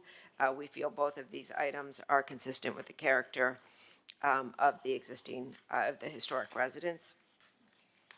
And again, there are no requested modifications to the rear accessory structure. So with that, staff is recommending that this modification be approved, subject to the conditions outlined in our draft order. All right, are there any questions for staff about this? Can you elaborate further on the front porch? I see the 1948 photo, which references that it's the non-original porch. Correct. The original design of the building. What are we being asked here? Is this a reintroduction of that? Not reintroducing, asking for an overhang, a simple overhang, which staff has no objection. I had also. Okay, now I see the owner. We do have someone on Zoom. I think this Samsung, I don't know if that may not be the applicant. Is the applicant, is your architect here, do you know? You had mentioned 2 o'clock. He's going to be here at 2 o'clock. He's going to be a little late. Okay. It is 1:30. So is he going to be on Zoom or is he going to be He was gonna be here. in person? Maybe I can answer questions. We could table this? Yeah, just do this a little later and then. And go, because we do have one additional, We have additional, we have an additional application. yes. That would be great, thank you. Okay. Okay, so we're gonna table HPB 250646, and we're gonna move on to HPB 240639. This is 833 6th Street, a possible designation of a historic site. This is a preliminary evaluation and recommendation report relative to the possible designation of the South Shore Community Center located at 833 6th Street as a local historic site.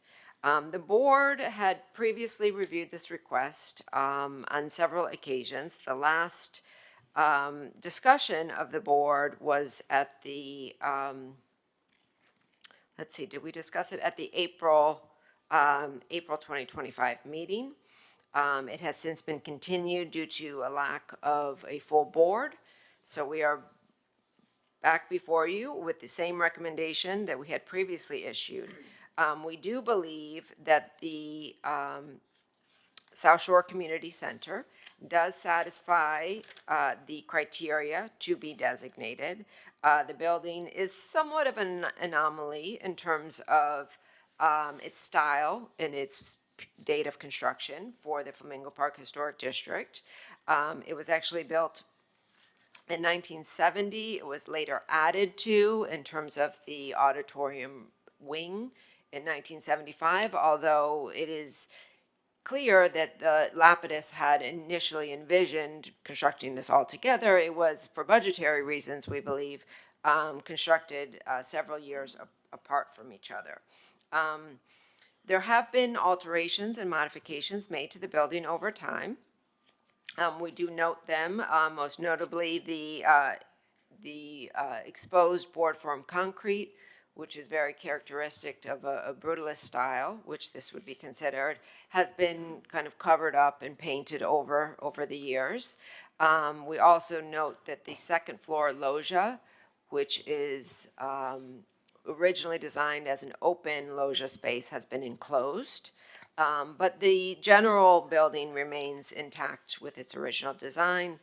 And we would be hopeful that some of these elements in the future could potentially be restored.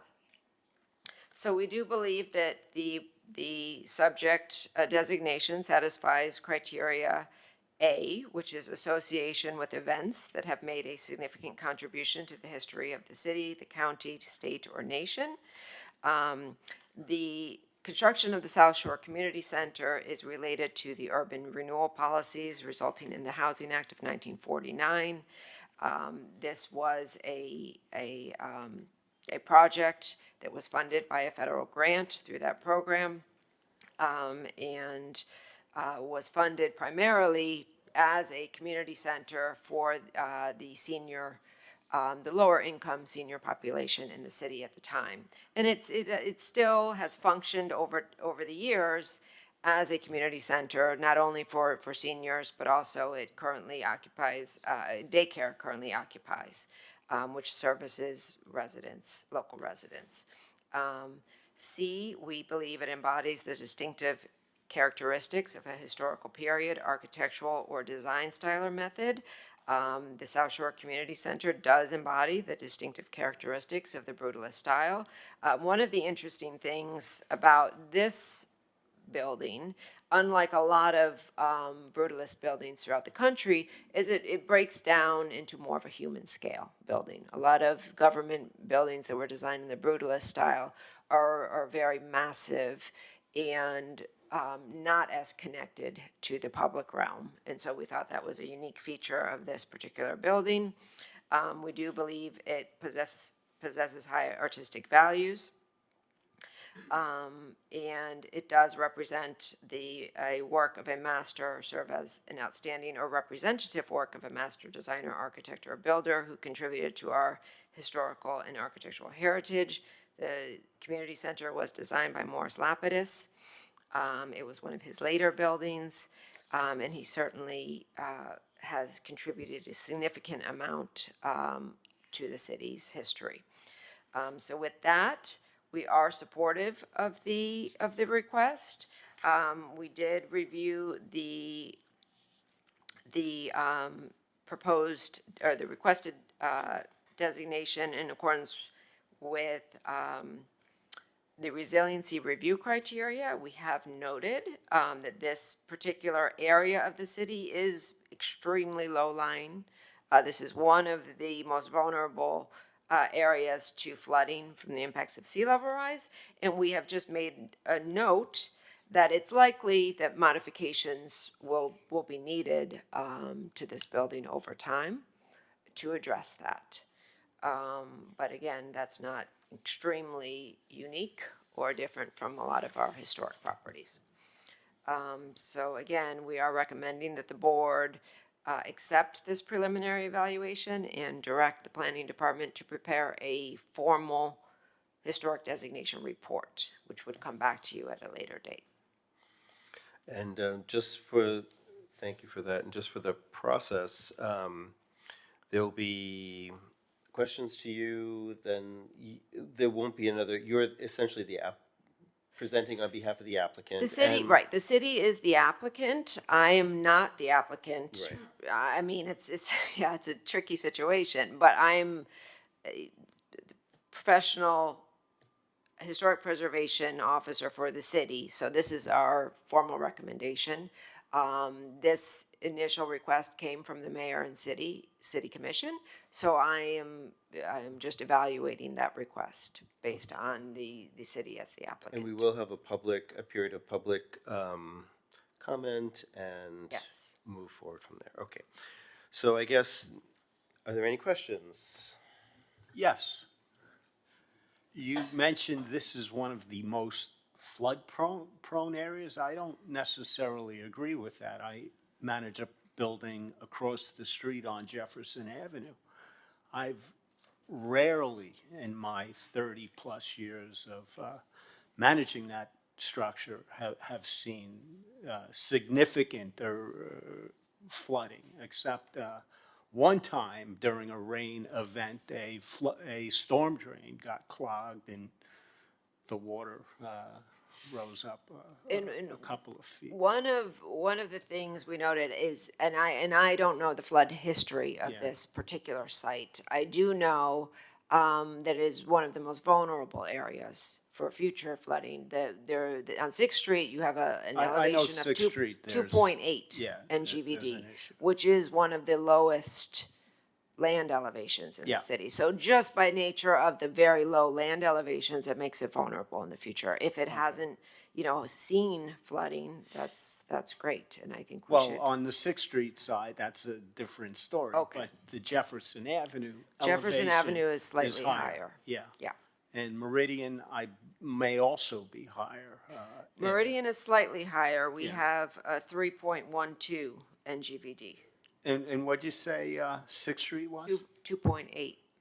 Got it. Yeah. Yeah. I'll say this. I grew up in a later Morris Lapidus building. My family had purchased a winter summer home in Aventura in the early 70s.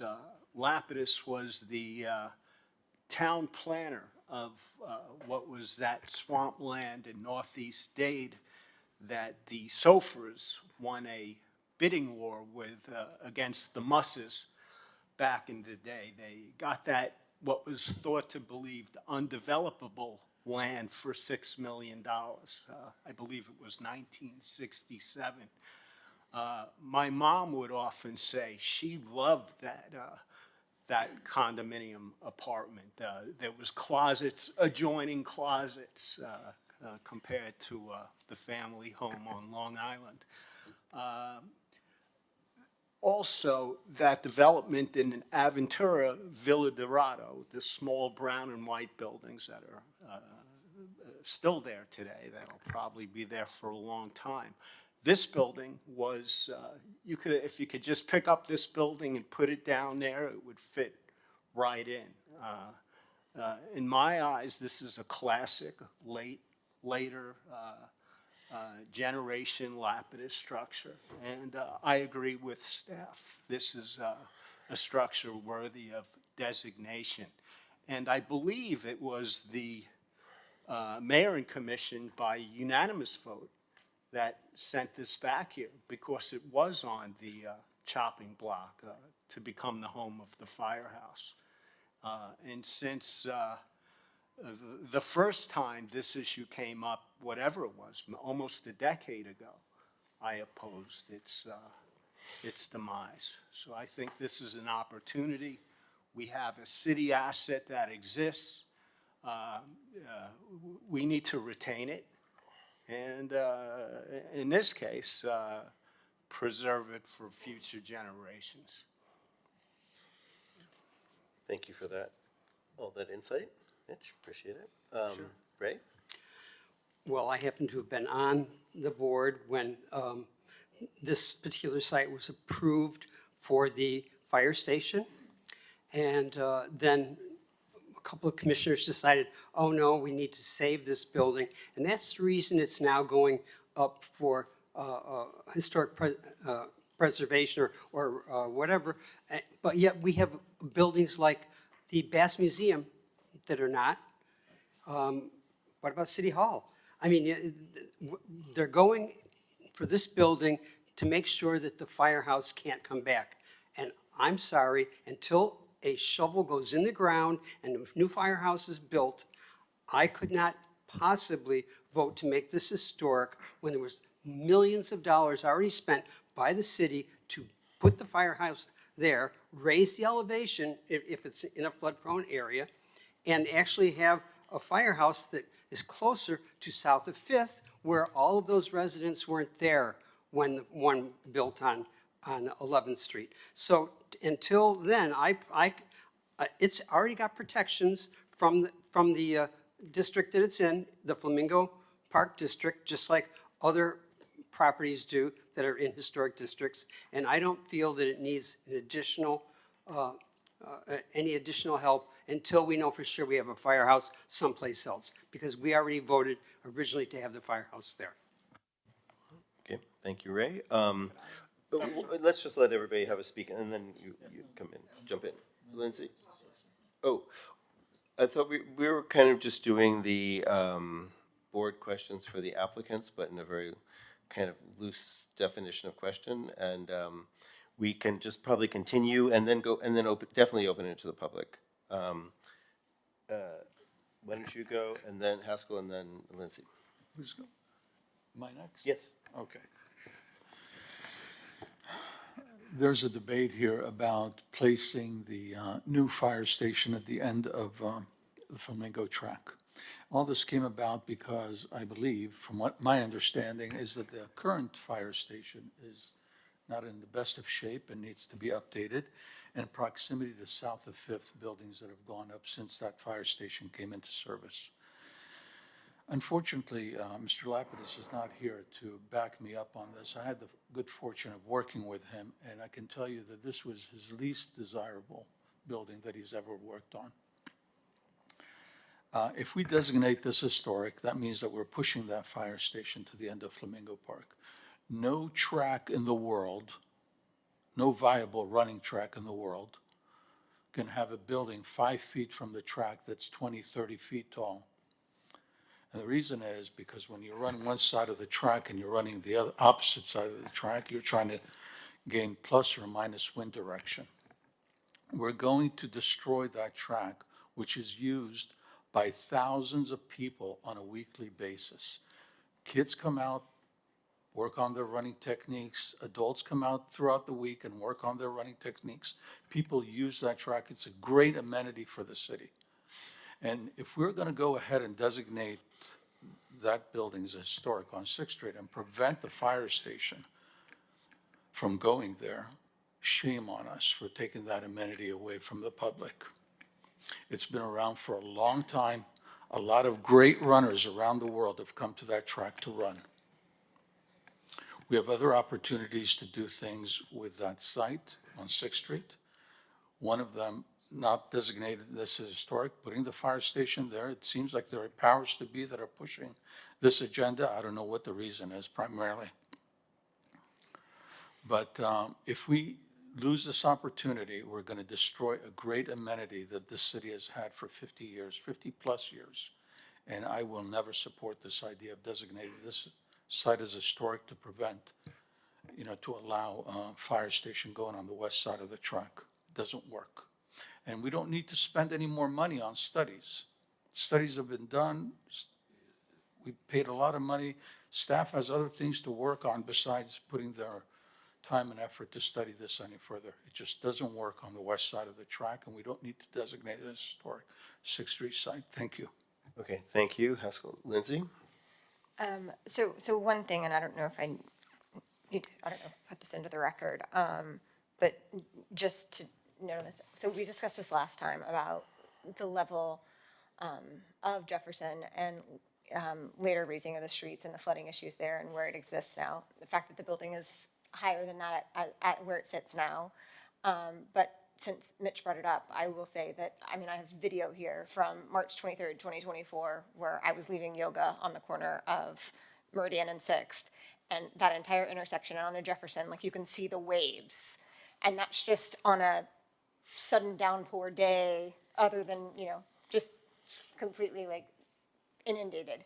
It flooded all the buildings around there now. At that point, South Shore Community Center didn't flood, but I just point out that, it is really low right there on 6th Street.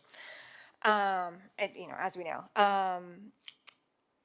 Kind of beyond that, I go back to, and some of that is here, but the testimony that was given in 2019, the loss of, the design elements that were key to this were the open breezeways, the loggias, the light wells, but as a result of the programmatic needs of the, that necessitated the closure of the second floor, you lost a lot of that. There's security apparatus, there's gates that have been dropped that, have removed a lot of the defining characteristics of the building that, what does it say here? Alterations occurred over time let's see, the exposed concrete related finishes have been compromised and may be beyond repair and restoration. When we had this discussion last time, I was hoping that by the time it came before us this time around, that not a full report, but we have some more information. And I don't know, I'm not convinced that this building is the one that we designate. Setting aside everything else that we're discussing, and that's kind of where I stand. Thank you. Nancy. Anybody else who hasn't spoken yet? I know, wait, who hasn't spoken yet? Because I'd like to get everybody's, Elizabeth, you want, okay, go ahead. Just one more thing, sorry. And again, the 2019 testimony was also that it was not feasible to retain the entire building for a new municipal use. Okay. Elizabeth? One quick question, Debbie. What additional protections the building will have if it's designated historic? Because it's already protected as part of the neighborhood. And then I don't, and clarify for me, if it was already protected as a contributing structure, how could it have been assigned for the demolition for the firehouse if it's already part of?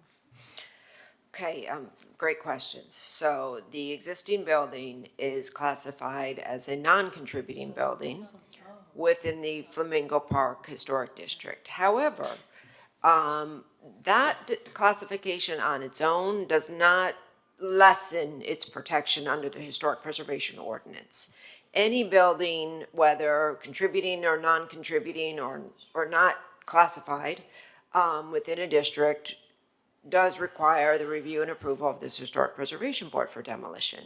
In this unique instance, however, the property is owned by the city.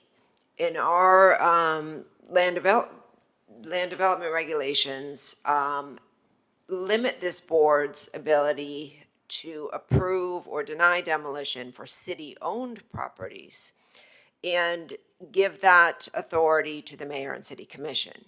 So previously, the board, I think it was back in 2019, the board recommended approval of the fire station and recommended approval of a certificate of appropriateness for demolition to the mayor and city commission. And then subsequent to that, the mayor and city commission did approve a certificate of appropriateness for demolition. Part of that original approval also required certain elements of the existing building, like those canopies, to be reincorporated back, retained and reincorporated back into the fire station. But its protection, whether it's contributing, non-contributing, or an individual historic site, essentially, technically is the same. So it doesn't really change the level of protection for the building, because it has the same review process required. Regardless if it's individually designated, contributing, or non-contributing, the same process is required to be followed. Okay, Randy, did you want to add anything? No, you're, okay. I was only going to add here that, I think that, as I think I mentioned last time, I lived in Cabot Plaza in Brooklyn, and it was exactly the same year as this that Lapidus was working in New York and here, and there are many, many similarities to what he was doing there and here. And, I also had the pleasure of working with Mr. Lapidus on occasion and interviewing him, and I know his best projects were always his next project. That was when he was, I was trying to save some things on Lincoln Road, and they were being, he was supporting them being taken, some of his own designs being taken out for the new project he was going to have on Lincoln Road. So with that context, I still think that Lapidus is one of the most important and interesting and complex architects who's worked in Miami Beach. If you compare him to Elmore Dixon, for example, who had a very a kind of a style, a brand that varied, and it was nuanced and beautiful, but didn't kind of reflect the times like Lapidus does. And so in that sense, I think this building is significant as a kind of part of the conversation that starts with the Fontainebleau, and or perhaps even earlier with other projects. But I also think that this building is remarkable for the way I think it helps us to understand sea level rise and historic projects. If you notice, the building has planters in the front. Planters are things that city guidelines have proposed, but we've never tried really in the way that this building has them for trees that are able to withstand floods. Some of the oldest palm trees probably, still alive today are in these planters in this very low-lying part of the city.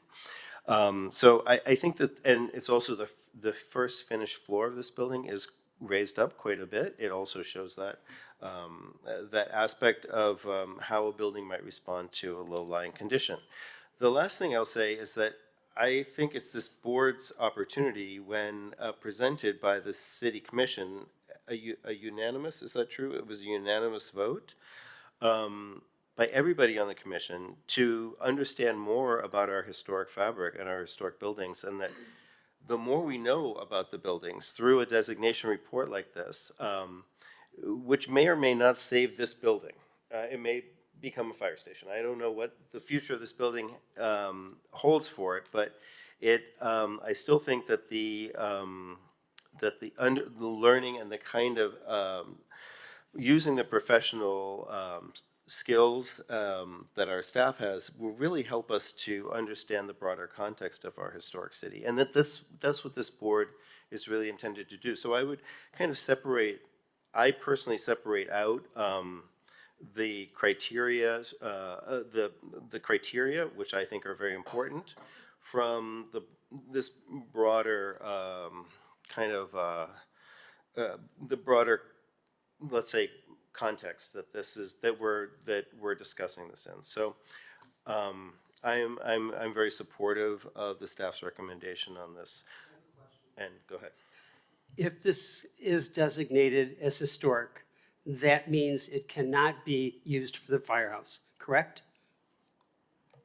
That wouldn't preclude the city from deciding Well, because they would have to tear it down and save certain pieces, like it was once it's historic, you have to keep that building. You can't turn around and tear it down. I mean, that, I disagree with that. Although, ultimately, we don't want to see historic buildings be torn down. That rests with the mayor and city commission. So just as they can, not permit a, building they own to be demolished if it's contributing, they could say, and they have, the commission reversed the demolition for a non-contributing building. So it doesn't restrict this board or the city commission's ability to approve demolition or to require retention, regardless if it's non-contributing, contributing, or a historic site. It doesn't restrict the ability to make, any decision that is appropriate. Mr. Chairman, would you like to open to the Yes, public? please. Thank you.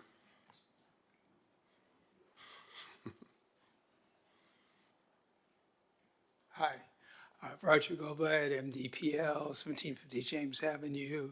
John, you couldn't have been more eloquent. That's pretty much how we feel at MDPL too. And you wouldn't believe all the letters and email, mostly emails, not letters so much these days, and texts and phone calls that we get concerning this matter. So we enthusiastically support the designation of the South Shore Community Center as historic. This significant structure, designed by the renowned architect Morris Lapidus, has long served as a community gem. It really has. We have worked collaboratively with stakeholders over the years to preserve this building, and are pleased to see it finally having the possibility of formal recognition of its historic significance within our district. Thank you. Okay, thank you. On Zoom, I see Bruce Carter. Oh, he put his hand down. So we have, next is Johan Moore.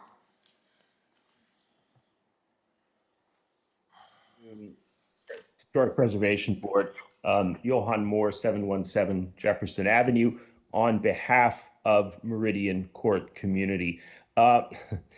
Since the conversation seemingly has veered into municipal infrastructure territory, also seemingly in contravention to staff's previous admonitions as to the criteria that board members may consider when deciding whether to support or oppose an item requesting designation. I will point out that when it was supposed to become a fire station, it was, as a part of the overall funding for that, intended to get an injection well. Now, concerns with injection wells aside, the point is that it was always intended to address the flooding at those two intersections, Meridian, Jefferson, and 6th Street. And once the funding can be found for that injection well or a comparable solution, also in light of the fact that the west drain of that parking lot to the east-northeast of the community center seemingly regularly floods, once those issues have been addressed, sea level rise, of course, is a separate question, but the immediate flooding question will go away. I would simply leave you with the thought that occurs to me most strongly as I hear Debbie Tackett and the chair muse on various aspects of this, as well as our neighbor Lindsay Lovell in Flamingo Park, is not the commission essentially asking you to impose an additional inhibition upon the commission as an abstract entity, irrespective of its current composition? Is it not asking you to impose an additional inhibition upon the commission, however constituted, to suggest that it is not a hasty decision to be taken to consider taking out the much loved and historic community center? And so we would simply ask that you respect the request of the neighborhood, the very eloquent previous statements by Dr. McKinney as to the value of this building, and the request of the commission to save this building. Will you not please simply accede to those multiple requests? Thank you very much. Okay, our next speaker is David McKinney.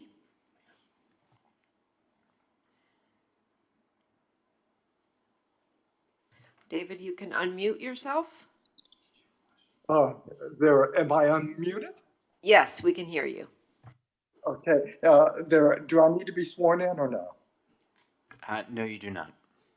Okay, I'm David McKinney and I live at 1020 Meridian Avenue, Miami Beach. I am an architectural historian and have been involved in the preservation of this building for almost now 10 years. They're the staff recommendation, and remind you that this building is, in terms of sea level rise and historic building, probably the best situated that I know of in South Beach, in that it is raised on a platform.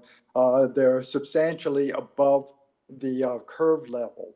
In fact, for that. I would also remind you that this building has been recognized not just locally, but nationally by the Society of Architectural Historians, by the state, by the Florida Trust for Historic Preservation.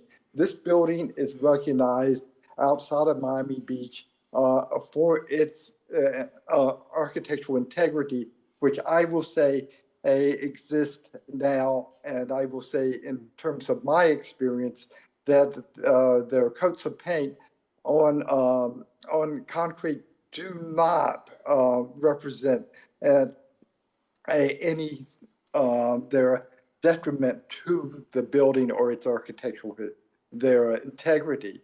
I won't go into my argument again and again, but I would just ask you to, if you do disagree with the public policy of where the fire station should go, that you address that with the commission, who has already taken it to the voters and have approved a site of which you may disagree with, but the voters of both the city and the neighborhood and the county have approved a site at Alton and 11th Street, to address that completely, and then to look at the criteria, as Ms. Tackett has outlined, that it meets fully the criteria for historic designation, and go ahead and let her or the staff complete a report, and then look at it and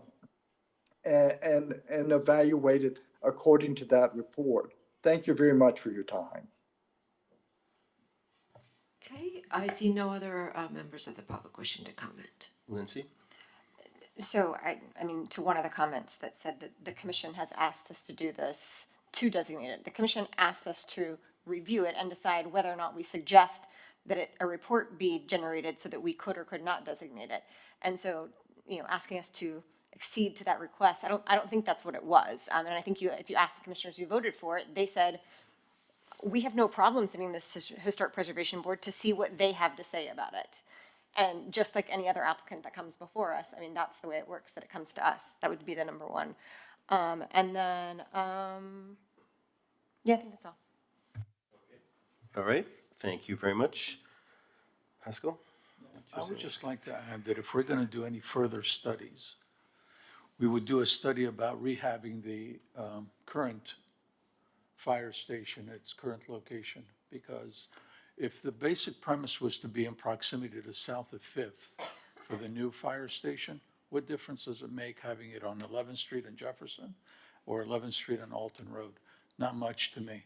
But if we do move it to the Flamingo Park, we are destroying a great amenity that the city has. That's what I want.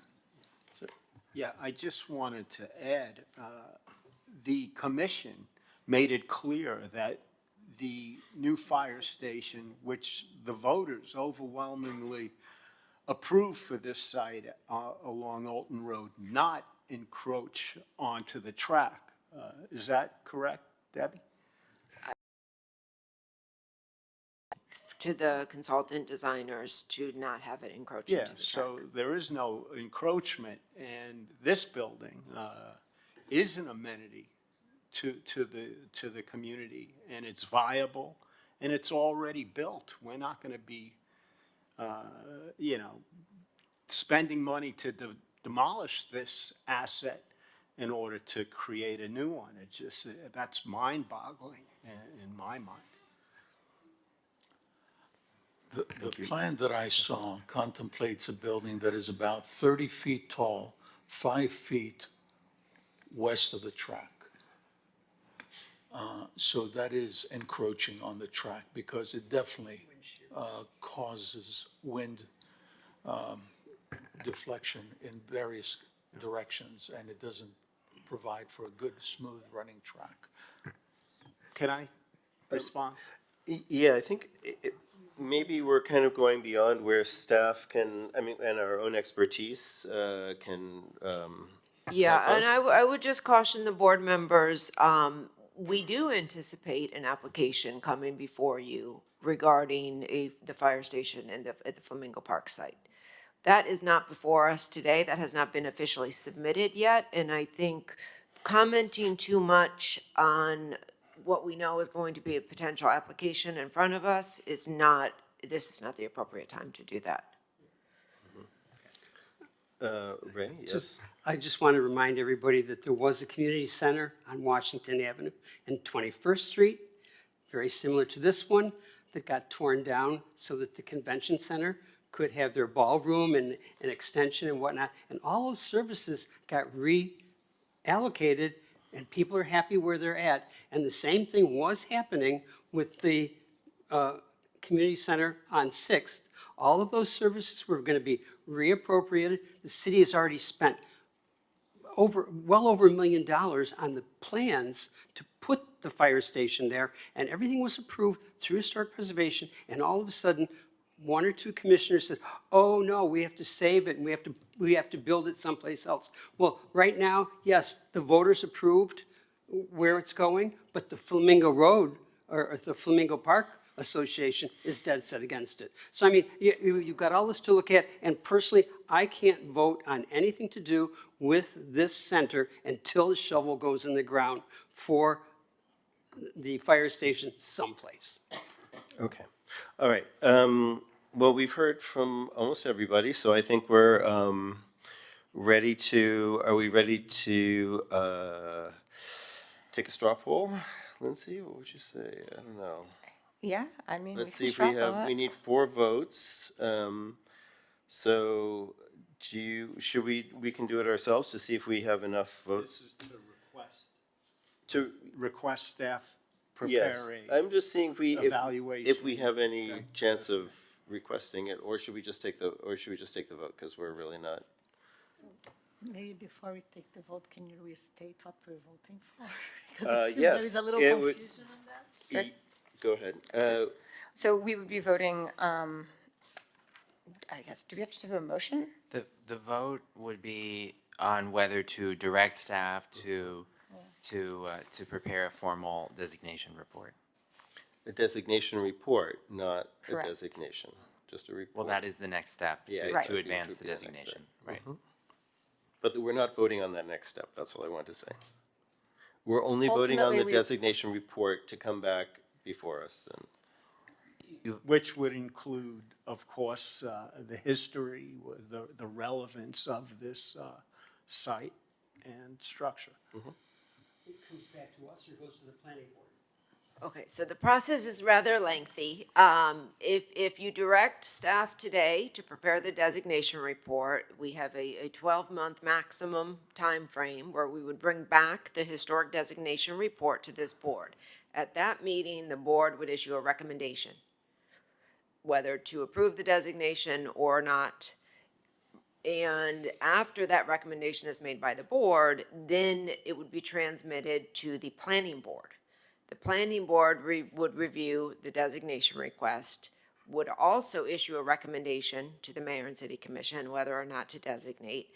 Then it would travel with both the Historic Preservation Board and the Planning Board's recommendation to the mayor and city commission, and it would be 2 readings in front of the commission whether or not to designate.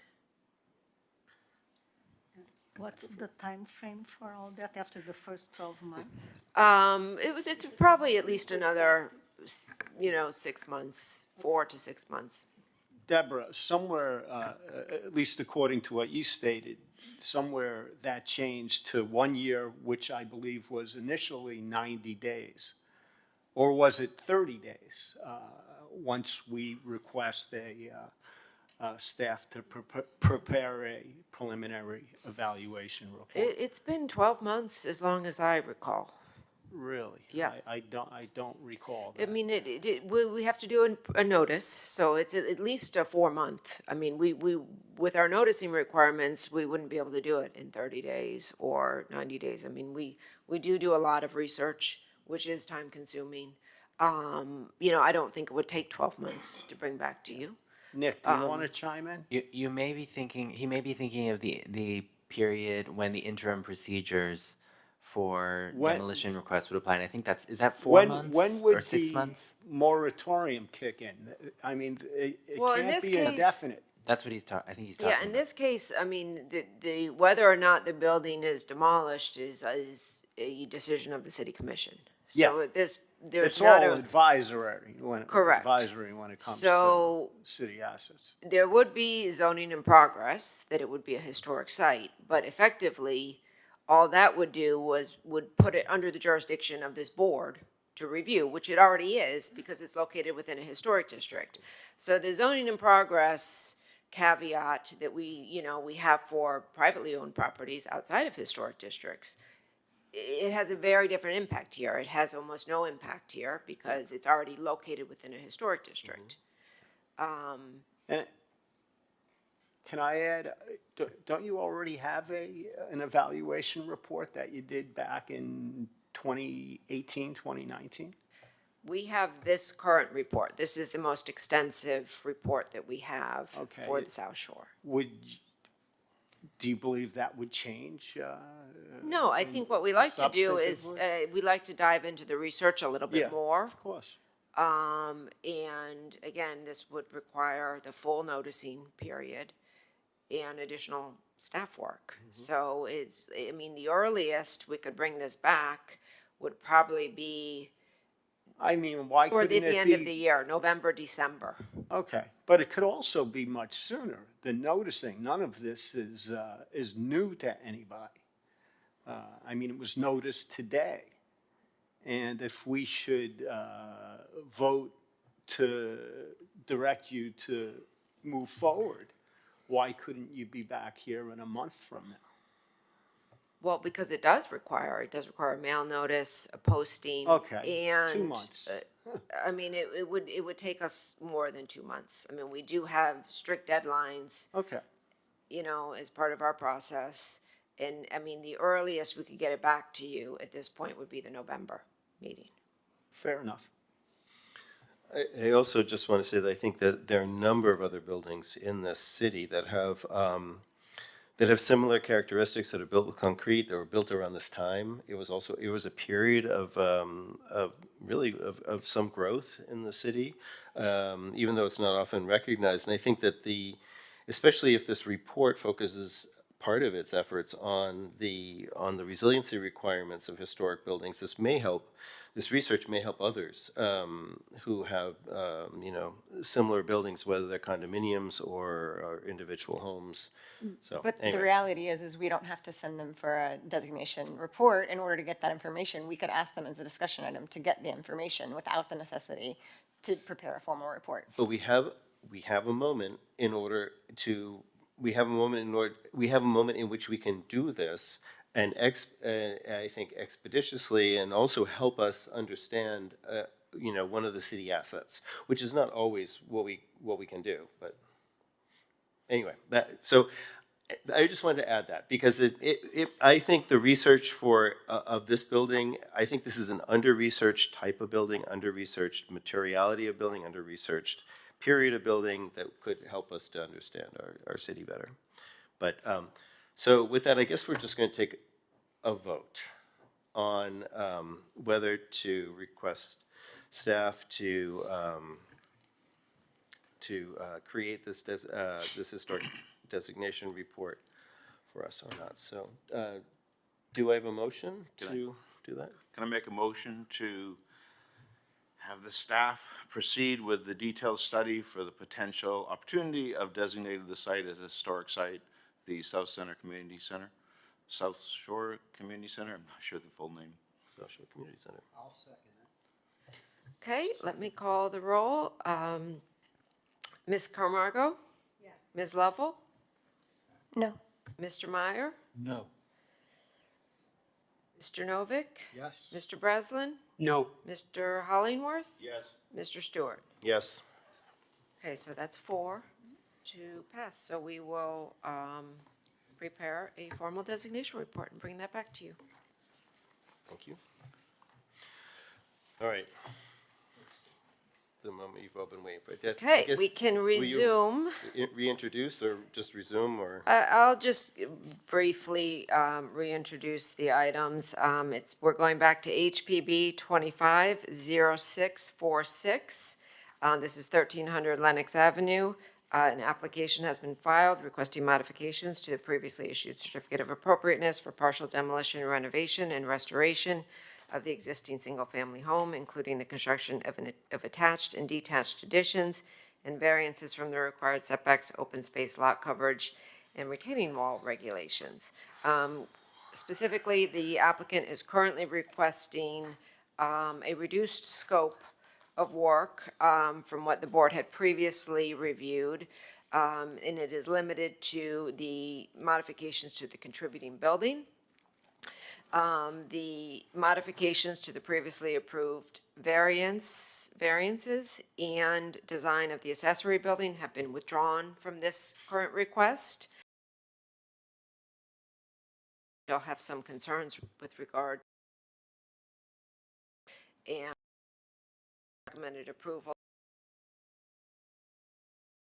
draft order. And with that, we can, I guess, turn it over to the applicant now. Okay, my name's Welcome. John Rosenblatt. I live in South Beach, South Fifth, and I saw an opportunity to do some significant renovations to a beautiful building, and that's why I purchased it. And I purchased it with approved plans, that is to say, historic approved plans.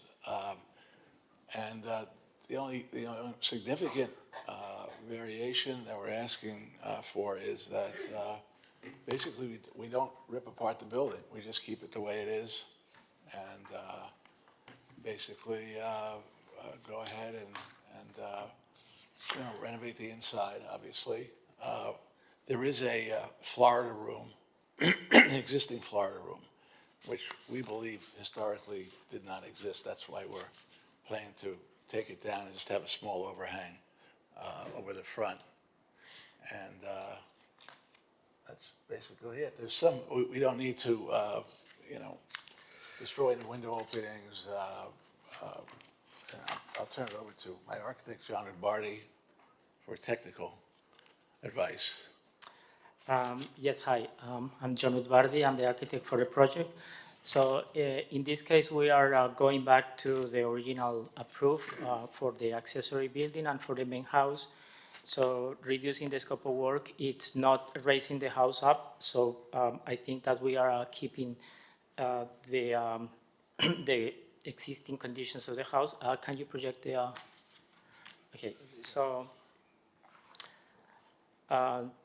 It's 1300 Lenox, so this is a picture, an old picture, a historic picture that it has the enclosure, and as you see, it's today the same enclosure at the front of the house, but we are not keeping the same structure because originally was approved without it. So let me go back to the approved one. So this is the area, the footprint that it was originally approved, and we are not modifying this.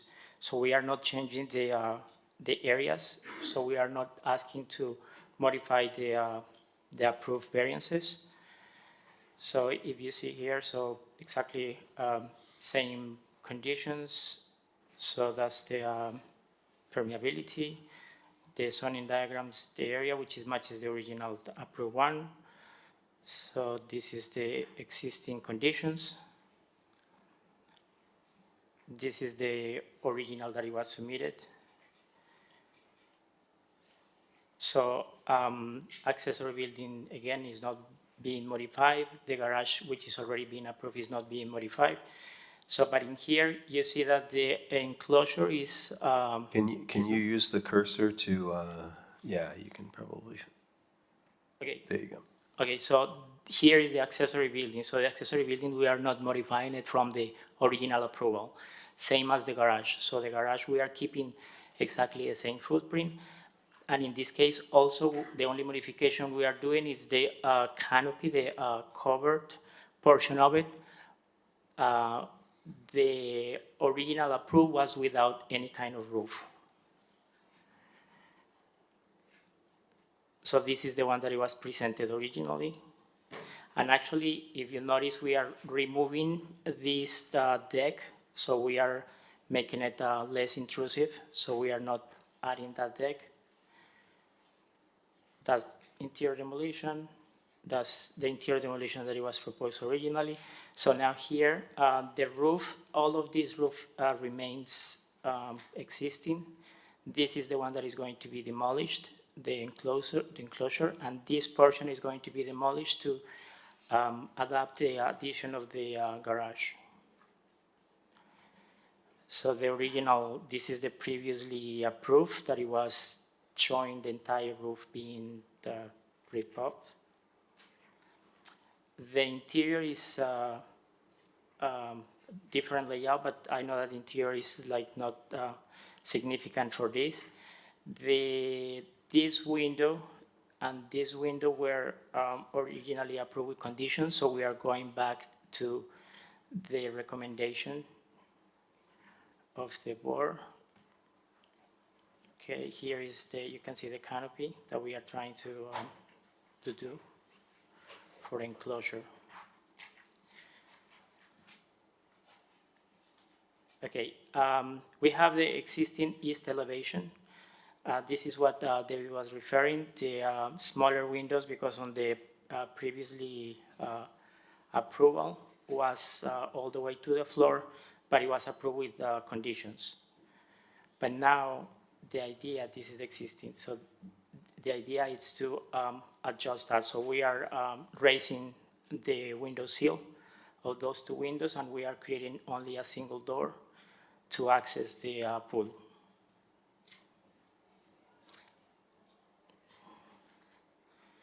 So this is the two windows that it was all the way down to the floor on the original approval. Accessory building, no modification, and that's the house in context. So the other request that we are doing is not raising the house, so we are actually keeping the entire structure of the house.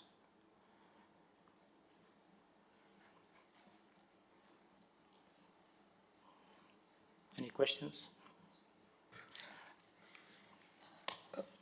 I'll just start by just asking, the staff was talking about the eastern, they have some concerns relative to the window openings along the eastern portion of the home. Can you go over that in particular? Yes. Where east? Okay, this is the one that it was submitted originally for the previous approval. So the previous architect requested to have those two windows all the way to the floor, but it was approved with conditions. So the condition says that those two windows cannot be all the way to the floor. So in our drawing, we are adjusting that. So we are making it higher. So we are correcting the conditions. But they mentioned that it's extending beyond the existing horizontal banding. Where Correct. is it? Correct. So here, that's the banding. The banding's up there? Yeah, the white little stripes. And in your drawing, where's the banding? In my drawing, the banding is right there. So it's now It's now aligned with it? It's now is in line with the bonding. So we are like taking it back to the original opening fenestration. Okay. All right. Sorry, anybody else? Mitch, go ahead. Staff's recommending approval with you guys modifying your plan as per their recommendations. Are you in agreement with that? The recommendation, you mean the windows? The entire project? Yes, we agree, Okay. absolutely. Got it. And I'm a little confused. You said you're not raising the structure? Okay, one of the variances or one of the approvals or the original design was to raise the house because of the flood. I mean, the plans show that. Yeah, the previous one, but now we don't want to do that. We don't want to, because it's not, I mean, we have to tear the house down to be able to do that. So we are not doing that, so we're actually keeping the proportions of the house. Okay.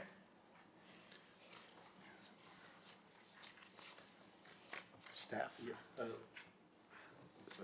Ray, go ahead. So you don't have any flooding issues in this, I mean, everybody else is talking about how there's homes in this neighborhood that are totally empty and vacant because they flood all the time, and you're gonna spend this money and you're not raising the house at all? I don't understand. I've never seen a problem there. Never. But Yeah, different areas, we're higher up than. the house is actually 2 feet higher than the street. So it has some elevation. It's not up to the flood level, but it has 2 feet. It's not like slab on grade. Are there not plans to raise the streets in that area? We have not heard anything there. Does the staff recommend that the design of the new two-car garage be further refined in a manner more consistent with the original design? Can you show us what you did with the two-car garage?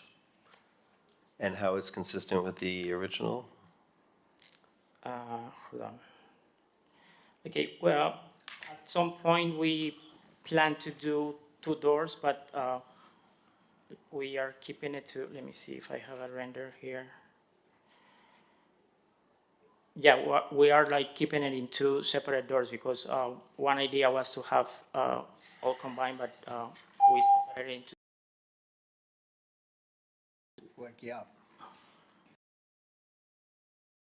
Garage was already approved, so we are not garage. So the new, well, that order, the consolidated order is now, right? As opposed to the. Correct. The underlined conditions would be the new.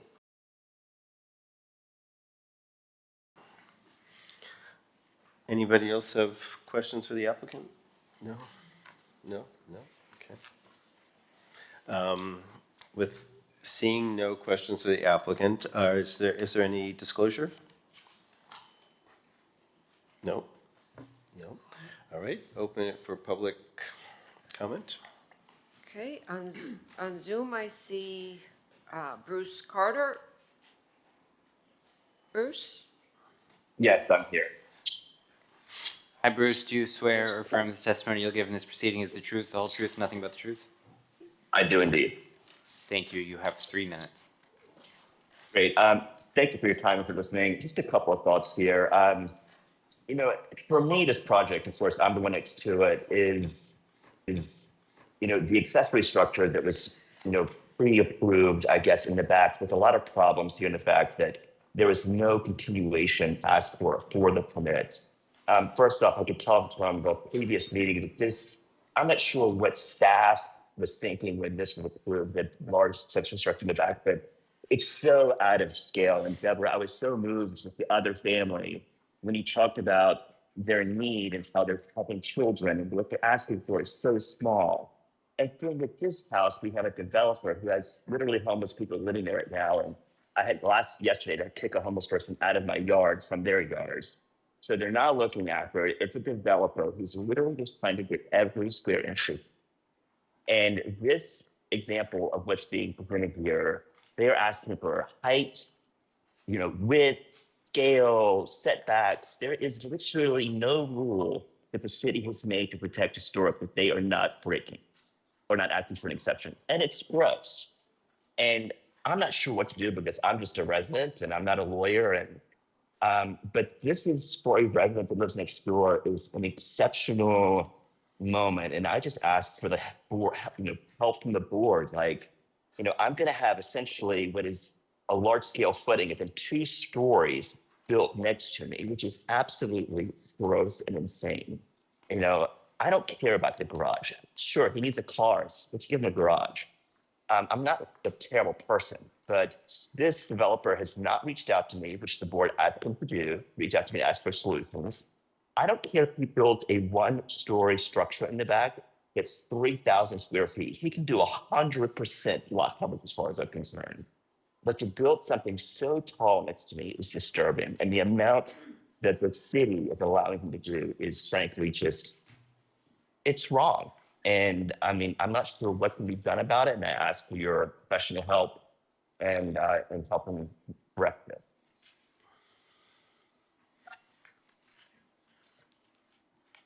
Okay, thank you, Bruce. Are there other? I see no one else on Zoom. No one else on Zoom. So, towards Bruce's comments, what can you describe where we are and what we can do to help him and? Sure. So the addition, the accessory building, along with the garage and the variances were previously approved by this board. The board approved the project, subject to Could you tell me what date that conditions. is? They approved the project, let's see, I'm sorry. Sorry, Ray. I'll find it here. On I think it's 2000. March 8th, 2022.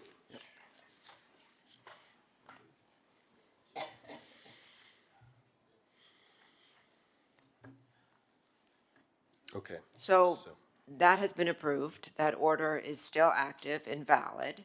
They can build that. They can, then submit for permit and they've already tried to submit for some permits. The owner I've spoken with does want to construct this as soon as possible. He's been working with staff to try and get a permit.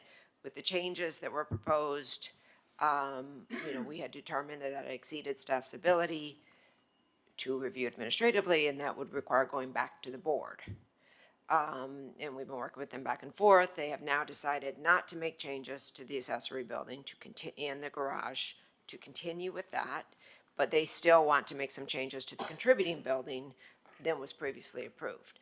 The previously approved project did contemplate and was approved to raise the floor.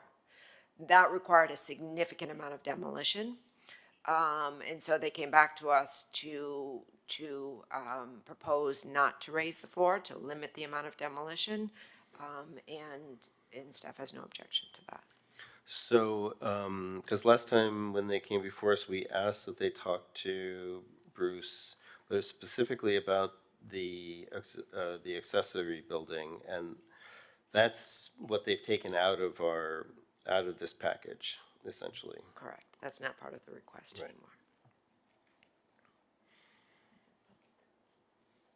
Oh, I'm sorry. Yes, no, go, please. Yeah. That's all right. It's been a long day. It has been a long day. Thank you for understanding. My name is Tucker Gibbs with law offices at 3835 Utopia Court in Coconut Grove. I was here last month and I made a lengthy presentation. I don't want to repeat it. However, there are 2 new members of this board, and I don't know any way that I can make a non-presentation without creating a problem for the decision, whatever decision it is you're going to make. And so I apologize. I will go very fast. And How much time do you think you need? It's the same app. I don't remember last time you asked for an extension, but. I asked for several Yeah. extensions, and what I'm gonna do is, I'm gonna read the whole doggone thing, and I'm going to do it very, very fast, so we can have a transcript made or 10 whatever, minutes. because I don't know what else we can do. 5. I wanna be able to say everything 5. I said before, so. But okay. Let's see how your reading skills are. With my apologies. Again, I represent Bruce Carter, who you just heard from, who owns and lives at 1310 Lenox Avenue, immediately to the north of the applicant's property. I have 2 concerns with the posture of this application. The application cannot be considered as a modification of the Historic Preservation Board order approved on March 8th, 2022. Because the applicant failed to obtain a full building permit within the required 18 months of that date. The applicant also requested an extension that was erroneously based on the June 24th, 2021 governor's emergency order on the Champaign condominium collapse that did not authorize an extension of time for permits other than authorizations. Because also the governor did not reference in his order Florida Statute 252.363, which authorizes the grants of extensions of time for development permits authorizations like the 2022 HPB order. Excuse me. And because 363 specifically applies to a natural emergency, and the 2021 emergency order by the governor addressed the Champaign collapse. Florida Statute 252.34.8 defines a natural emergency as caused by a natural event, including but not limited to hurricane, storm, flood, severe wave action, drought, or earthquake. Because the collapse is not a natural emergency, the applicant cannot take advantage of Section 252.363 to extend the 2022 HPB order. Furthermore, the HPB order is null and void pursuant to Code Section 2.13.2.DI, because the applicant failed to obtain a full or any kind of building permit within 18 months after the HPB order was approved. The only building permit that was issued on August 2nd, 2024, which is BR 2409597, erroneously based on the governor's executive order in 2021. This renders any city approval of the building as null and void. The second concern considers the practical difficulty variance. According to the zoning code, if the practical difficulty variance is not permitted as listed in section 2.8.3b, the applicant must meet the 8 criteria for a hardship variance. But section 8.2.3.b has no list of criteria. There's nothing there that has a review list. It is blank for a practical difficulties variance. So you have no standards in your code for a practical difficulty determination. And let's see, the applicant, it's not permitted is listed in section 2.8.3b. The applicant must meet 8 criteria for a hardship variance. But section 2.8.3b has no such list of criteria. It's blank except for the word reserved. There's no definition of practical difficulty in the city code or in the related special acts, nor is there any definition in Florida statutes or Florida case law. This provides no guidance to the HPB when it decides whether to approve a practical difficulties variance. There is no basis for any such decision without standards or criteria. This leaves you with the criteria required for the hardship variance. None of the proposed variances meet the following criteria. The applicant does not meet the hardship requirement in criteria 4, where it failed to show that each of the setback, lot size, and required side yard setbacks are commonly enjoyed by other properties in the same zoning district, and where it is virtually impossible to use the land for the purpose or in the manner in which it is zoned. Hemisphere Equity versus Key Biscayne Property Taxpayers, Dade County versus Brennan, and are the citations for that. None of the variances are the minimum variances that would allow the reasonable use of the land, building, structure as required in criteria 5, where Florida case law holds that as long as the applicant can develop or build or use the land, building, or structure in compliance with the zoning code, the applicant has no need for a variance. Herrera versus City of Miami, 1992. Any claim that sea level rise is a special condition which is peculiar to the land, structures, or building on the property and are not shared with other properties in the R4 zoning district fails where such claims are shared by virtually every residential property owner on Miami Beach. Variance requests will give the, I'm going as fast as I can go. How many more minutes? Like 3? I'm probably going to have about, oh yeah, I'm almost over. Yes, 3 minutes. Perfect. The variance request will give the applicant a special privilege not shared with other properties within the RS4 zoning district. This applicant's variance requests are unique to the property and gives no rights to its neighbors to obtain similar benefits.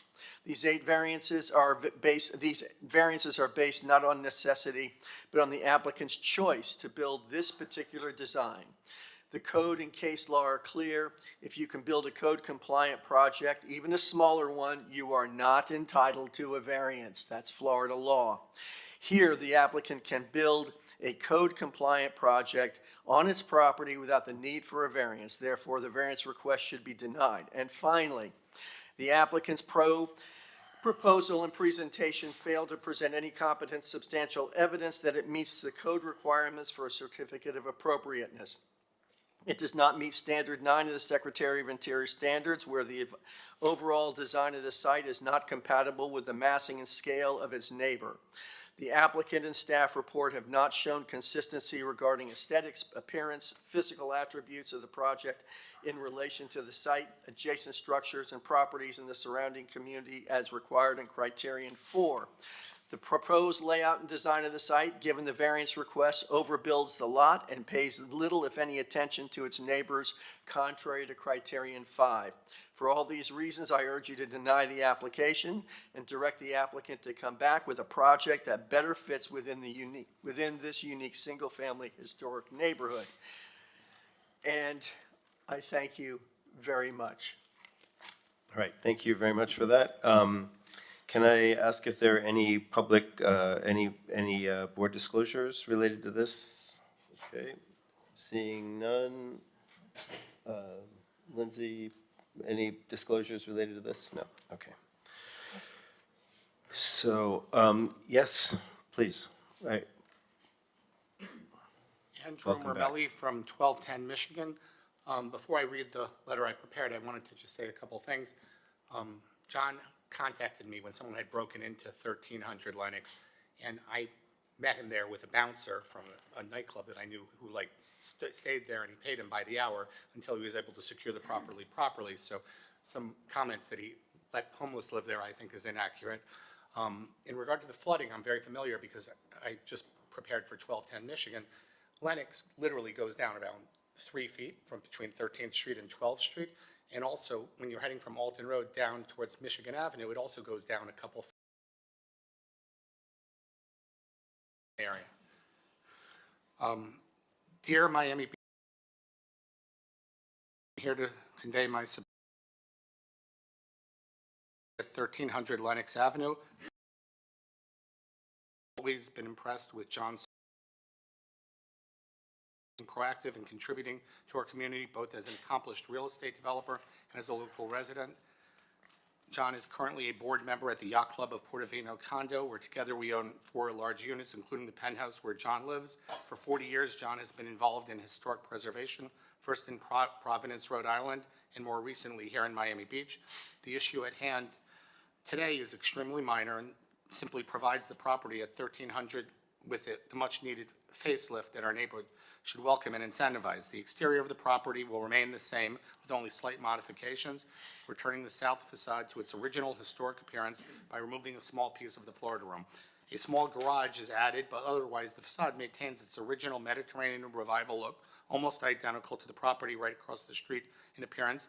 I've met with John several times, who has expressed a much welcome love for our Flamingo Park West neighborhood. I bumped into John at its annual meeting several months ago, where he was vocal in his strong commitment to improve the neighborhood by investing the requisite capital, both of his time and checkbook, to further the desperately needed property improvements required to combat the very serious challenges and problems that have recently plagued our residents, namely blight, due to residents moving out of their homes and becoming victims to homeless squatters who ironically broke into the very property in question today, as John encountered unfortunate delays in attempting to gain this board's approval. Please approve 1300 Lennox today so John may pull the required building permit and improve our community at his earliest convenience. Thank you for your consideration.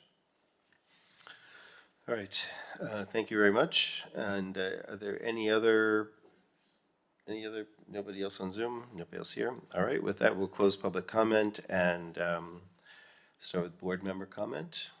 Ray? My question might be to Nick.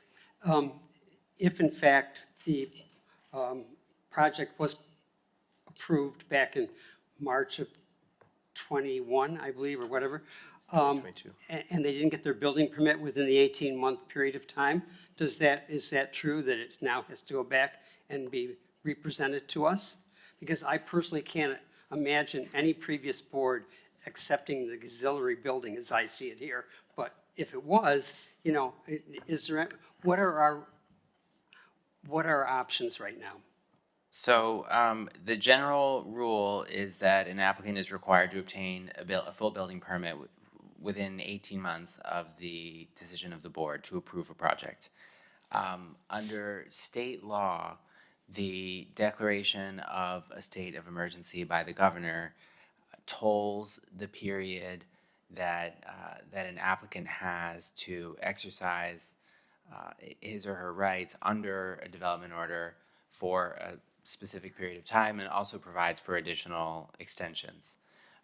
So, assuming that the original HPP approval is still active, the applicant could still build based on that approval. But the applicant's before you today to make certain changes to the 2022 HPP order. Now, I do want to make one note for the record, which is that the applicant has withdrawn any request to modify the variances that were granted.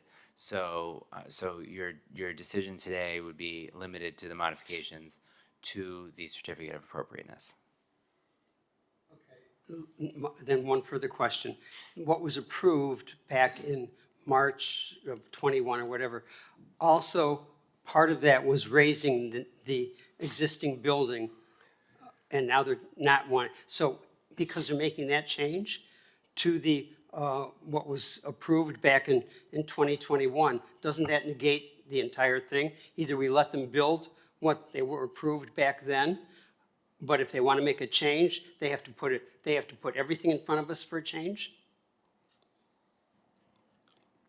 I mean, I think if you have, depending on where the board lands, you have authority to impose conditions on your approvals, right? So I think if with some guidance from Debbie, you have discretion to condition your approval on other design changes.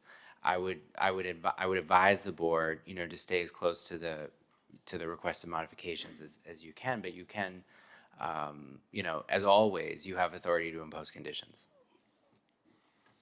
So if we deny the request for modification right now, they would have to raise the building?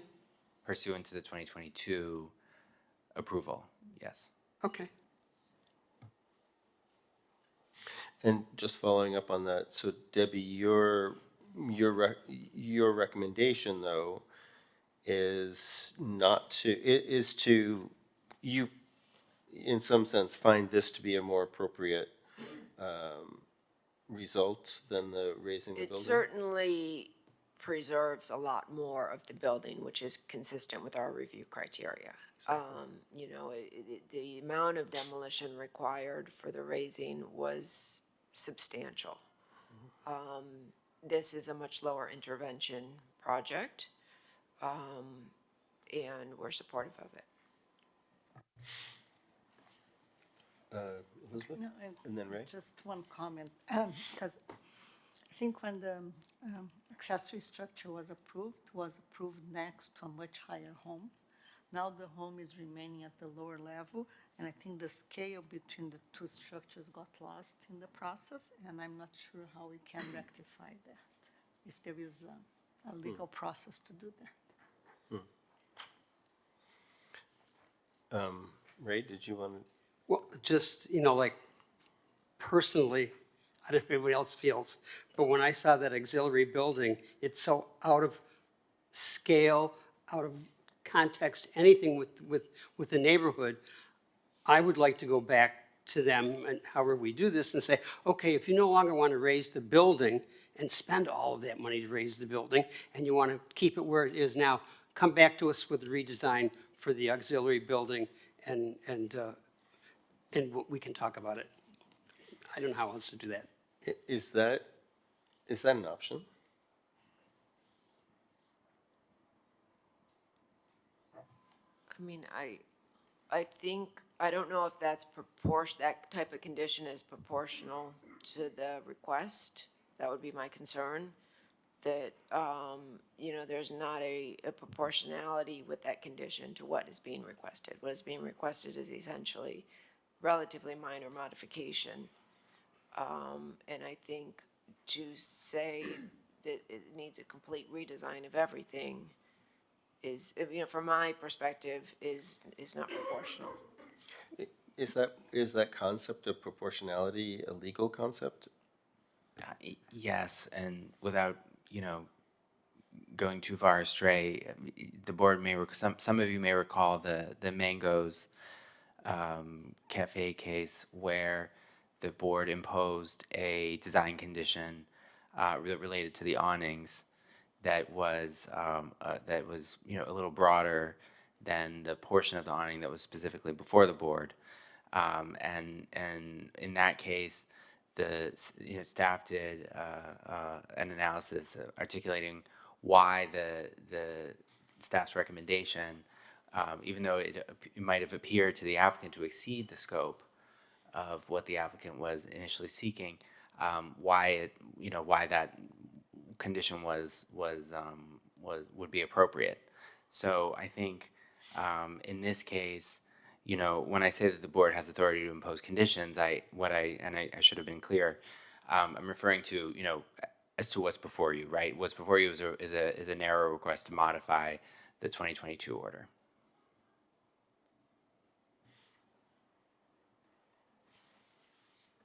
Well, you say it's a modest request. We're changing from raising the building, and all of the changes would have gone in expense for that, to putting it back to where it is now. That's not exactly minor. In accordance with our review criteria, it satisfies more of them because we're preserving a lot more of the building as currently presented and not requiring substantial demolition of the building. So from a purely historic preservation perspective, it is more consistent now with our review criteria because significant amount more of the contributing building is being retained and restored. Can I ask for a straw poll? How many on this board right now are not happy with the auxiliary building that they saw in the plan today? Well, can I just modify your straw poll? But just because with our happiness with that building, we may feel it's not that relevant to the criteria against which we are obliged to evaluate the application. That's the only reason. For denying the application, I might force them to come back. I wasn't on the board when that happened, and neither were you, I guess. I don't know who was, but yeah, so it's kind of weird. Like it's just because there, in some sense, that auxiliary, you're helping us think about it as a kind of an existing condition in this context.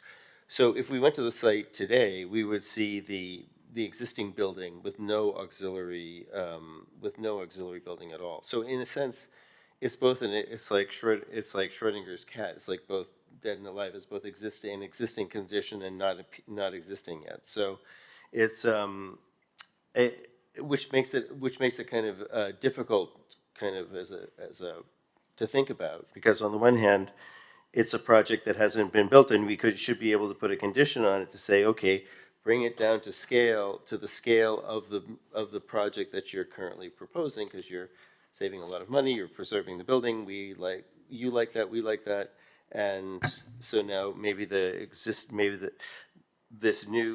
auxiliary building should be to that scale as well. But you're arguing that that's not really the case. The way we should be thinking about it, we should be thinking about it as the kind of the approved auxiliary building structure being kind of existing. Is that correct? Right, because it's a modification to that order. Right. Yeah. Right. Just wait. We're just doing the board stuff. But if you'd like to come, you can't say it from the chair because nobody will hear you. But anybody else have any comments about this? I want to explain something. The image you see is not what the building's going to look like. It's a 500 square foot footprint. It's tiny.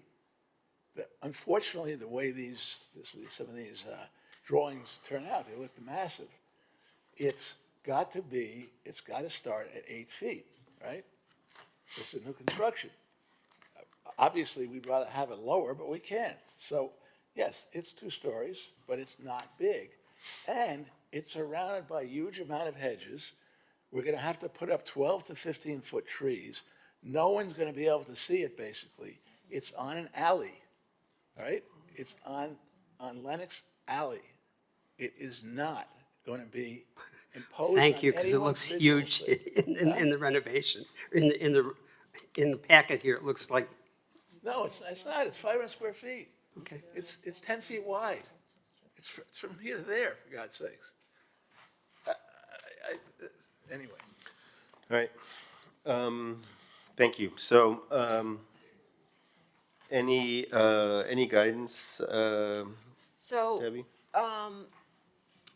the previous approval was raising the home approximately 3 feet. If you look at the approved accessory building, it does have about a 36-inch parapet above the roof. So to Elizabeth's point, if the board wanted to retain the proportions of the existing building versus the new building, I think it would be appropriate maybe to require lowering the parapet for the building, which would then retain the approved kind of relationship in terms of height between the two buildings. I don't know if we can get down to a 0 parapet, but I don't think it needs to be 36 inches necessarily. And there might be mechanical equipment on there, possibly. We don't have any plans of that building or its or the. Yeah, they're in the set, the previously approved. The roof plan? I mean, there is room on the site to relocate mechanical equipment to the ground level. Okay. That just off the top of my head, to just responding to Elizabeth's, comment, that would really bring everything back down proportionally to how it was originally approved, because the existing home would come down and the accessory building would come down. And that would be within our, it would not be out of proportion.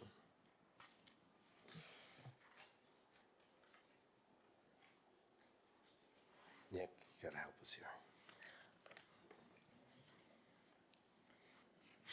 Just one second. Just let's see what he said. Let's see what these guys say. I think that they're based on staff's analysis. I think that that they're that would be a reasonable condition to impose on the applications before you. It's within your review criteria. I think it would improve the compatibility of the two structures. So, I mean, But to bring it down to one story would be disproportionate.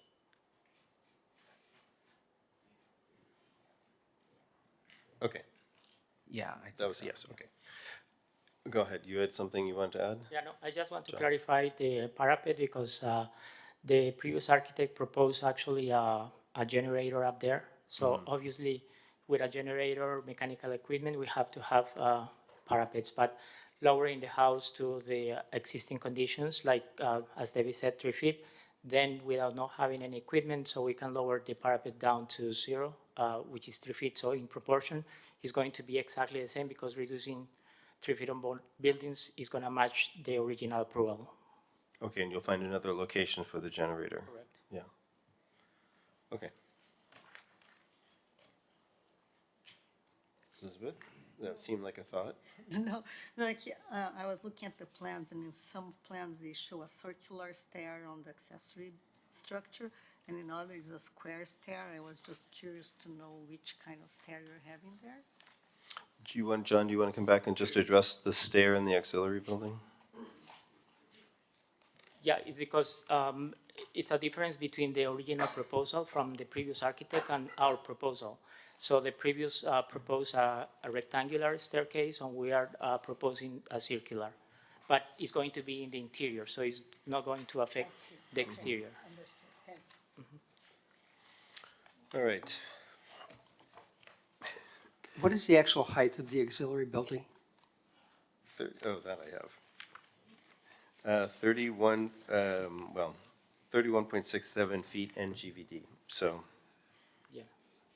That's the height. And so but to the roof, it's 28.67 NGVD, so that's 3 feet, exactly 3 feet from the roof to the top of the parapet. So then there was no variance when that was originally approved for height? Oh, Right, there was no height variance required. Correct. And as it is, right now, there are no variances either, as Nick pointed out. Correct. Got it. Okay, I think we've had a lot of time to look at this and think about this. Is anybody prepared to put forward a motion? Has the applicant agreed to lower the height of the auxiliary? Yes. Accessory structure.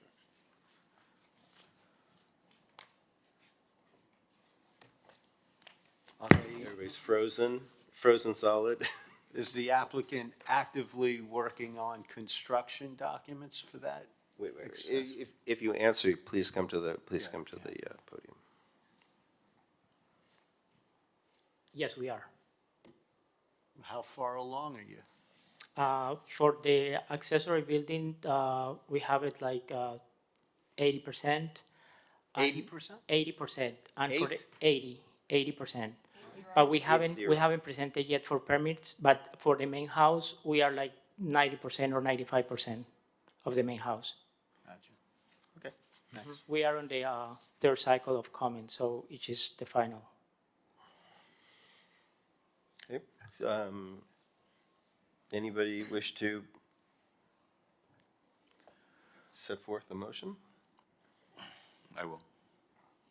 For the record, I do not support the accessory structure at all in any way, but I will make a motion for the primary structure that it be approved as shown in the drawings. As per staff recommendations? Thank you. Okay. Is anybody, do you, before anybody seconds that, were you thinking also about the reduction in the height of the? I assumed he agreed that he would reduce the parapet. You have and to move- put that in the motion. I'm sorry, and added to that is the reduction of the parapet height on the accessory structure and to relocate your utilities somewhere on site, hidden, screened, per code. Thank you. Is there a second? I'll second that. Okay, let me call the roll. Ms. Camargo?